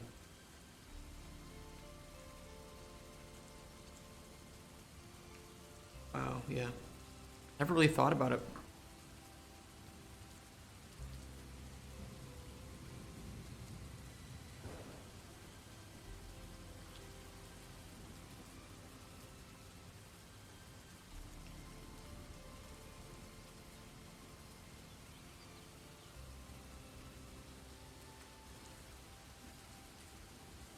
Maybe that's why I kind of got burnt out and I didn't really burnt out, but I guess I just got overwhelmed by the idea of writing this choose your own adventure story.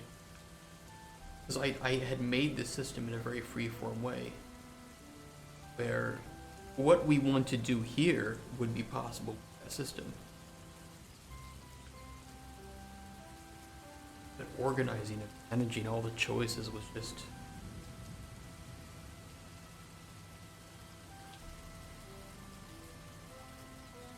too much work. I think for what we would want to do, the queue system is probably the best. If I make a sacrifice, because I think we're gonna have to make a sacrifice.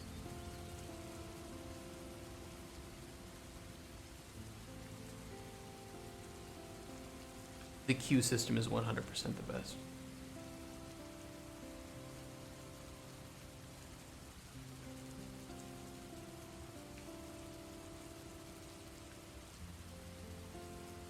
Because we don't want the player to have to speak to the NPC multiple times to learn about these things.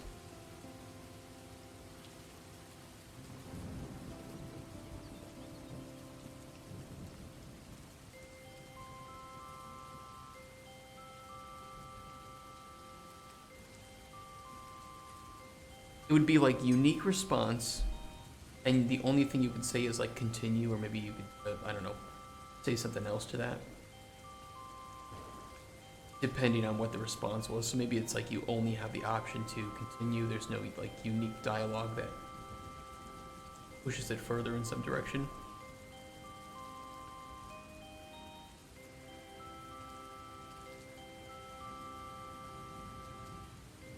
Commission outcome, which I guess the unique potion response would be the outcome potentially. But I guess you could put poison on a really good potion, so.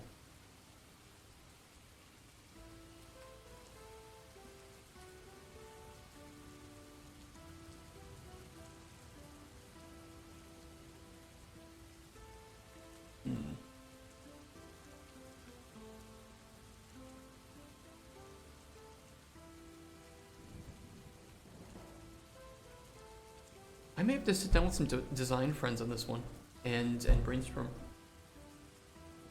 Especially narrative designers. I gotta talk to some.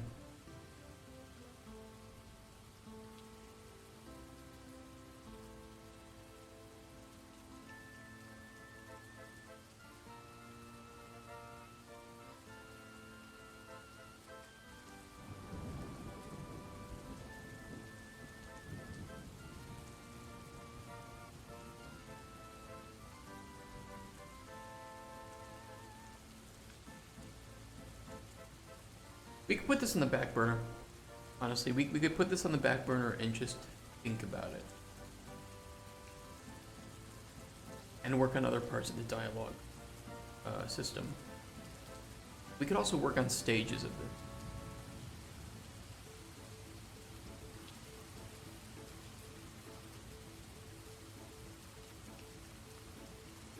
But I think we do need to make a system here where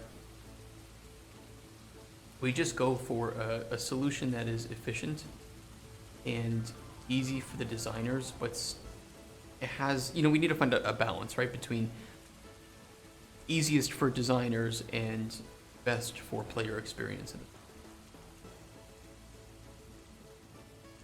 We know our goals, and our goals are unique responses to various outcomes and choices that the players made. We just don't know how to reach that. It is a known unknown.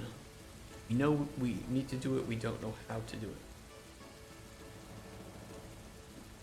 And that's exactly where you set up some meetings, you talk, you brainstorm it, find a way forward. What would come after this? Event triggering. It kind of is.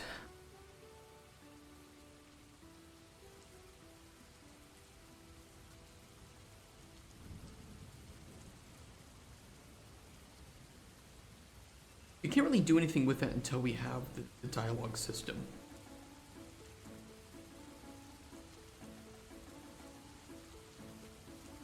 We have NPC scheduling, right now it's just set to a 1 second delay, right?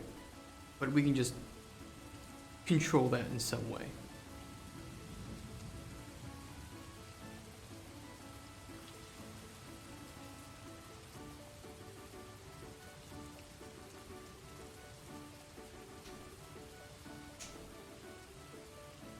What a challenge.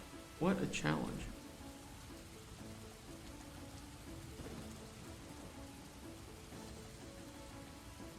I mean, I could work on like the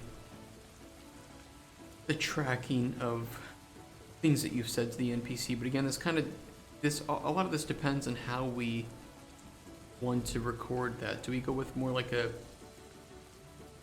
Divinity, Baldur's Gate style, just log of actions of events? Divinity 2 journal.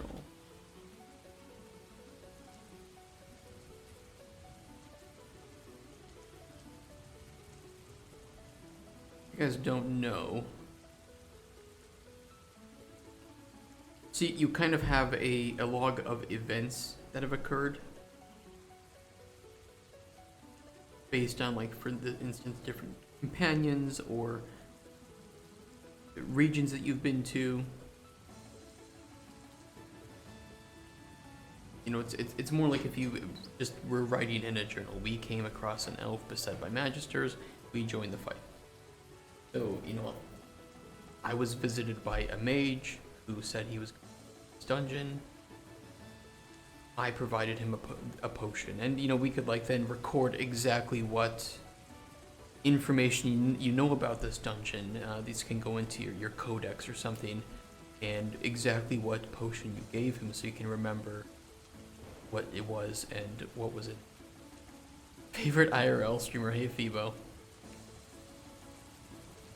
Am I an IRL streamer though? I guess I did stream some IRL from Digital Dragons, didn't I?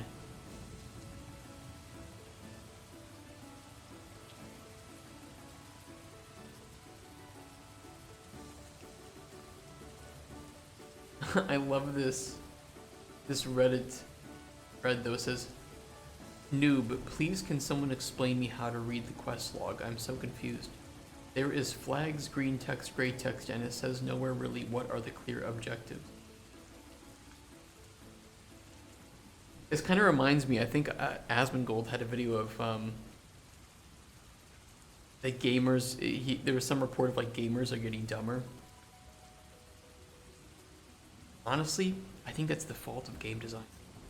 If you ask me, it's because we keep making things easier for gamers, and the expectations for things like quest markers and obvious hints of where you need to go are, if you don't have them, your game gets, people get frustrated. But I think that we're essentially coddling gamers as designers. It went super well. Yeah, Digital Dragons was super great. We met a lot of great people. As I expected, we didn't get our funding there, but we do have some good leads on people who might provide that funding. And I just need to catch up with them over the weekend and set up some meetings. So it's not like it's a for sure no, but it wasn't like, it's not common that they're just there to, hey, yep, you want it, we'll sign the check right here, there you go, have fun. So it's not a for sure no, but I don't know if it's going to end up with a for sure yes. Put it that way. I just can't say for sure right now. Happy for you. Thank you so much. Yeah. It looks like, if anything, publishers are willing to spend about maximum 1 million on Cauldron Chronicles, which is pretty good. That's way more than I ever thought they would be willing to dish out. But I think we also need to provide a bit better product for them. We're still early in our prototypes. We're pre-first playable. And I think at the very least, I'd like to have the first playable, because I can't really estimate our budget and our timeline any more than we already have. Because I don't know if dungeons will be fun. I don't know if potion combat will be fun, because we don't have it yet. So it would be great to get paid earlier, but I also think I'd be, that would be very unwise of me to rush towards that without being prepared. And I'm not prepared. Yeah, the potion combat.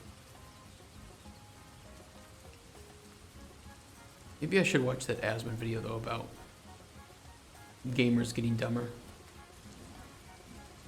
That's something that I felt for a long time. Is that the more we coddle players, the more we give them very obvious hints about where to go and what to do. It's just going to keep building up to now if you aren't telling players exactly what to do in the game, then they get mad and cry. Can you prototype the smallest version? Well, that is what we want to do, right? Like, we don't have potion combat at all yet, so we need to prototype it. And same thing with dungeons. We don't have those yet. We don't have potion combat. We don't have any enemies.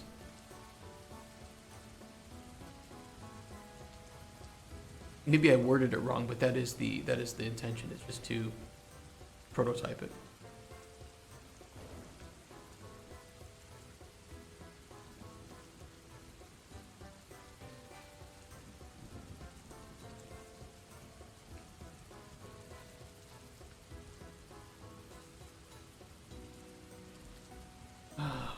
Yeah, I gotta think about this more. I gotta talk with some narrative designer friends about this one. Oh, no. The intention is to wait before really seeking funding. So keep working on the game and prototype the things we need to prove are fun and we want to make, or they're not fun and we should remove them from the plan, and then really start to seek the funding. So finish first playable and then make that huge push. Yeah, that's the intention. Yeah, give me money and then I'll tell you if it's fun or not. Yeah, come on, pay up.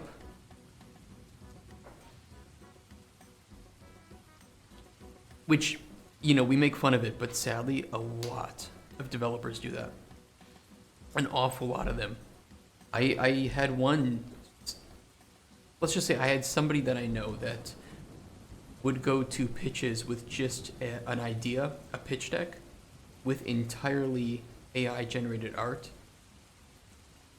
and a very, very ambitious idea that he would use, because his logic was, we will promise a game that sounds really good and is worth a lot of money, and then we'll just cut out the things that don't work, but we'll still have the funding for that larger game. So think about that. Essentially, we're going to go lie and bullshit the publishers about this game idea, and we'll just remove the things that end up not working or not being fun.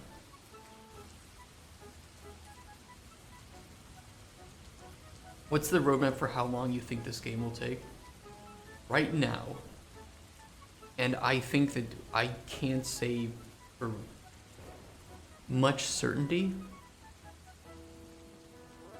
that we're looking at, with a decent team, 7 months for the first playable. Although I'm gonna try to do as much as I can on my own until next April. And then if we have this many people and the funding for vertical, we're looking at, what is that, 9 months? So 3/4 of a year. Which I think is pretty fair for vertical. And then about the same amount of time for alpha. And then 1/4 shorter for beta. Because alpha's gonna be where it's meat. We know what we need to do, just meat. Add. Beta, polish up and finalize, and then buffer period is for any further polishing from any unknowns that we encounter throughout vertical alpha. Mostly alpha and beta, for any unknown. Like, oh, we thought we planned this properly, but we need to refactor the system a bit. That's going to take 2 weeks, so there's 2 weeks of our buffer period gone. And then we would start moving certain teammates over to the second project, roughly near the start of our beta period. Because we already have all the content in here, this is just going to be balancing, cleaning it up, polishing it out, fixing some bugs. And then we need to start pre-production immediately. Because like, this is pre-production, right? You can do it with very, very few people. And this needs to overlap here so that when pre-production on the second game is done, we can take the team from the first game and move them over to the second game without them being like, we don't have anything to do, so whatever. And then of course, if the game goes well, we can leave some people on to do DLC and stuff, right? Well, we don't know what second game, but you need to start pre-production of your second game before production of your first game is done. Around here, ideally, is when we would start it, is at the start of our beta. So we don't know what that is yet, but we would need to start it in this phase.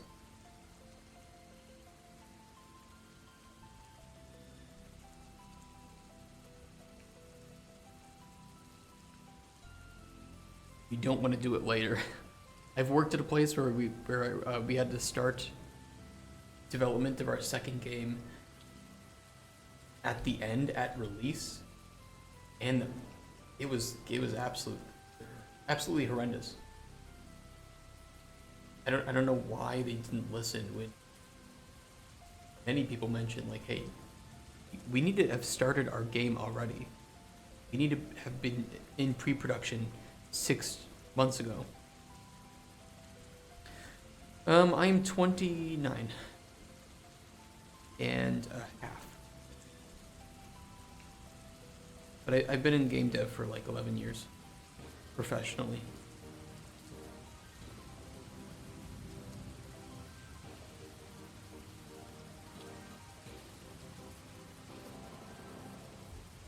Well, let's just say I got about like 11 years of experience, if we want to put it that way. Mostly with design, but I'm learning more production and biz dev as I go on, especially in like the past 3 to 4 years.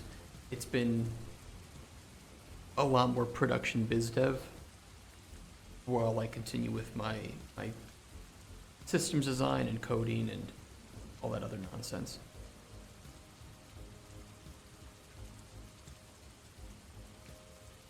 Okay. Okay, what was I doing? I cannot go any further with the dialogue system right now because I don't yet know how I want to do it. I'm going around in circles thinking about it. That's okay, by the way. It's okay to get stuck. We know that we need to accomplish it. We know the goals that we have. But I need to sit down with some narrative designers and see if what we want is even possible in an efficient way.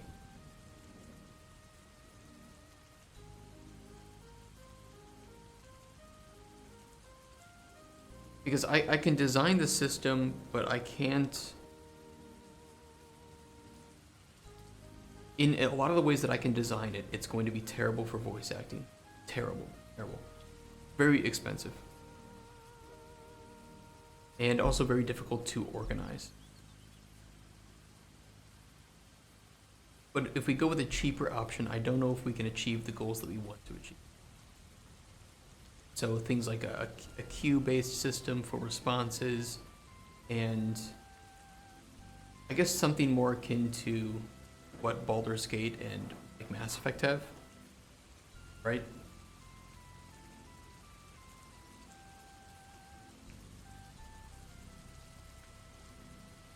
Doge is dead. Is Dogecoin?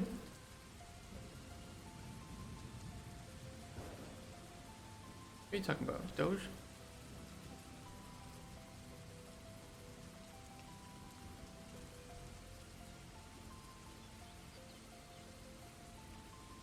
Oh no, the dog. The dog of Doge is dead.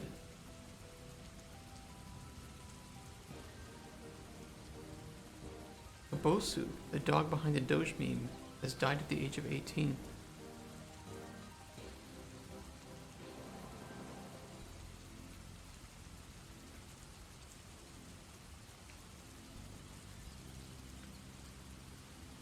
That's really sad.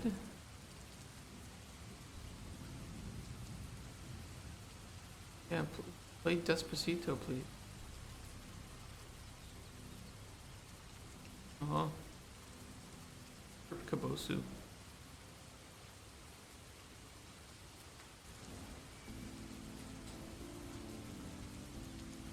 Very much rip.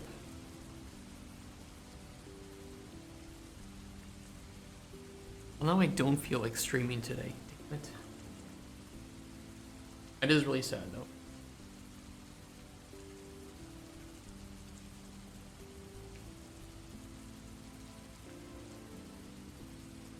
I mean, do you think players would be? You guys can be the players here. If we had to go with a simpler system that we know is just easier to accomplish, does it heavily diminish from what was promised? I mean, of course, we haven't promised anything because fucking prototype, right? Everything is subject to change at this phase of development. Except, I suppose, the core premise, right? But the depth of choices was something that I've always wanted to achieve. And right now, keep in mind that this might change based on any discussions I have. It's looking like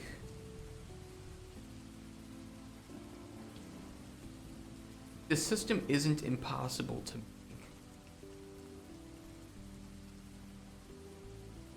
It's just going to be impossible to organize and cost a ridiculous amount of money for voice acting. And to some extent, the localization of that then.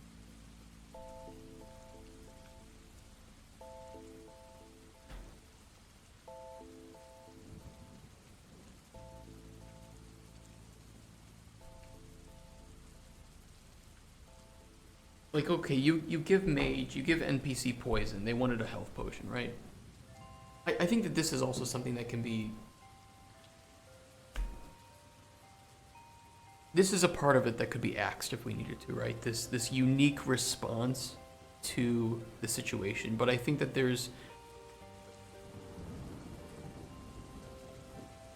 we don't have to do it too much. Let me put it that way. if you give a health potion to an assassin who wants poison, I think it's kind of funny if we have something that's unique for that response.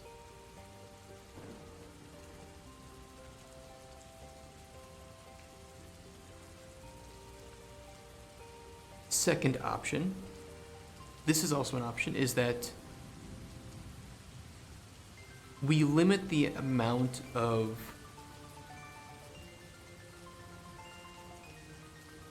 response to your choices. How do I word this?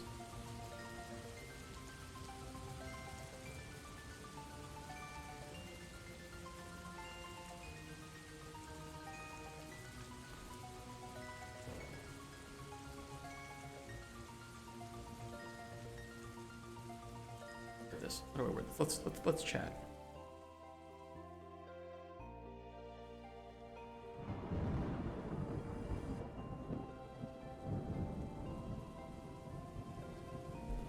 We have NPCs. You can provide them potions. The potions you give them change their fates. That's tagline, right? That's the core of the experience to this. That is what we put on the box, on our elevator pitch. That's what we need to do, regardless of everything else. The second thing I wanted to dive into were these morally gray, or, you know, to some extent, morally gray, ethically difficult, kind of human / philosophical questions, right?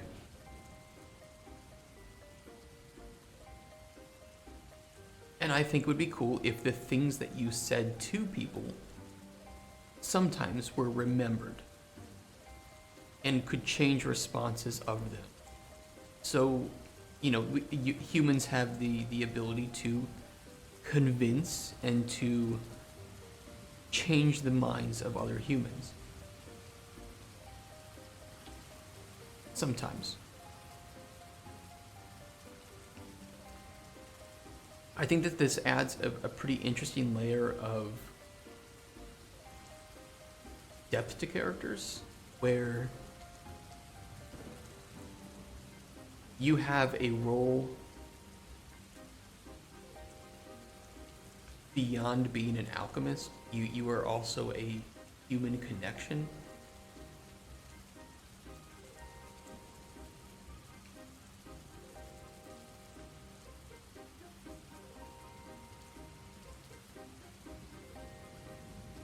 And I think this ends up making the dialogue two-sided, right? Because when you have the one-sided dialogue, it's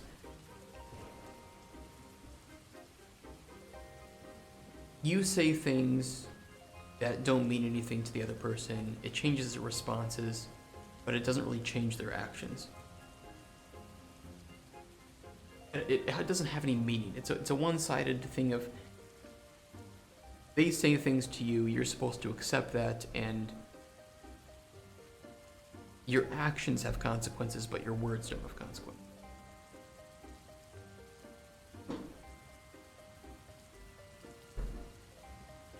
And that to me is boring.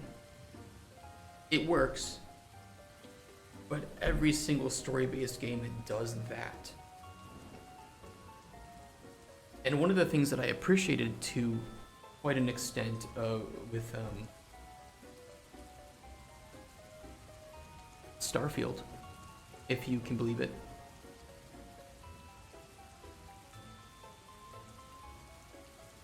was an unexpected appreciation for small things that you would say to characters being remembered and changing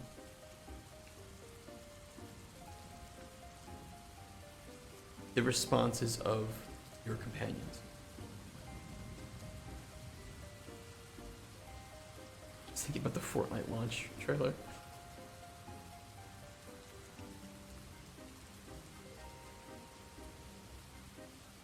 Yeah, actually, speaking of trailers, I haven't seen the new Elden Ring DLC trailer yet. We could watch that on stream later. Especially because today I feel like I've kind of hit a brick wall, and I need to think about this. I really need to put some thought into our dialogue system. This is going to be arguably one of my most difficult tasks from a systems design standpoint, it took speed games, but also the most important. Like, this is the core of our game. And I talked to a lot of publishers, and a couple of them have mentioned that, you know, they want to see more of the games focused. And I agree with them, 100%. And I think that the focus for our game is the NPCs, is the dialogue. This is the most important system. And we have the opportunity to make a unique selling point by providing the best that we can, and one of the best in the industry, dialogue systems that is choice-based and allows you to change the fates of the people that you talk to. But this is very much out of my wheelhouse.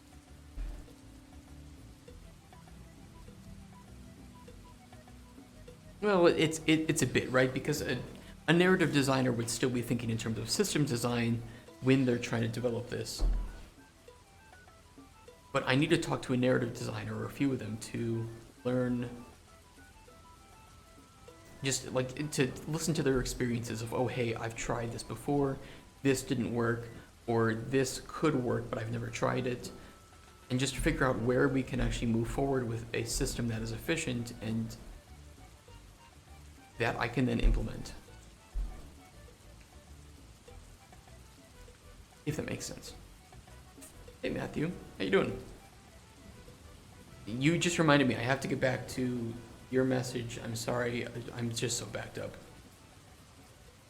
I haven't gotten back to anybody that I met at the conference yet because I haven't had time. So this weekend is going to be just AFK and old school RuneScape and responding to emails and sending out information. We'll see how it is. The conversation right now is about the narrative design of our game. And I think I've hit a bit of a brick wall in my brainstorming of how we want to have the game remember choices. Because of course we know our goals, right? We want, oh, if you tell an NPC this, they'll remember it and it'll change the way that they act towards you. Like, these are high level goals. This is high level design. But now when we think about it from a low level design standpoint, how does the system work? It gets really complicated.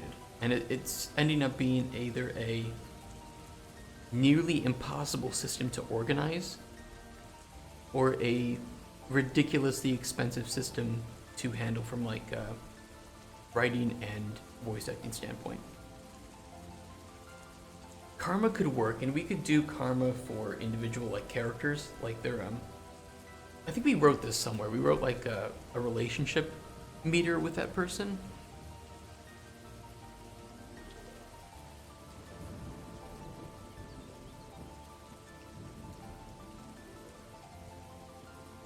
I mean, it's not impossible. Let's put it that way. That can be done. It can be done. But I guess the question comes down to, how many layers do we have on top? The bitch should have known.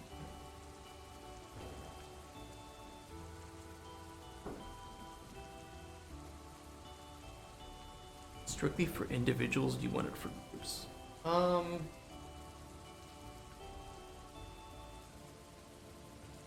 Both would make sense, wouldn't it?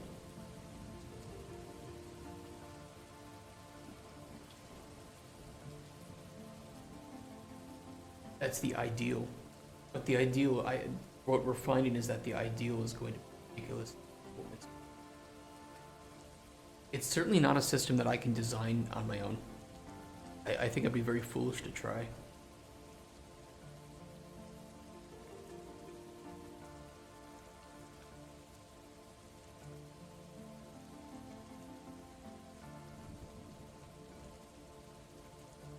If you do both, and you also need to think of how overall karma affects your interactions. Yeah, you're a piece of shit, then you should be able to interact with other jerks, basically, whereas if you're goody two-shoes, you want nothing to deal with. Unless you strictly only want React-based interactions. Right?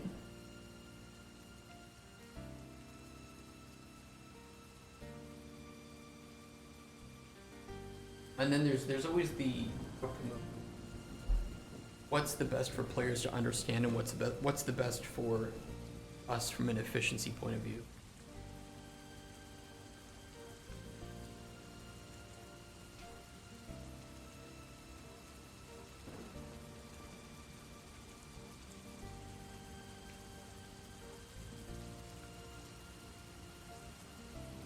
Did Hogwarts Legacy have something like that? But it's like we have, right now we have 5 potion outcomes, right, for an NPC. So they need to react to the outcome of your potion. But then what if you had said something to them prior, and it changed the way that they are going about their work, or they're looking, how they look at life. You know, other games handle this by allowing you to talk to NPCs multiple times, and they queue dialogue. So like Baldur's Gate 3, Mass Effect. For sure those games have a unique response to a recent event that is said once, and then you get that character's dialogue options. But if there are additional unique responses queued, you have to exit the conversation and come back in and get that new response, that new unique response. That doesn't necessarily work for our game, where you're only really probably going to talk to that NPC that one time when they show up to your hut, right? And it would be kind of weird for them to, oh, I have your potion ready, and then they're responding to something else that happened before you talked again, right? It seems unnatural for our case scenario. It's like, okay, we could queue responses and say them back to back based on different flags. That's not impossible, but it also feels kind of weird in that. What if you gave a poison to somebody who wanted a health potion, but you also convinced them to do something good in their life or whatever, right? Now you have a situation of where they're angry at you for giving the poison, and then they say, oh, and also, you know, thank you for telling me that really nice thing. It meant a lot, and I think I'm looking at life a bit differently. It's like the juxtaposition of these two things could blow up. Break this down on a graph-like board and figure it out. Well, it's true, but I can set it up that way, but also we would have to design it from a systems point of view. I can do it, I can set it up to work point to point, but I don't think that it works from a system, and I don't think it meets our goals. We would essentially end up with too many variable responses that the amount of voice acting needed for one interaction would bloat the budget like hell. Well, we're trying to do the paper design right now, and what we're ending up with is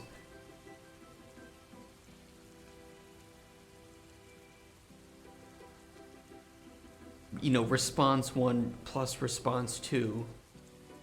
Or, this was, if you wanted to write unique responses that blended choices. So I think the way we said it was, thank you for the potion, and also I appreciate what you said previously, or thank you for the potion, and also I really am still upset about the thing you said previously. This is a combination with a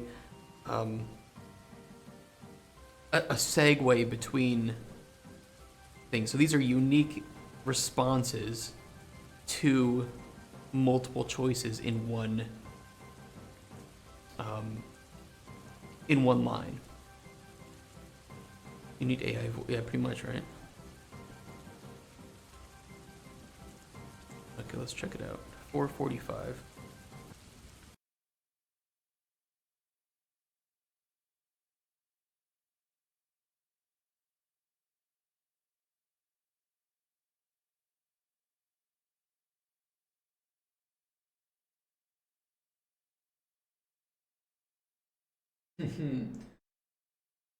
You know how much work it would be to make this?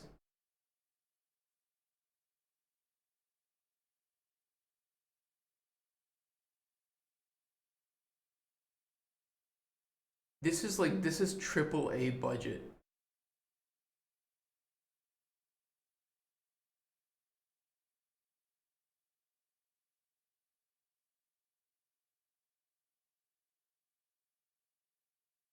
Oh wait, hold on, I'll show you guys. Sorry. You guys couldn't see it, sorry. Now that you can see it, this is a AAA budget level of detail.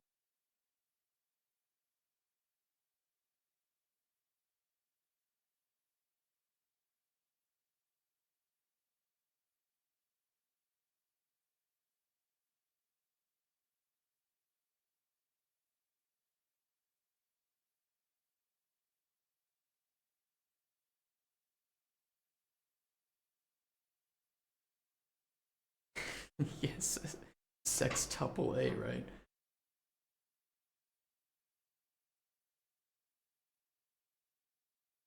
I mean, this is no, it's you're right. It's worth seeing. You're not wrong in any way. Um, but this is also a, how many people do they have working on their narrative design, and how can we achieve something that is decent with some tiny portion of that?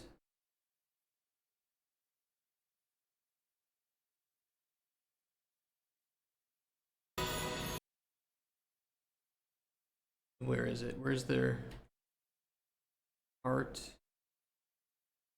I mean, here's their engineering team, right? So, Jesus Christ, the number of producers. I mean, that's how you do it, though. That's how you do a game this big.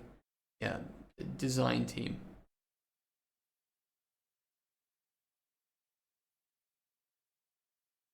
And they had code development.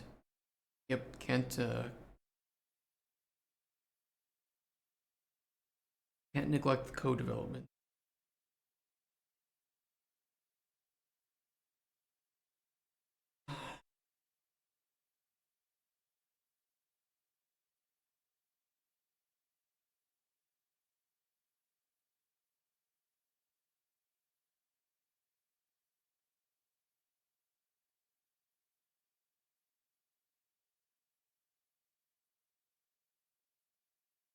I mean, this is more like their quest design, though, and quest design is a bit different from the specifically narrative.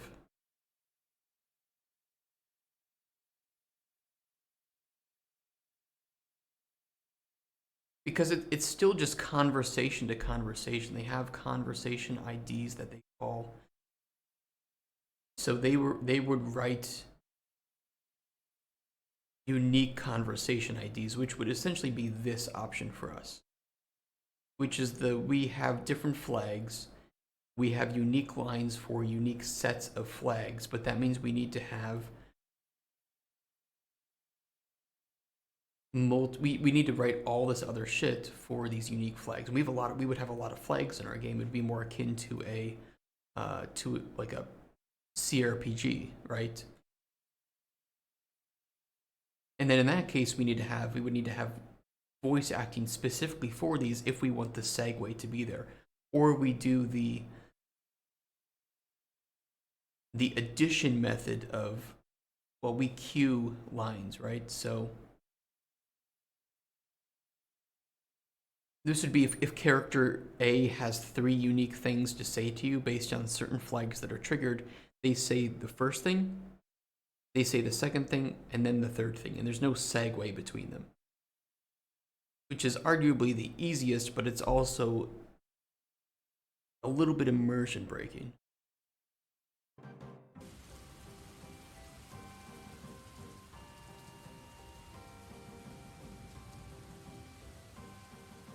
This is really in depth, though. It's really cool to see how they've done this. But my lord.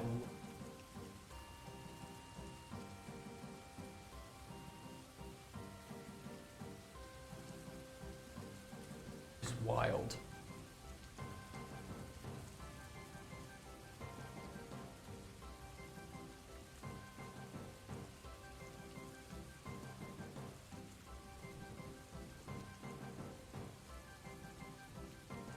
There's so much QA for this too. Holy shit.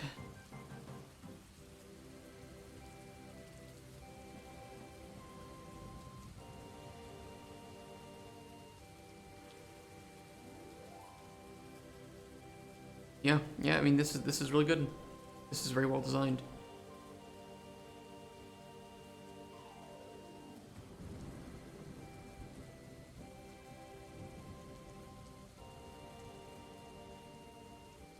But it's definitely more of the mission design than it is of the narrative. They didn't have a lot of like choices that you could make that would change what character said to you. It was very linear in that regard.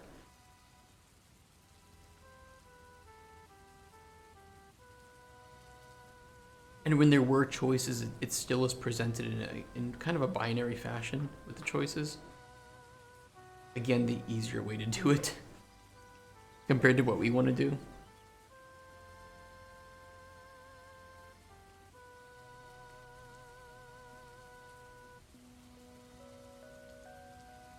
Actually, I like too that they put the architect here, like the person who made the quest.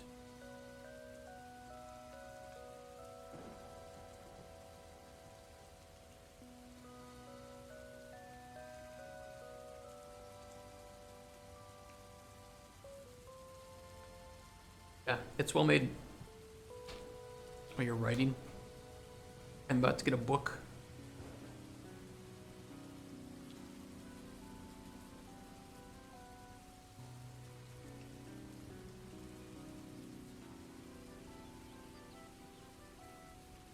You can actually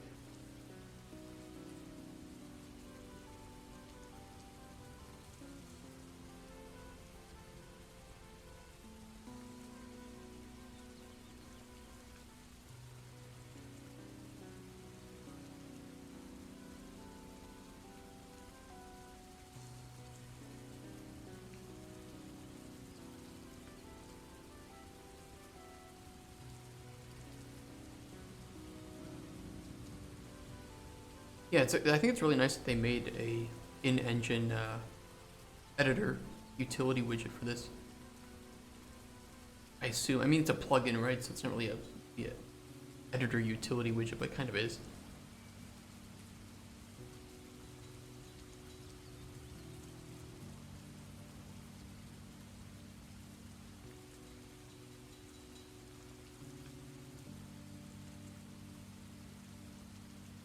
Damn, though, the number of designers that would have had to work on this is just...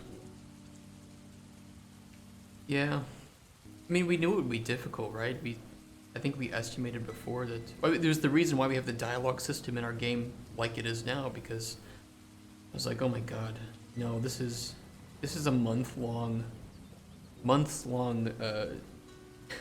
difficulty thing to make. But if we can make it properly, if we can just at least design it enough to know what we're trying to achieve and the right direction to move in, we will have solved one of our largest unknown.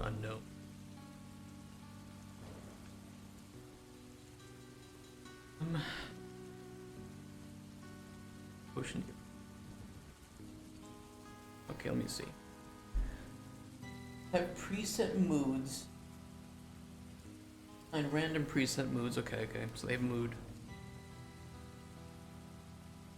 Preset dialogues for one. Another variable. Type of potion given.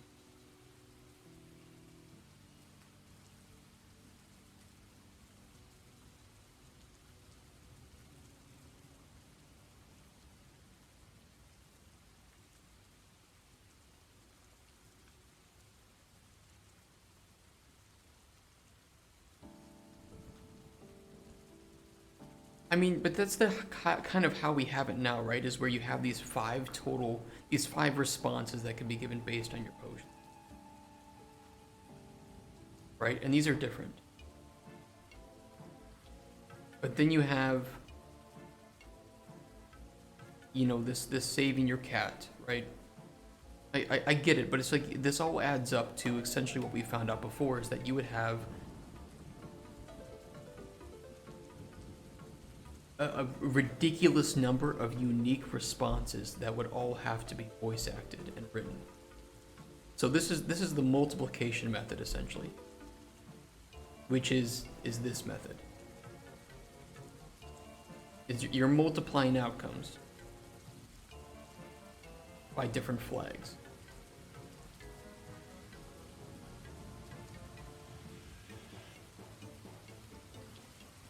which is arguably the easiest thing to do, but it's also results in the highest amount of work, especially voice acting, which is extremely expensive.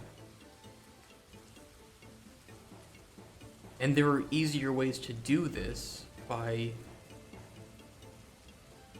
using segues and combining responses. So instead of having unique responses for each of the combinations, you have unique responses and you use segues to append the responses. So exactly like thanks so much for the potion and might I say, right? So that's the appending.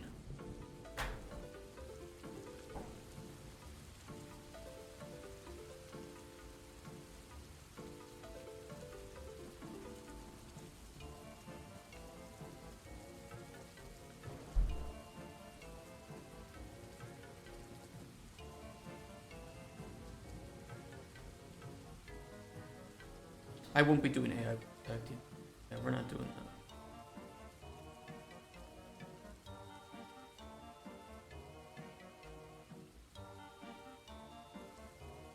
I don't need the voice acting for prototype, but we're not gonna have it in production. It just doesn't align with our values as a company, so we're not doing it. I don't see how it gets 8 possible. I don't see how your math is 8 with that, unless you're doing the appending option.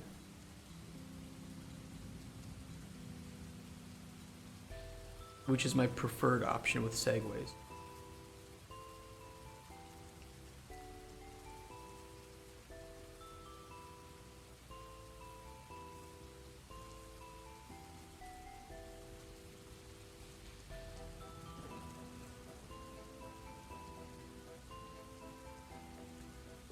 Because the moment you have like five different lines based on how the potion went, and you have different moods for those voice lines. So if you have 5 different moods,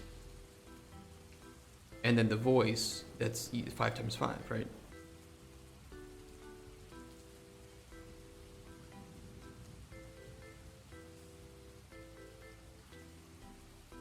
Yeah. It's like how many layers do we want to add? So if we have mood, that's another layer, right? Mood is one layer.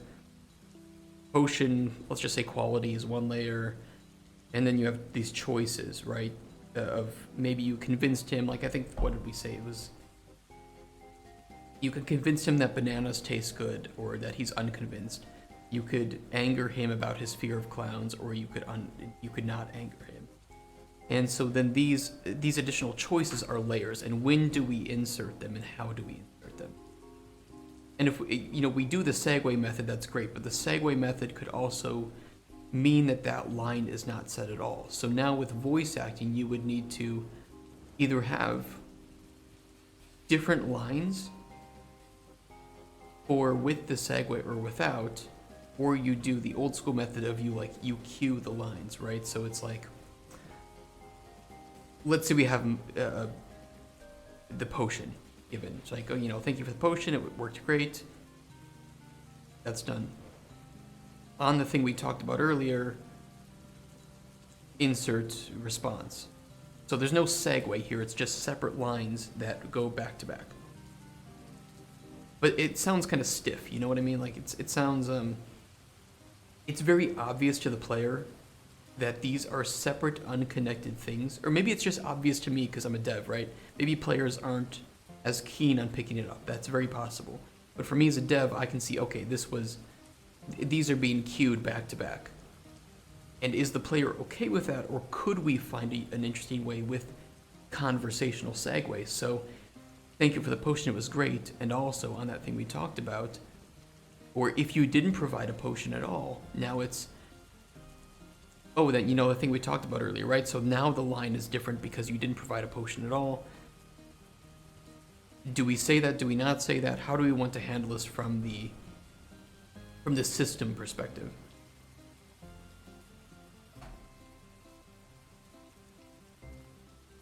And it's like every additional layer we add to it adds complexity. So we need to like remove as many layers as possible without making it feel lesser. That's what I'm leaning towards too, is just we go with the queue system of, if flag is raised, say this line. If this flag is raised, say this line. And then you have your dialogue options of you know, normally talking to them and getting responses, right? Which it does suck. It does suck, but I don't know if there's a way to do it with the pool of dialogues. Well, you know what I mean? Like, so if, let's just say you have Mage come to you, right? Mage comes to you, he's like, oh, hey, what's up? You know, I need this potion, just like we have in our prototype right now. And you provide him a potion, you learn about his backstory, and you convince him that bananas taste good. These are just an example, right? But this would be something more important to his life. Like maybe he needs to go find his daughter who ran off at a young age or something, right? But let's just say for the sake of it, you convinced him that bananas taste good, and that you kind of made him upset when you made fun of his fear of clowns.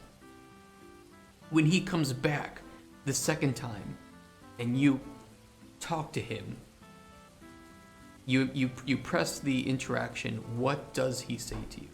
And how does he say it? So if you made him angry, does it change his mood, or does he just have a line that he says, you know, I really did not appreciate you angering me about clowns. But it's like, then you have this weird mix of negative responses with a potentially positive response of, oh, also, you know, the potion you gave me was really great. But so it's like, okay, you were just angry at me, now you're okay with me. And in this case, the multiplication method is the preferred way to go, because we can write a line specifically for when those two flags are set. And we can have the voice actor properly do the tone and write it uniquely for that scenario. But then you have the nearly double amount of work needed, especially voice acting.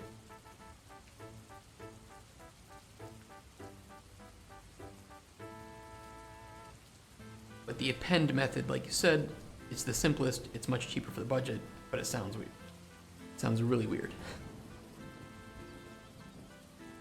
Even if we have the segues, it still is going to tonally be inconsistent.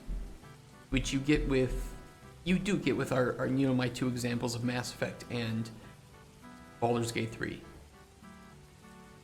You can have like a character be really angry about something, and then you ask them about something else, and they're like over the moon, they're really reminiscent and happy and euphoric, right?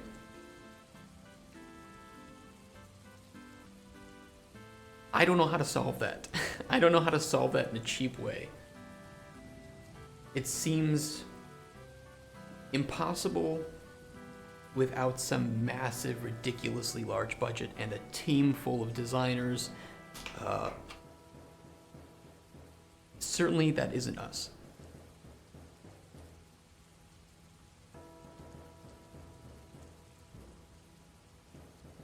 So what we could do is just remove layers. But if you have moods, then you still have potion responses, right? So you would then have, if let's say 5 moods, 5 potion responses, you have 25 options now of the things that are said.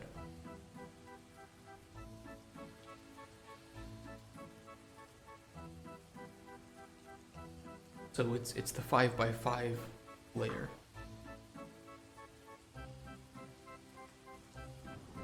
Okay, so like overriding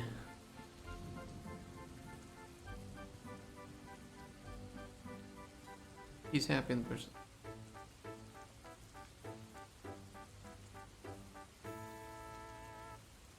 Okay, let me see.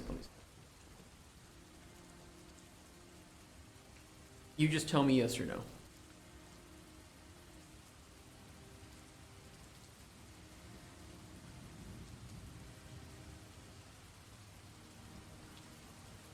we can just say like mood is like relation, right?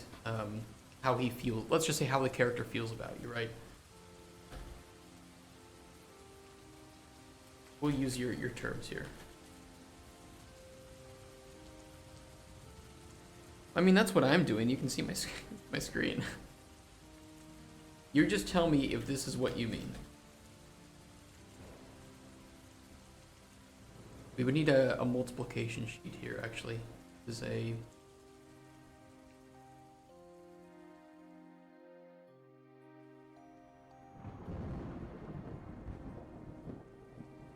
Terrible. What are they? Terrible, bad, base, good, and exceptional, I think are the ones we use. So it's like the resulting mood would be angry,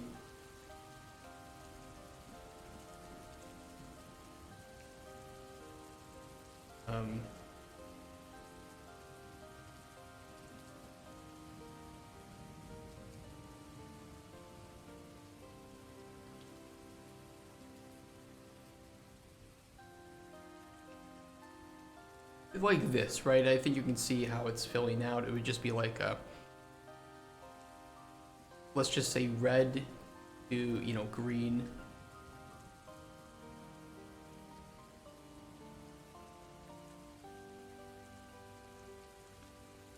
It would just use the 5x5 to pull from a pool of 5 responses. I guess is the way to put it, right?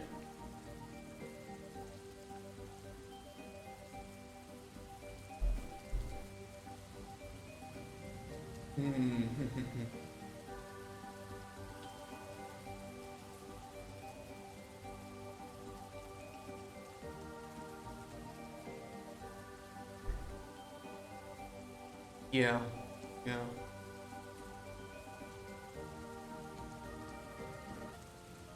But in this scenario, there would be 5 responses, right? And the way that you talk to them increases the, you know, hey, character like that, character dislike that kind of thing, so that changes their mood, and then you have control over the potion you give them.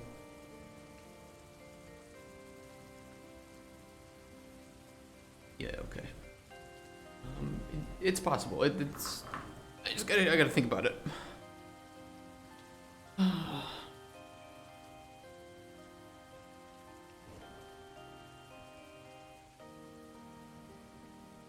It's the most reasonable system for if we want to have a relationship variable.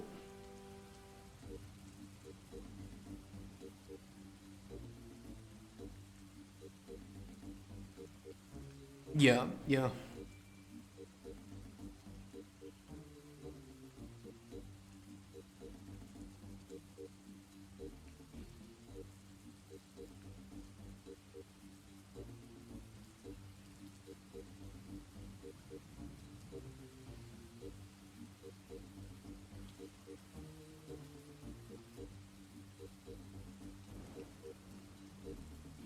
I know exactly what we'll do to increase their mood.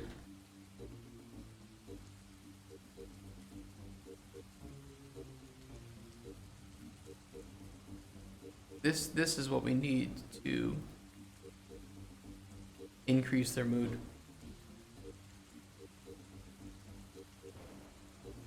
I'm kidding, we're not gonna have that. We're not bringing out the speech wheel.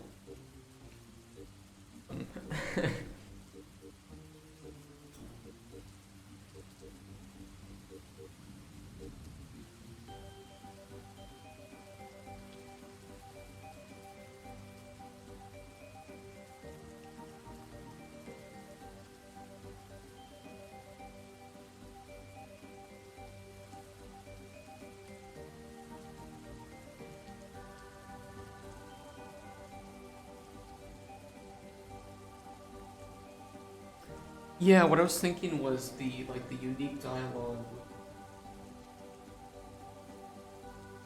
Like for instance, if you gave the assassin the health potion or whatever, just, you know, the example of we want a unique response to this thing. It could either override the chosen, you know, that could be the response override, and then we can put in something very unique for that. Some will come back. Yeah, some will come back. That's the thing of Well, that's exactly why they would have responses on how the potion worked if they come back.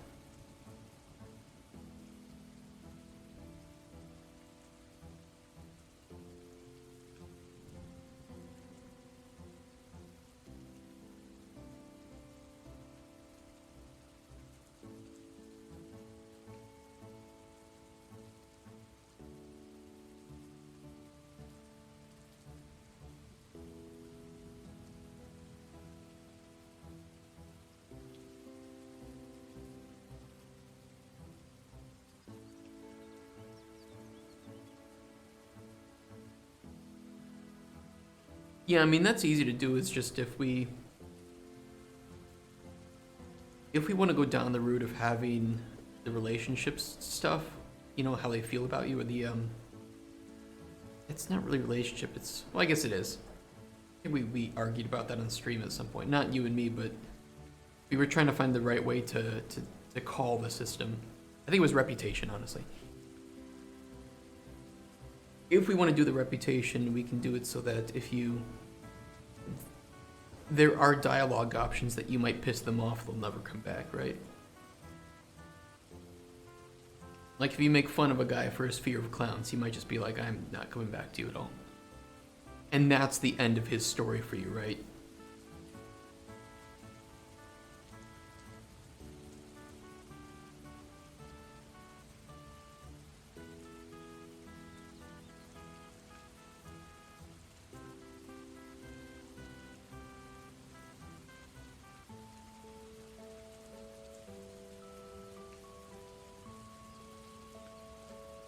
What would be the factors that affect reputation? Would it just be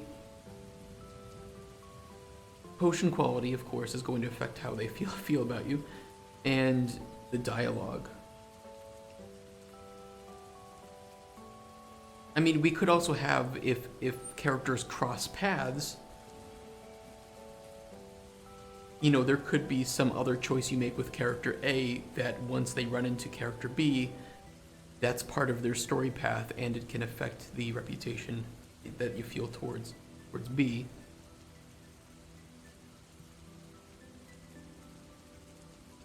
Yeah.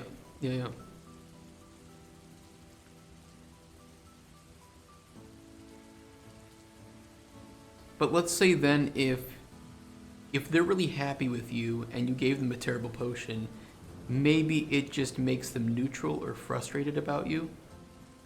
I mean, that can be based on some personality trait, right? That's just going to be easy math based on if the character, I guess, is more easy to upset or something. You know what I mean?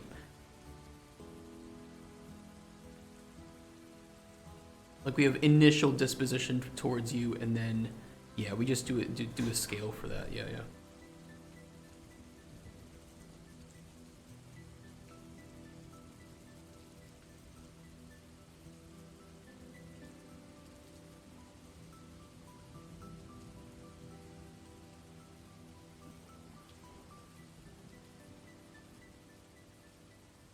Yeah, I think we wrote it down as being just a 0 to 100 because that's the easiest way to handle it.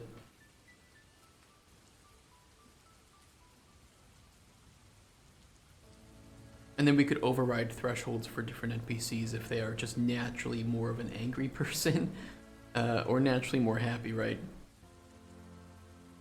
I mean, either way, as long as the number is easy to work with, it doesn't really matter what we use.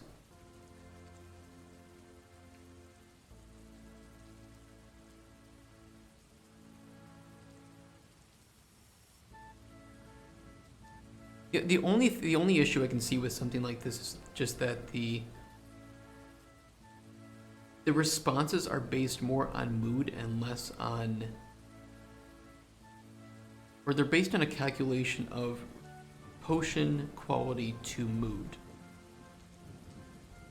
Like on paper it makes sense, but it's also kind of bad for user experience where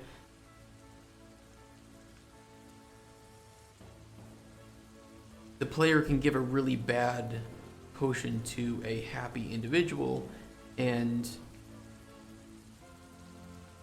yeah, you could give them a potion that they don't need, which for the calculation of the player, or from the the NPC side would be terrible, right? If they ask for a health potion and you give them a potion of resist poison, it's like, I didn't need this. This is not the potion I even wanted. Yes, there's a lot of variables on top of it. There's a lot of layers. That would be then a unique response. So the unique response would override, in this case, the traditional response. But that's also then a unique response that we need to write and get voiced. It's like, okay, so I have somebody who loves me, a very happy individual. I've never done them wrong. I've talked to them. I've built up a relationship with this person. I give them a bad potion, no unique response, and we have this okay response from them. To me, that doesn't necessarily tell me why my potion didn't work. It would have to be, we'd have to write it very generically, which might lose some of the uniqueness. You know what I mean?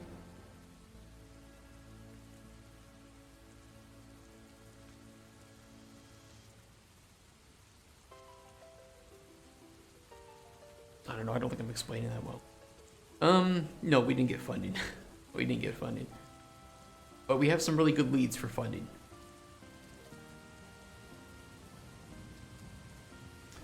Hey Pranav, what's going on in the stream?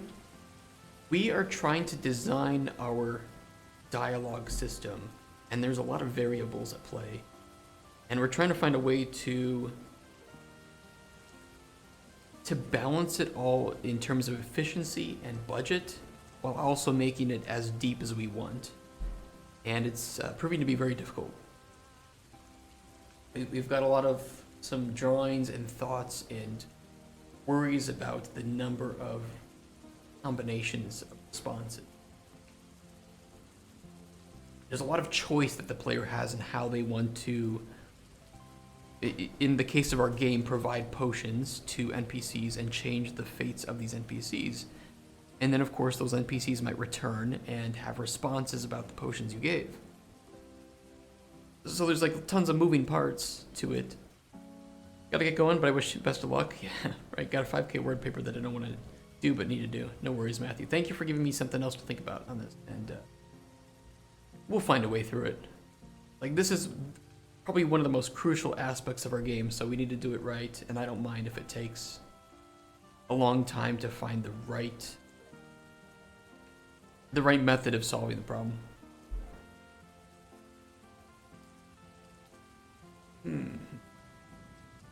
Thank you, I'm definitely gonna need it. The good thing is it's the weekend, so I can talk to some narrative designer friends and see what maybe they've tried to do something unique in the past too, and throw a different angle into it.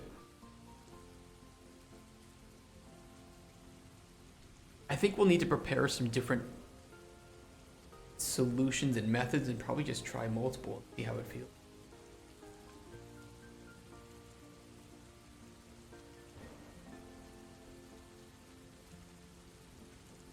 The mood system works. I think the mood system could work. I suppose my only potential red flag is where we have these moods and potion qualities.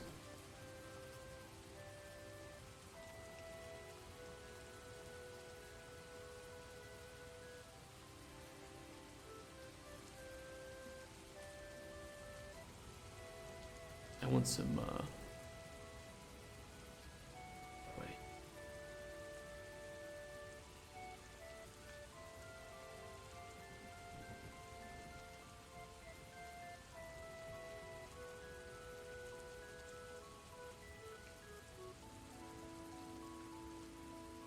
this would be our scale here.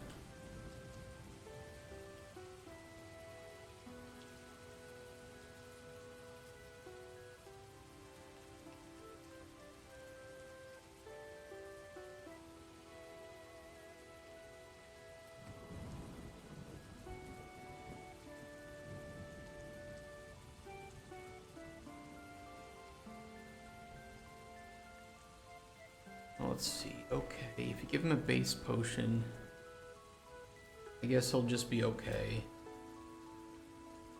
He'll be okay here, happy.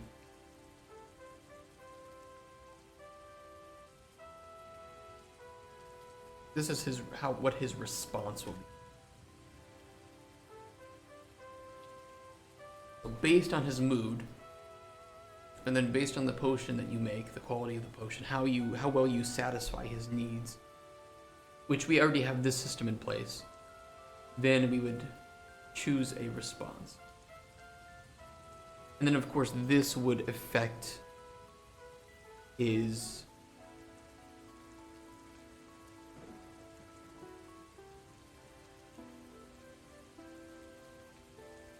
his mood as well at the end of it. Obviously, if he's happy with you and you give him a terrible potion, he's going to be pretty angry, remain kind of angry for a while, so yeah.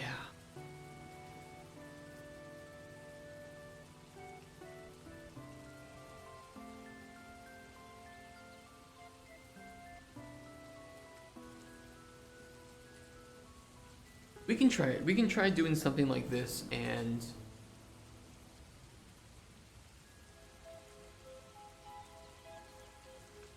see what players think of it.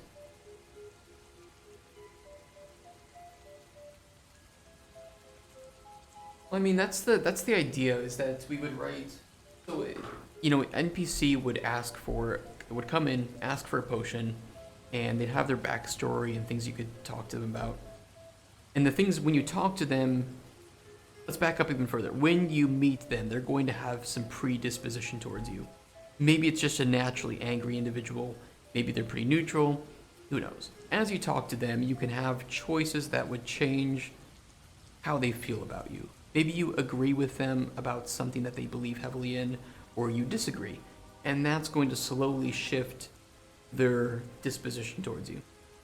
You then provide them with the potion, and that's going to change the fate of their journey, of their adventure, in different ways. It may get them killed, it may lead them to a lot of fame and glory, it may lead to somebody else getting hurt. If they return to you, for instance, if you didn't get them killed and they're back for another potion, we would need to have them respond to how things are going based on their disposition. So you give adventurer a health potion, he has a great time in a dungeon, he likes you a lot, maybe he's okay with you, and you provided a good potion, so he's going to have an okay response, which is like one above neutral. Like, oh, hey, you know, it's nice to see you, thanks for the potion, by the way, it really helped in that dungeon, and yeah, I was hoping you could help me again. Maybe you provided him with a really bad potion. He's angry. Like, I almost got myself killed in there. It was terrible. You did a terrible job. I'm never coming back again. I just came by because I was angry. And he just leaves, right? So in this way, we can kind of combine their disposition towards you based on how you've done and the potions you provided, how you've talked to them, with if they come back with the mood that they currently have.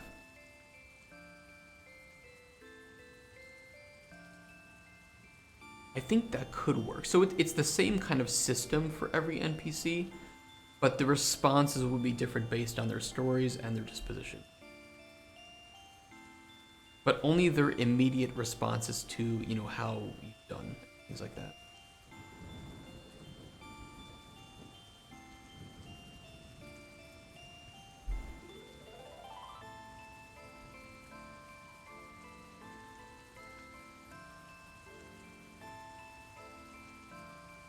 I think it could work. I would have to see it in action. And then, of course, we might have unique responses that override this. So, for instance, maybe you gave that adventurer poison. Like, it was just poison. Because maybe you didn't like him. I don't know. But this would override all of these. And we would have a specific, unique response for the fact that you gave him poison. Of course, he's not gonna like it. But it's like, you gave me poison, I thought it was supposed to be a health potion. What are you trying to do, get me killed in there? I mean, maybe he ends up dying, right? But you get the point. The point is that we would have unique responses for cases where it seems logical and interesting from a narrative perspective.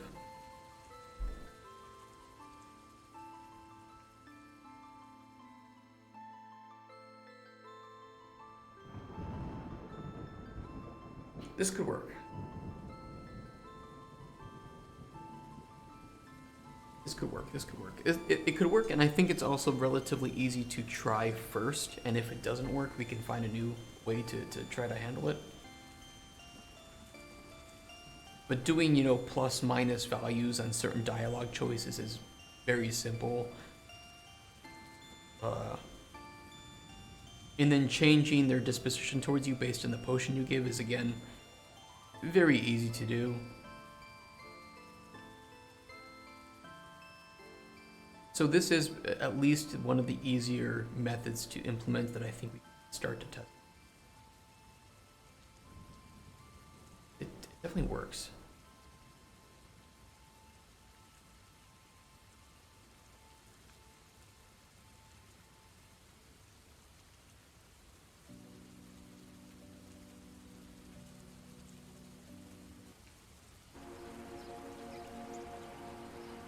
Oh yeah, we have the...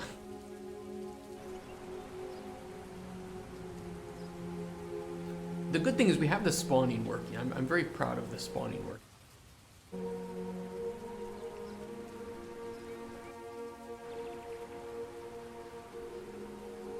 Looks good, thank you, thank you. You've been definitely working hard. All these assets are placeholder, but they do give a final kind of representation of the quality that we're going for. And the style for sure the style.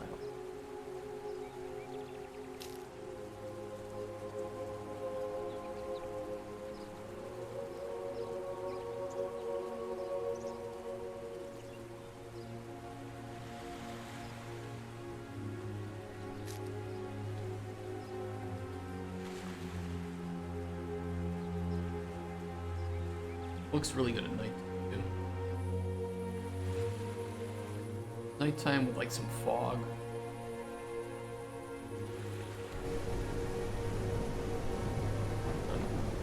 Gotta prepare shaders, that's why it looks weird.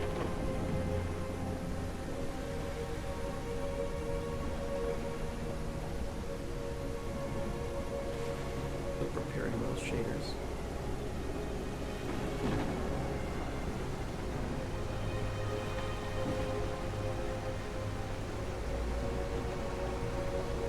And yeah, like, FPS is low because we're an engine, but also this computer kind of sucks. My CPU is this computer.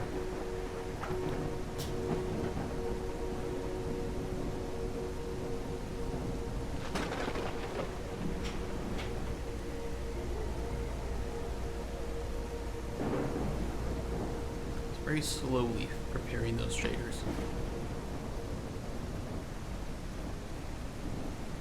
I wouldn't say it's a masterpiece.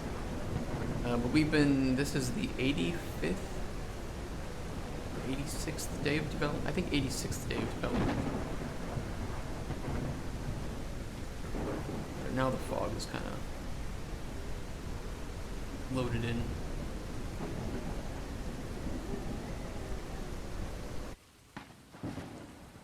We have snow too, I like the snow. Pretty nice.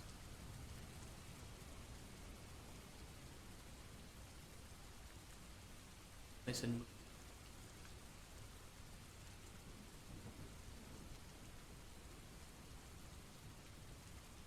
we have a long way to go though, I'll tell you that. A lot of more systems to make, systems to improve. It's like Ark. I would say it's not a survival game, but it is I mean, it's open world and there's a lot of there are elements of like the weather and seasons that change the way you play the game and the way that certain systems are presented to you. The more of a casual, relaxing chill type game where collect ingredients, make potions, and interact with NPCs.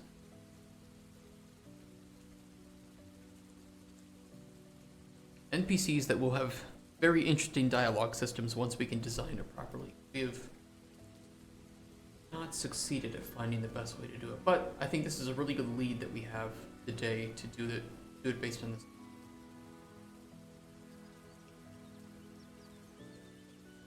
This relationship, or I guess reputation system.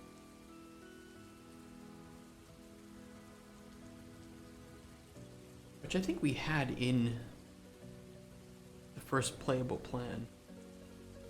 Relationship system.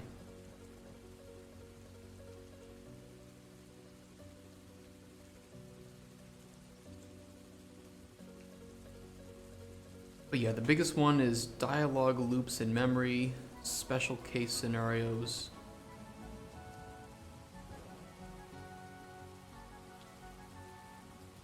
Most of it I've done alone, but I had a level designer friend of mine help with the level design of our prototype here, and a coder friend of mine is helping me a lot with the NPC, or with the creatures and their AI. Like they'll play with the ball, for instance, which is pretty fun.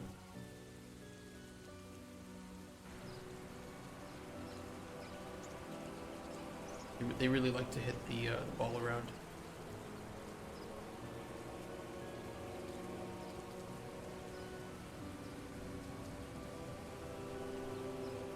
Pretty fun. You can play with them too and knock it back and forth. But everything else, you know, like the systems and stuff I've been able to make, and setting up the audio, our caves and stuff.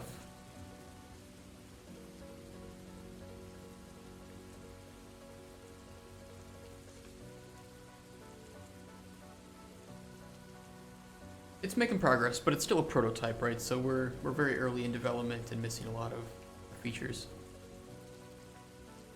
We'll get there. There's a lot of stuff on our first playable plan here that we need to do.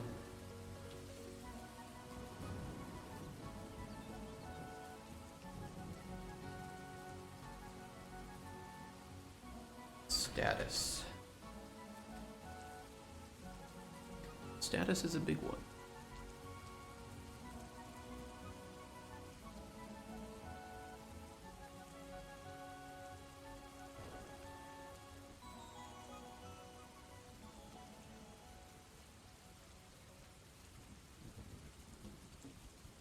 I actually have the NPC scheduling done.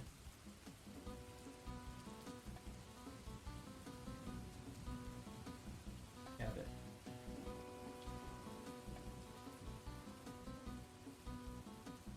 Incomplete. Done. Set those up.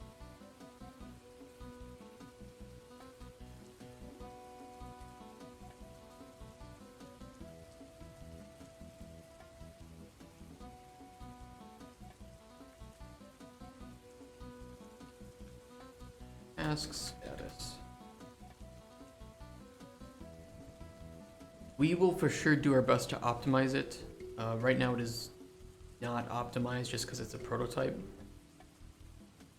Once we start to implement things properly and we get the right art people on team, especially technical art people, we will do our best to optimize it for lower NPCs, and hopefully eventually certain handhelds like the Switch 2 would probably be out at the time of this game releasing. So yeah, it is our goal. You can make it potato right now, but even then it's still kind of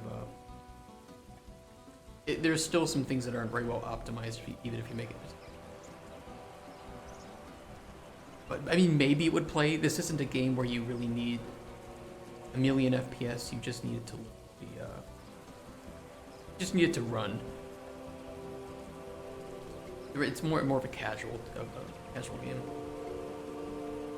Once the shaders load, we're starting.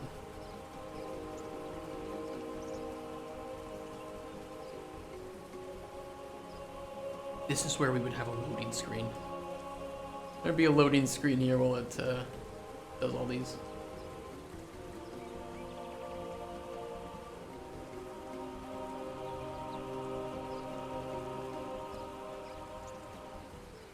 Yeah, you can make it look pretty potato. And I think it works pretty well.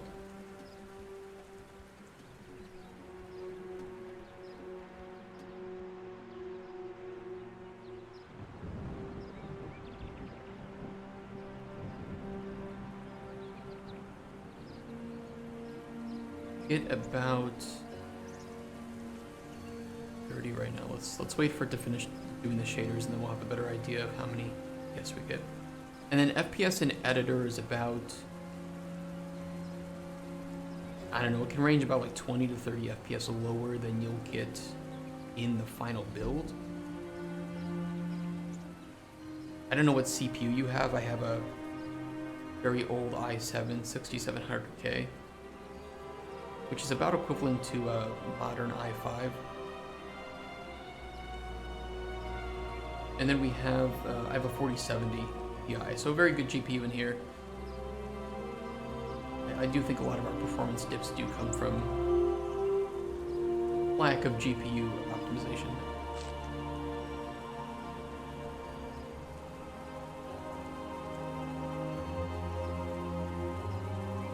We'll give it a second.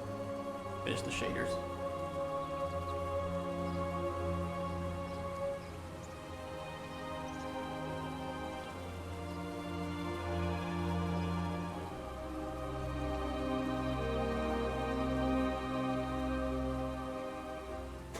If you've ever started up like an Unreal game and it tells you that it's preparing shaders, this is usually what it's doing. And it's make it so that you don't have to compile shaders as you play, which saves you a lot of hitching that you would get. So games like Elden Ring, they don't prepare shaders ahead of time. So there was a lot of people complaining about like hitches in Limgrave when you start the game, because it was compiling shaders while you were starting to play the game. And the more that you experienced in the game from like different weather and different times of day, you would have those shaders prepared. But games, I know like Hogwarts Legacy did this, and I think Borderlands 3 does this as well, where it compiles shaders ahead of time, so the first time you launch the game, there's a massive, depending on your hardware, a massive waiting period, but then when you're in game, the gameplay is very smooth. Like, yeah, we're getting about 40 on low. A lot of this could just be related to other things. Foliage.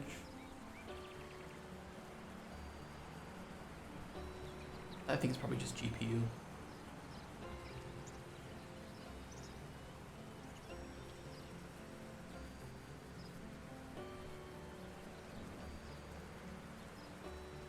Or it's just CPU bound. It could just be a CPU bound game. And my CPU really sucks. And then I'm running it in an editor with Excel open and OBS running and the Twitch dashboard and music. Probably not the greatest for my CPU performance right now.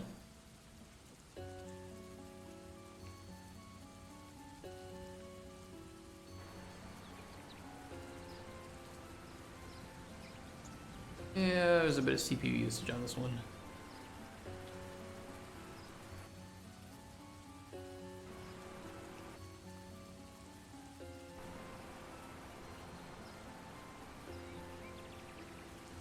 Yeah.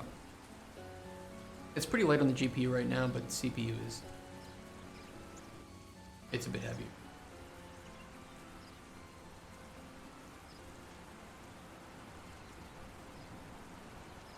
So that can be optimized.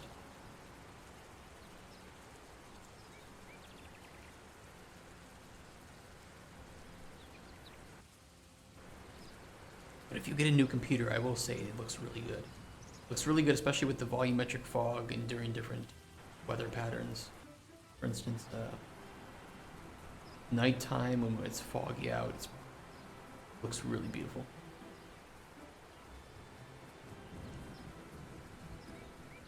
With all the reflections and things, that too.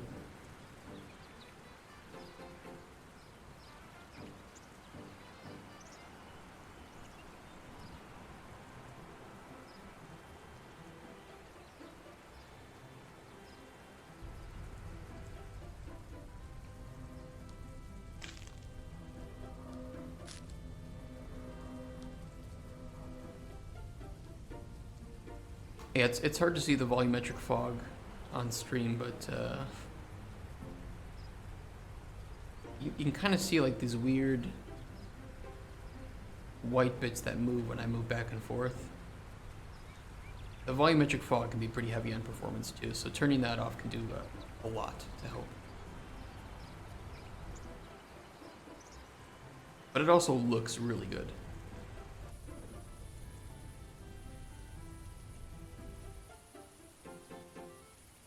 Yeah, exactly the cloudy pattern.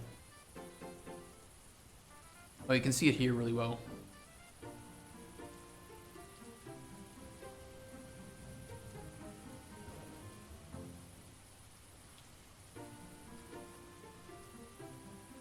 Yeah, it's like we're still prototyping the game, so you don't usually do any performance tweaks at this stage. You would do them later in development with people who are experienced in it, not me. That would be for our budget.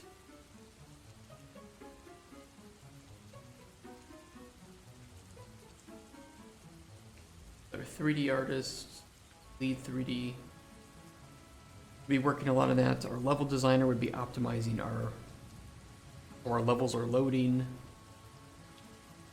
Right now, the working budget is about $2.5 million US.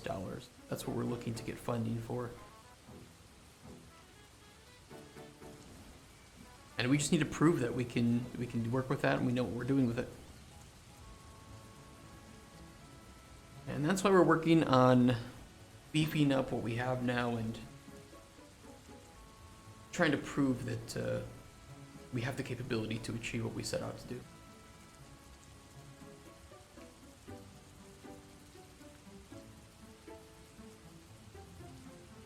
No worries.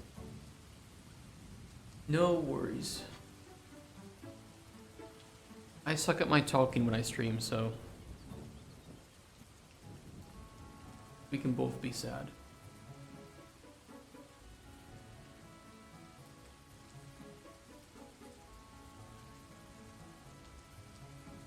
Tasks. Perfect, incomplete, and done. Then I'll do a conditional format.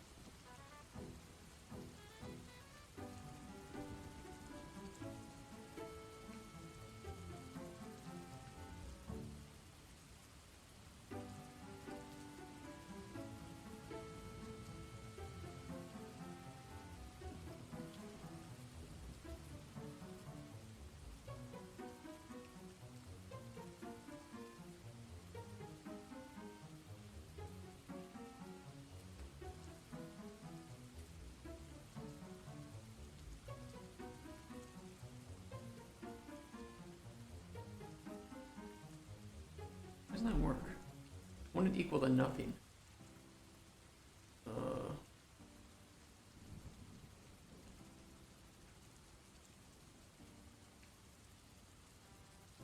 Oh, blanks. There we go. New rule.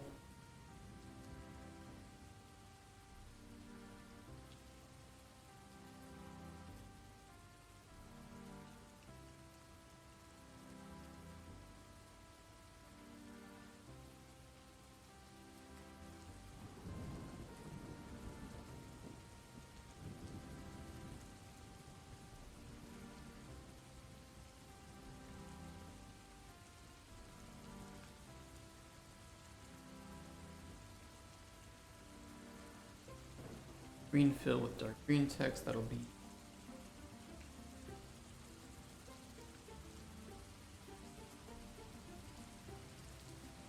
And the scheduling system is pretty much done, I would say.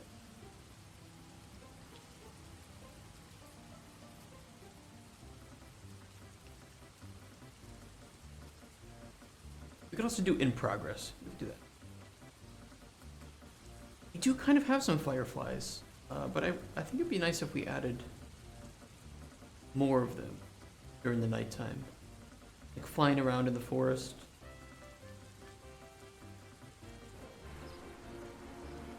They're kind of there, but they're They don't look like anything. They're just like,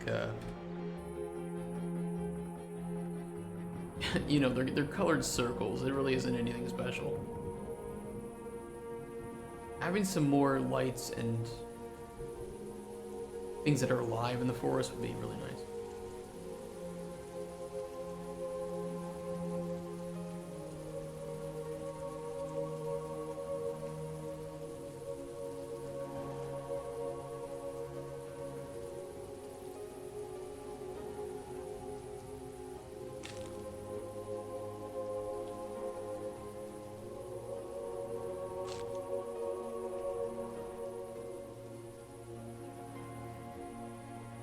Thank you. Yeah, we were just trying to go for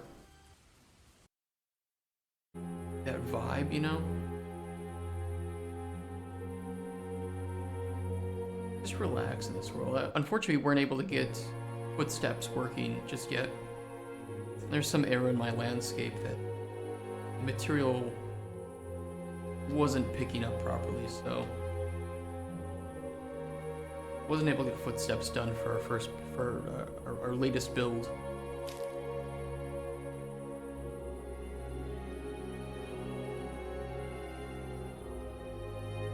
Low quality.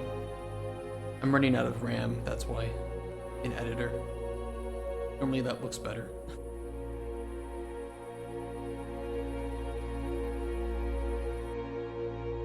You can like turn off different things if you don't like the hut or the crosshair.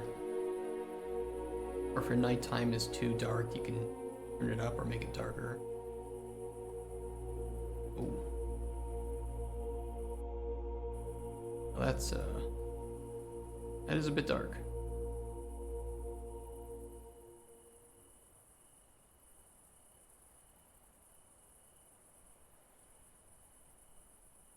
That's for people that want the really immersive nighttimes.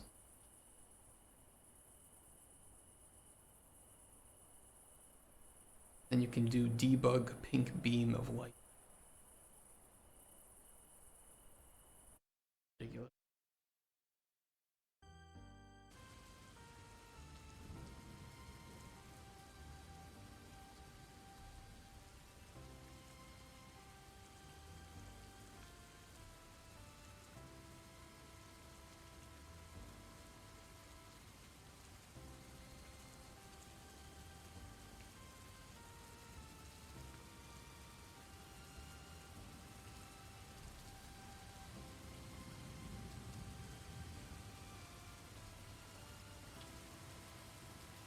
Set that to press.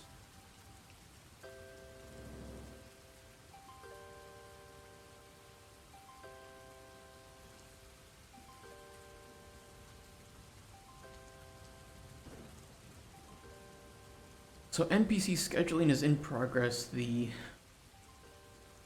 relationship system is in progress.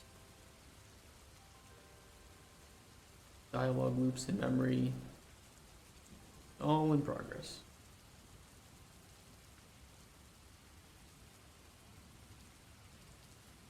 And we have a long ways to go, I'll tell you that. We have a lot of things to implement, but one thing at a time, one day at a time.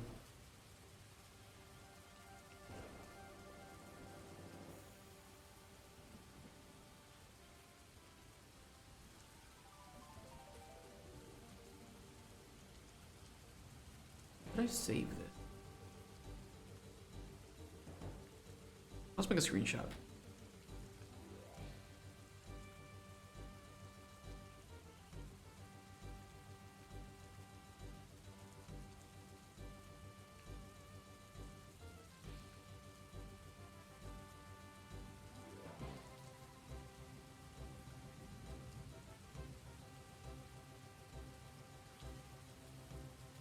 The good thing is the spawn controller works. It's working very well.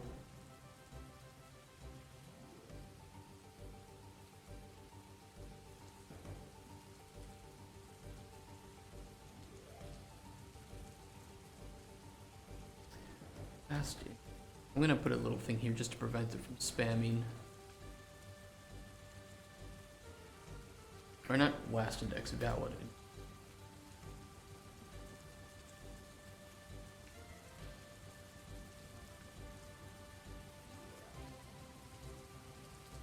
That should prevent the spamming once it's done spawning them.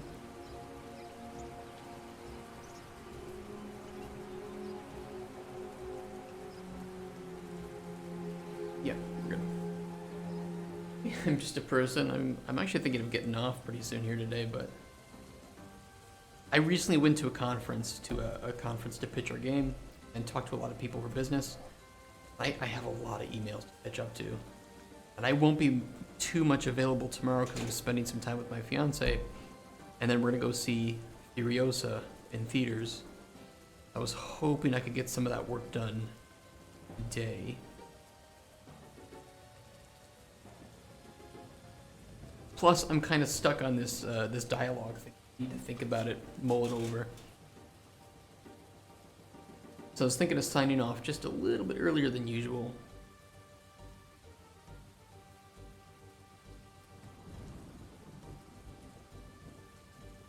But we made a lot of good progress today. I mean, I got the spawning scheduling done a lot sooner than I thought I would. We could clean up some of it a bit. And of course, we will need to add additional conditions for spawning requirements, right? Once we get those in place. But it does work. Works pretty well.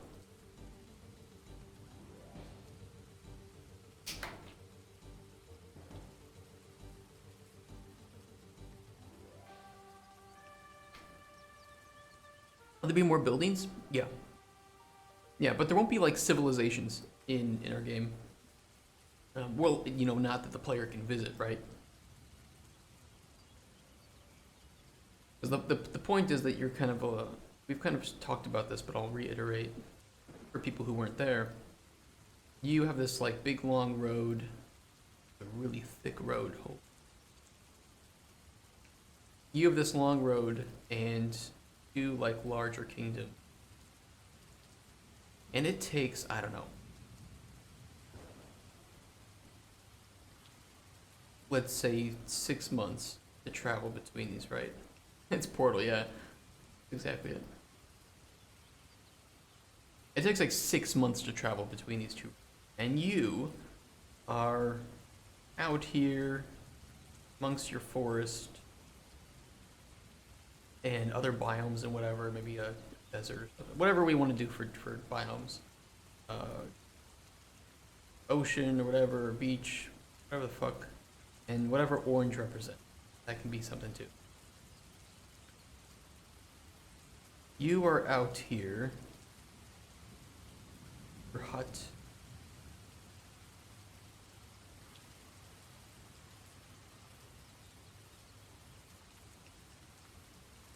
And NPCs will visit you on their way between these kingdoms, or maybe there are dungeons nearby, just whoever you would find along this road. The weird people and local farmers or something from that live in a nearby village. Maybe there's a small village that lives out here. And you're the only person nearby that can provide what they need. So you have all manner of people coming in, but your playable area is here. So in this way, we can do some like world building externally, and you might be able to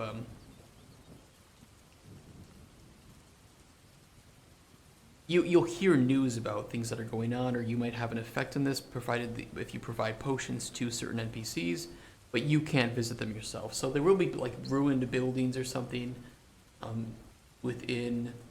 I don't know what color I can use. Just use pink. There might be different points of interest in ruined buildings or hidden secrets within your map. You won't be able to build. You'll be able to solve puzzles, explore, throw potions in combat with enemies. But it isn't like a survival crafting game. It's an adventure, RPG, life sim kind of game. If that makes sense.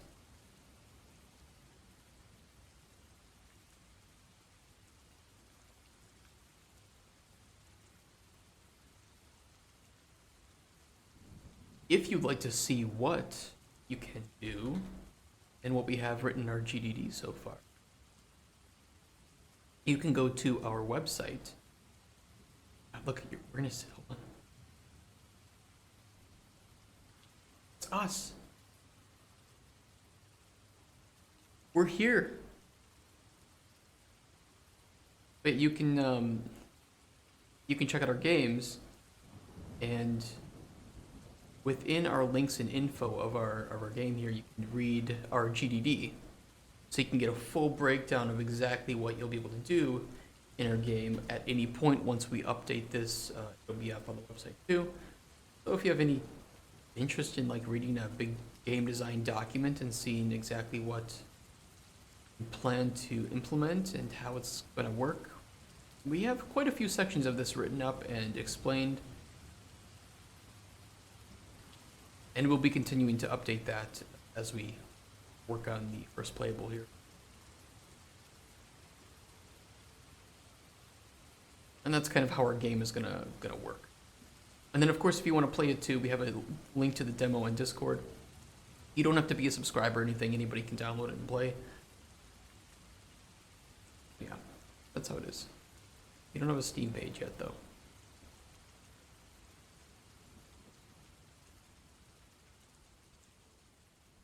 Only one game, sadly.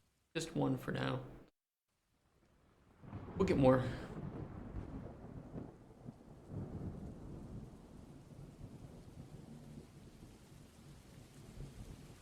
Yeah, I think I'll call it here for today. I need to go do some business stuff,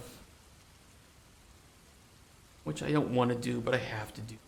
I have to catch up with all the people I met and send some emails and figure out what the next steps are with our relationship with like publishers.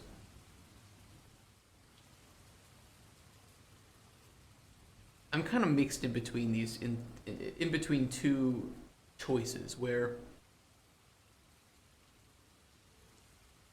well, I don't know what I'll do, because some publishers want more info and they want to see if they can fund us at this stage, but I know that I would need to provide them with milestone breakdowns, which I can't provide right now. I can't do it to an extent that I would feel proud of, and I don't think it's worth faking that. I mean, there's never any point in faking it with publishers. Just look, these people give you a lot of money, right? And they put a lot of trust and time into you. It's never a good point to start off your relationship with somebody in this business by lying to them. And unfortunately, I've been in cases where that's been done. And then you for the next 2 to 3 years while you're working on some game, you just have this back and forth of, we have to keep lying in order to cover the initial lies. And the publisher kind of knows we're lying, but they've already sunk too much time and money into us. So you have just this horrible toxic relationship where, because you faked and you lied, now you're rushing just to get another faked thing out the door in order to keep that lie intact. Never worth it. So, of course I could make some bullshit milestone breakdown of features that I haven't tested yet and I don't know if they're enjoyable. But that's just the wrong way to start building a relationship with a publisher. And especially with the community, it doesn't go within our ethics, right? It's about transparency and collaboration, and we want to be transparent with both you, the players, and with the publishers, and with developers. So we aren't going to lie. We're not going to build up our company like that. Instead, I will just say, look, I know that you need this. I can't provide it in a way that I would feel satisfied with. So, what can we do to amend that, or how much time are you willing to wait for us to provide that? And we'll do our best with it. And if it's like, okay, well, come to us when you're done with the first playable and your next milestone plan and your amended budget at that point, and we'll talk again. It's like, okay, that's perfect. That I can do. We'll work on the game for another year. We will get the systems in the way that we want. We'll cut things that just aren't fun, and we will have much better product or game, I should say. I don't like calling it product. We'll have a much better game and breakdown to bring to players and to public. That's the plan. Yeah, I agree. I think the first playable is the best way to do it. And it's also just a way to, not only to show we're committed, but also to say, look, we've tested the potion combat and it wasn't fun. Or we did implement the dialogue system and we were trying 3 different methods, and here's the one that we found to be the most enjoyable, but also the most efficient for our budget and time that we could commit to this. Because we could do crazy system, but it's like, even Larian, with their system, which isn't the most complex, but there are a lot of small decisions that weigh on how characters react to you, is still written by a team of, if I had to guess, at least 40 narrative designers / writers, right? Massive teams of people that are working on these games. We don't have that. We will have 2 designers. And, many people on the team contributing to the writing, but still, we have not many people that can handle a staggeringly large system. So we need to find a way to make it efficient, but still try to reach our goals as best as possible. And that's what the first playable is meant to do. It's meant to immediately uncover these unknown unknowns, and for us to figure out the best way to move forward when it comes time for vertical slice. It was like, okay, we tried this X and Y in first playable, didn't work, but Z did work. And so let's properly create the system with idea Z, just in the proper release quality and with the pipeline laid out and ready to, and documented and ready to go for alpha and beta. So yeah, I agree with you. I think it's like, it shows we're committed. It shows that we didn't get deterred by them saying no or them asking for more. It wasn't like we only cared about doing it once and then just, oh, we didn't get it, so, back to whatever we were doing before.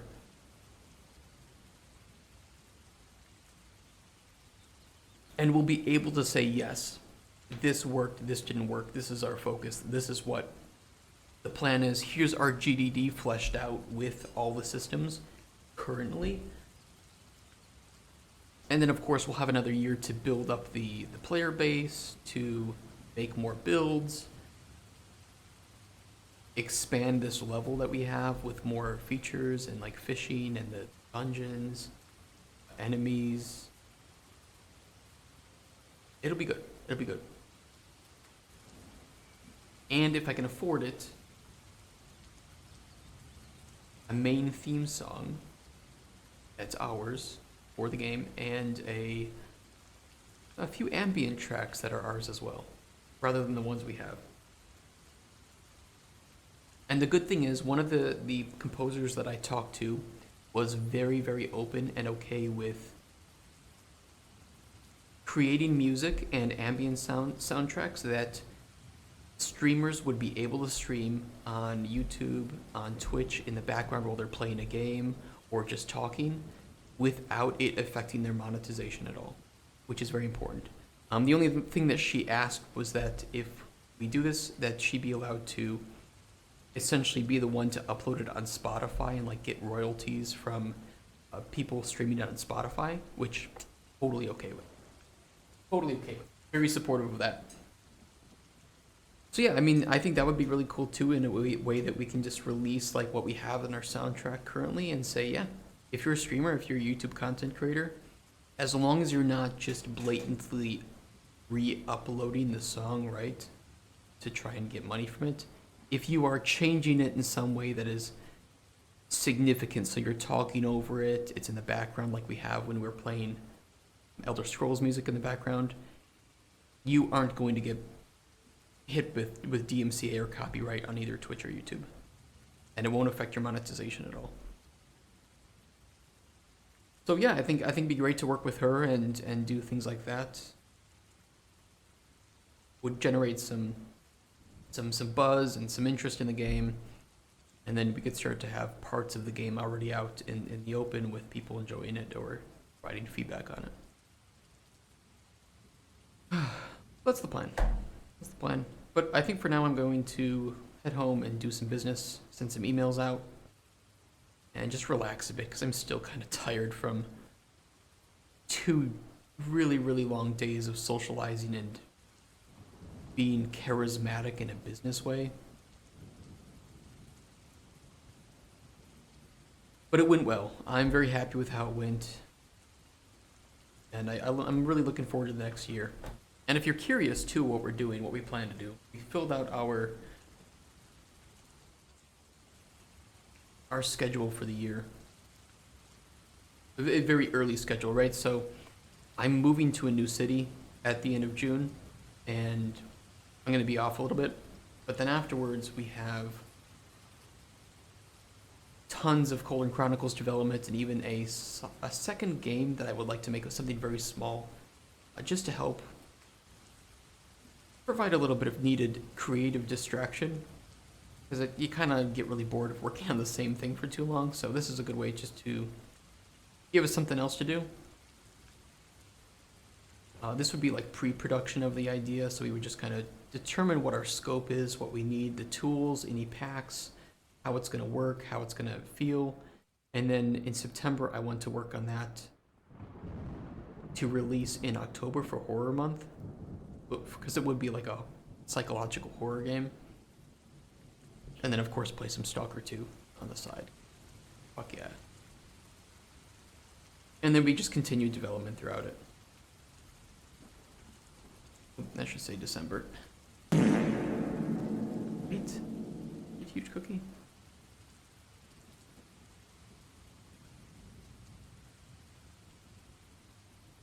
And then, of course, because Digital Dragons happened in May, this year it's going to happen in May next year as well. So we will have January, February, March, April of 2025 that we can continue more Cauldron Chronicles. So we have a lot of time that we can invest into Cauldron Chronicles, even with a second game, just to kind of be a distraction.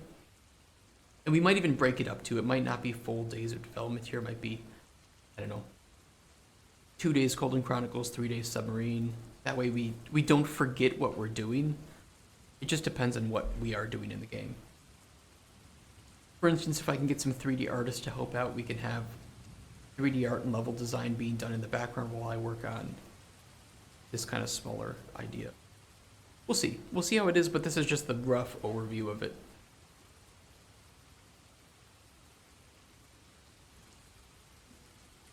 And yeah, we are here currently. We have 1 more week and then Kickstarter reviews on Friday next week, 1 week from now. Which, if you haven't been here, if you're new, I don't know who's new to the channel, but every month we go on Kickstarter and we look at currently active Kickstarter projects and we review them for their how the game is, whether or not it's a scam, whether the game looks good, maybe it looks bad, maybe it's a bit too early to come to Kickstarter, maybe they're asking too much money. You know, we talk about it from like a entertainment / education perspective, and we get pretty drunk while we do it. So yeah, I have alcohol, we get drunk, I get angry at ChatGPT scams, and it's just a fun experience. Yeah, maybe Pranav, maybe you would be interested in watching us do that. And if you're curious, we have all the days on our channel as well of previously doing that. Where are they? We gotta do Next Fest as well. Unfortunately, Next Fest I think is happening. When is the next game?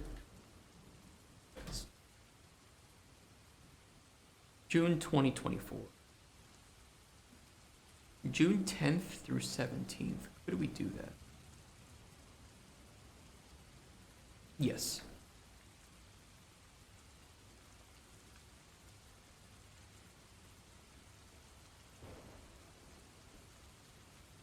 Let's do it on Thursday and Friday, maybe.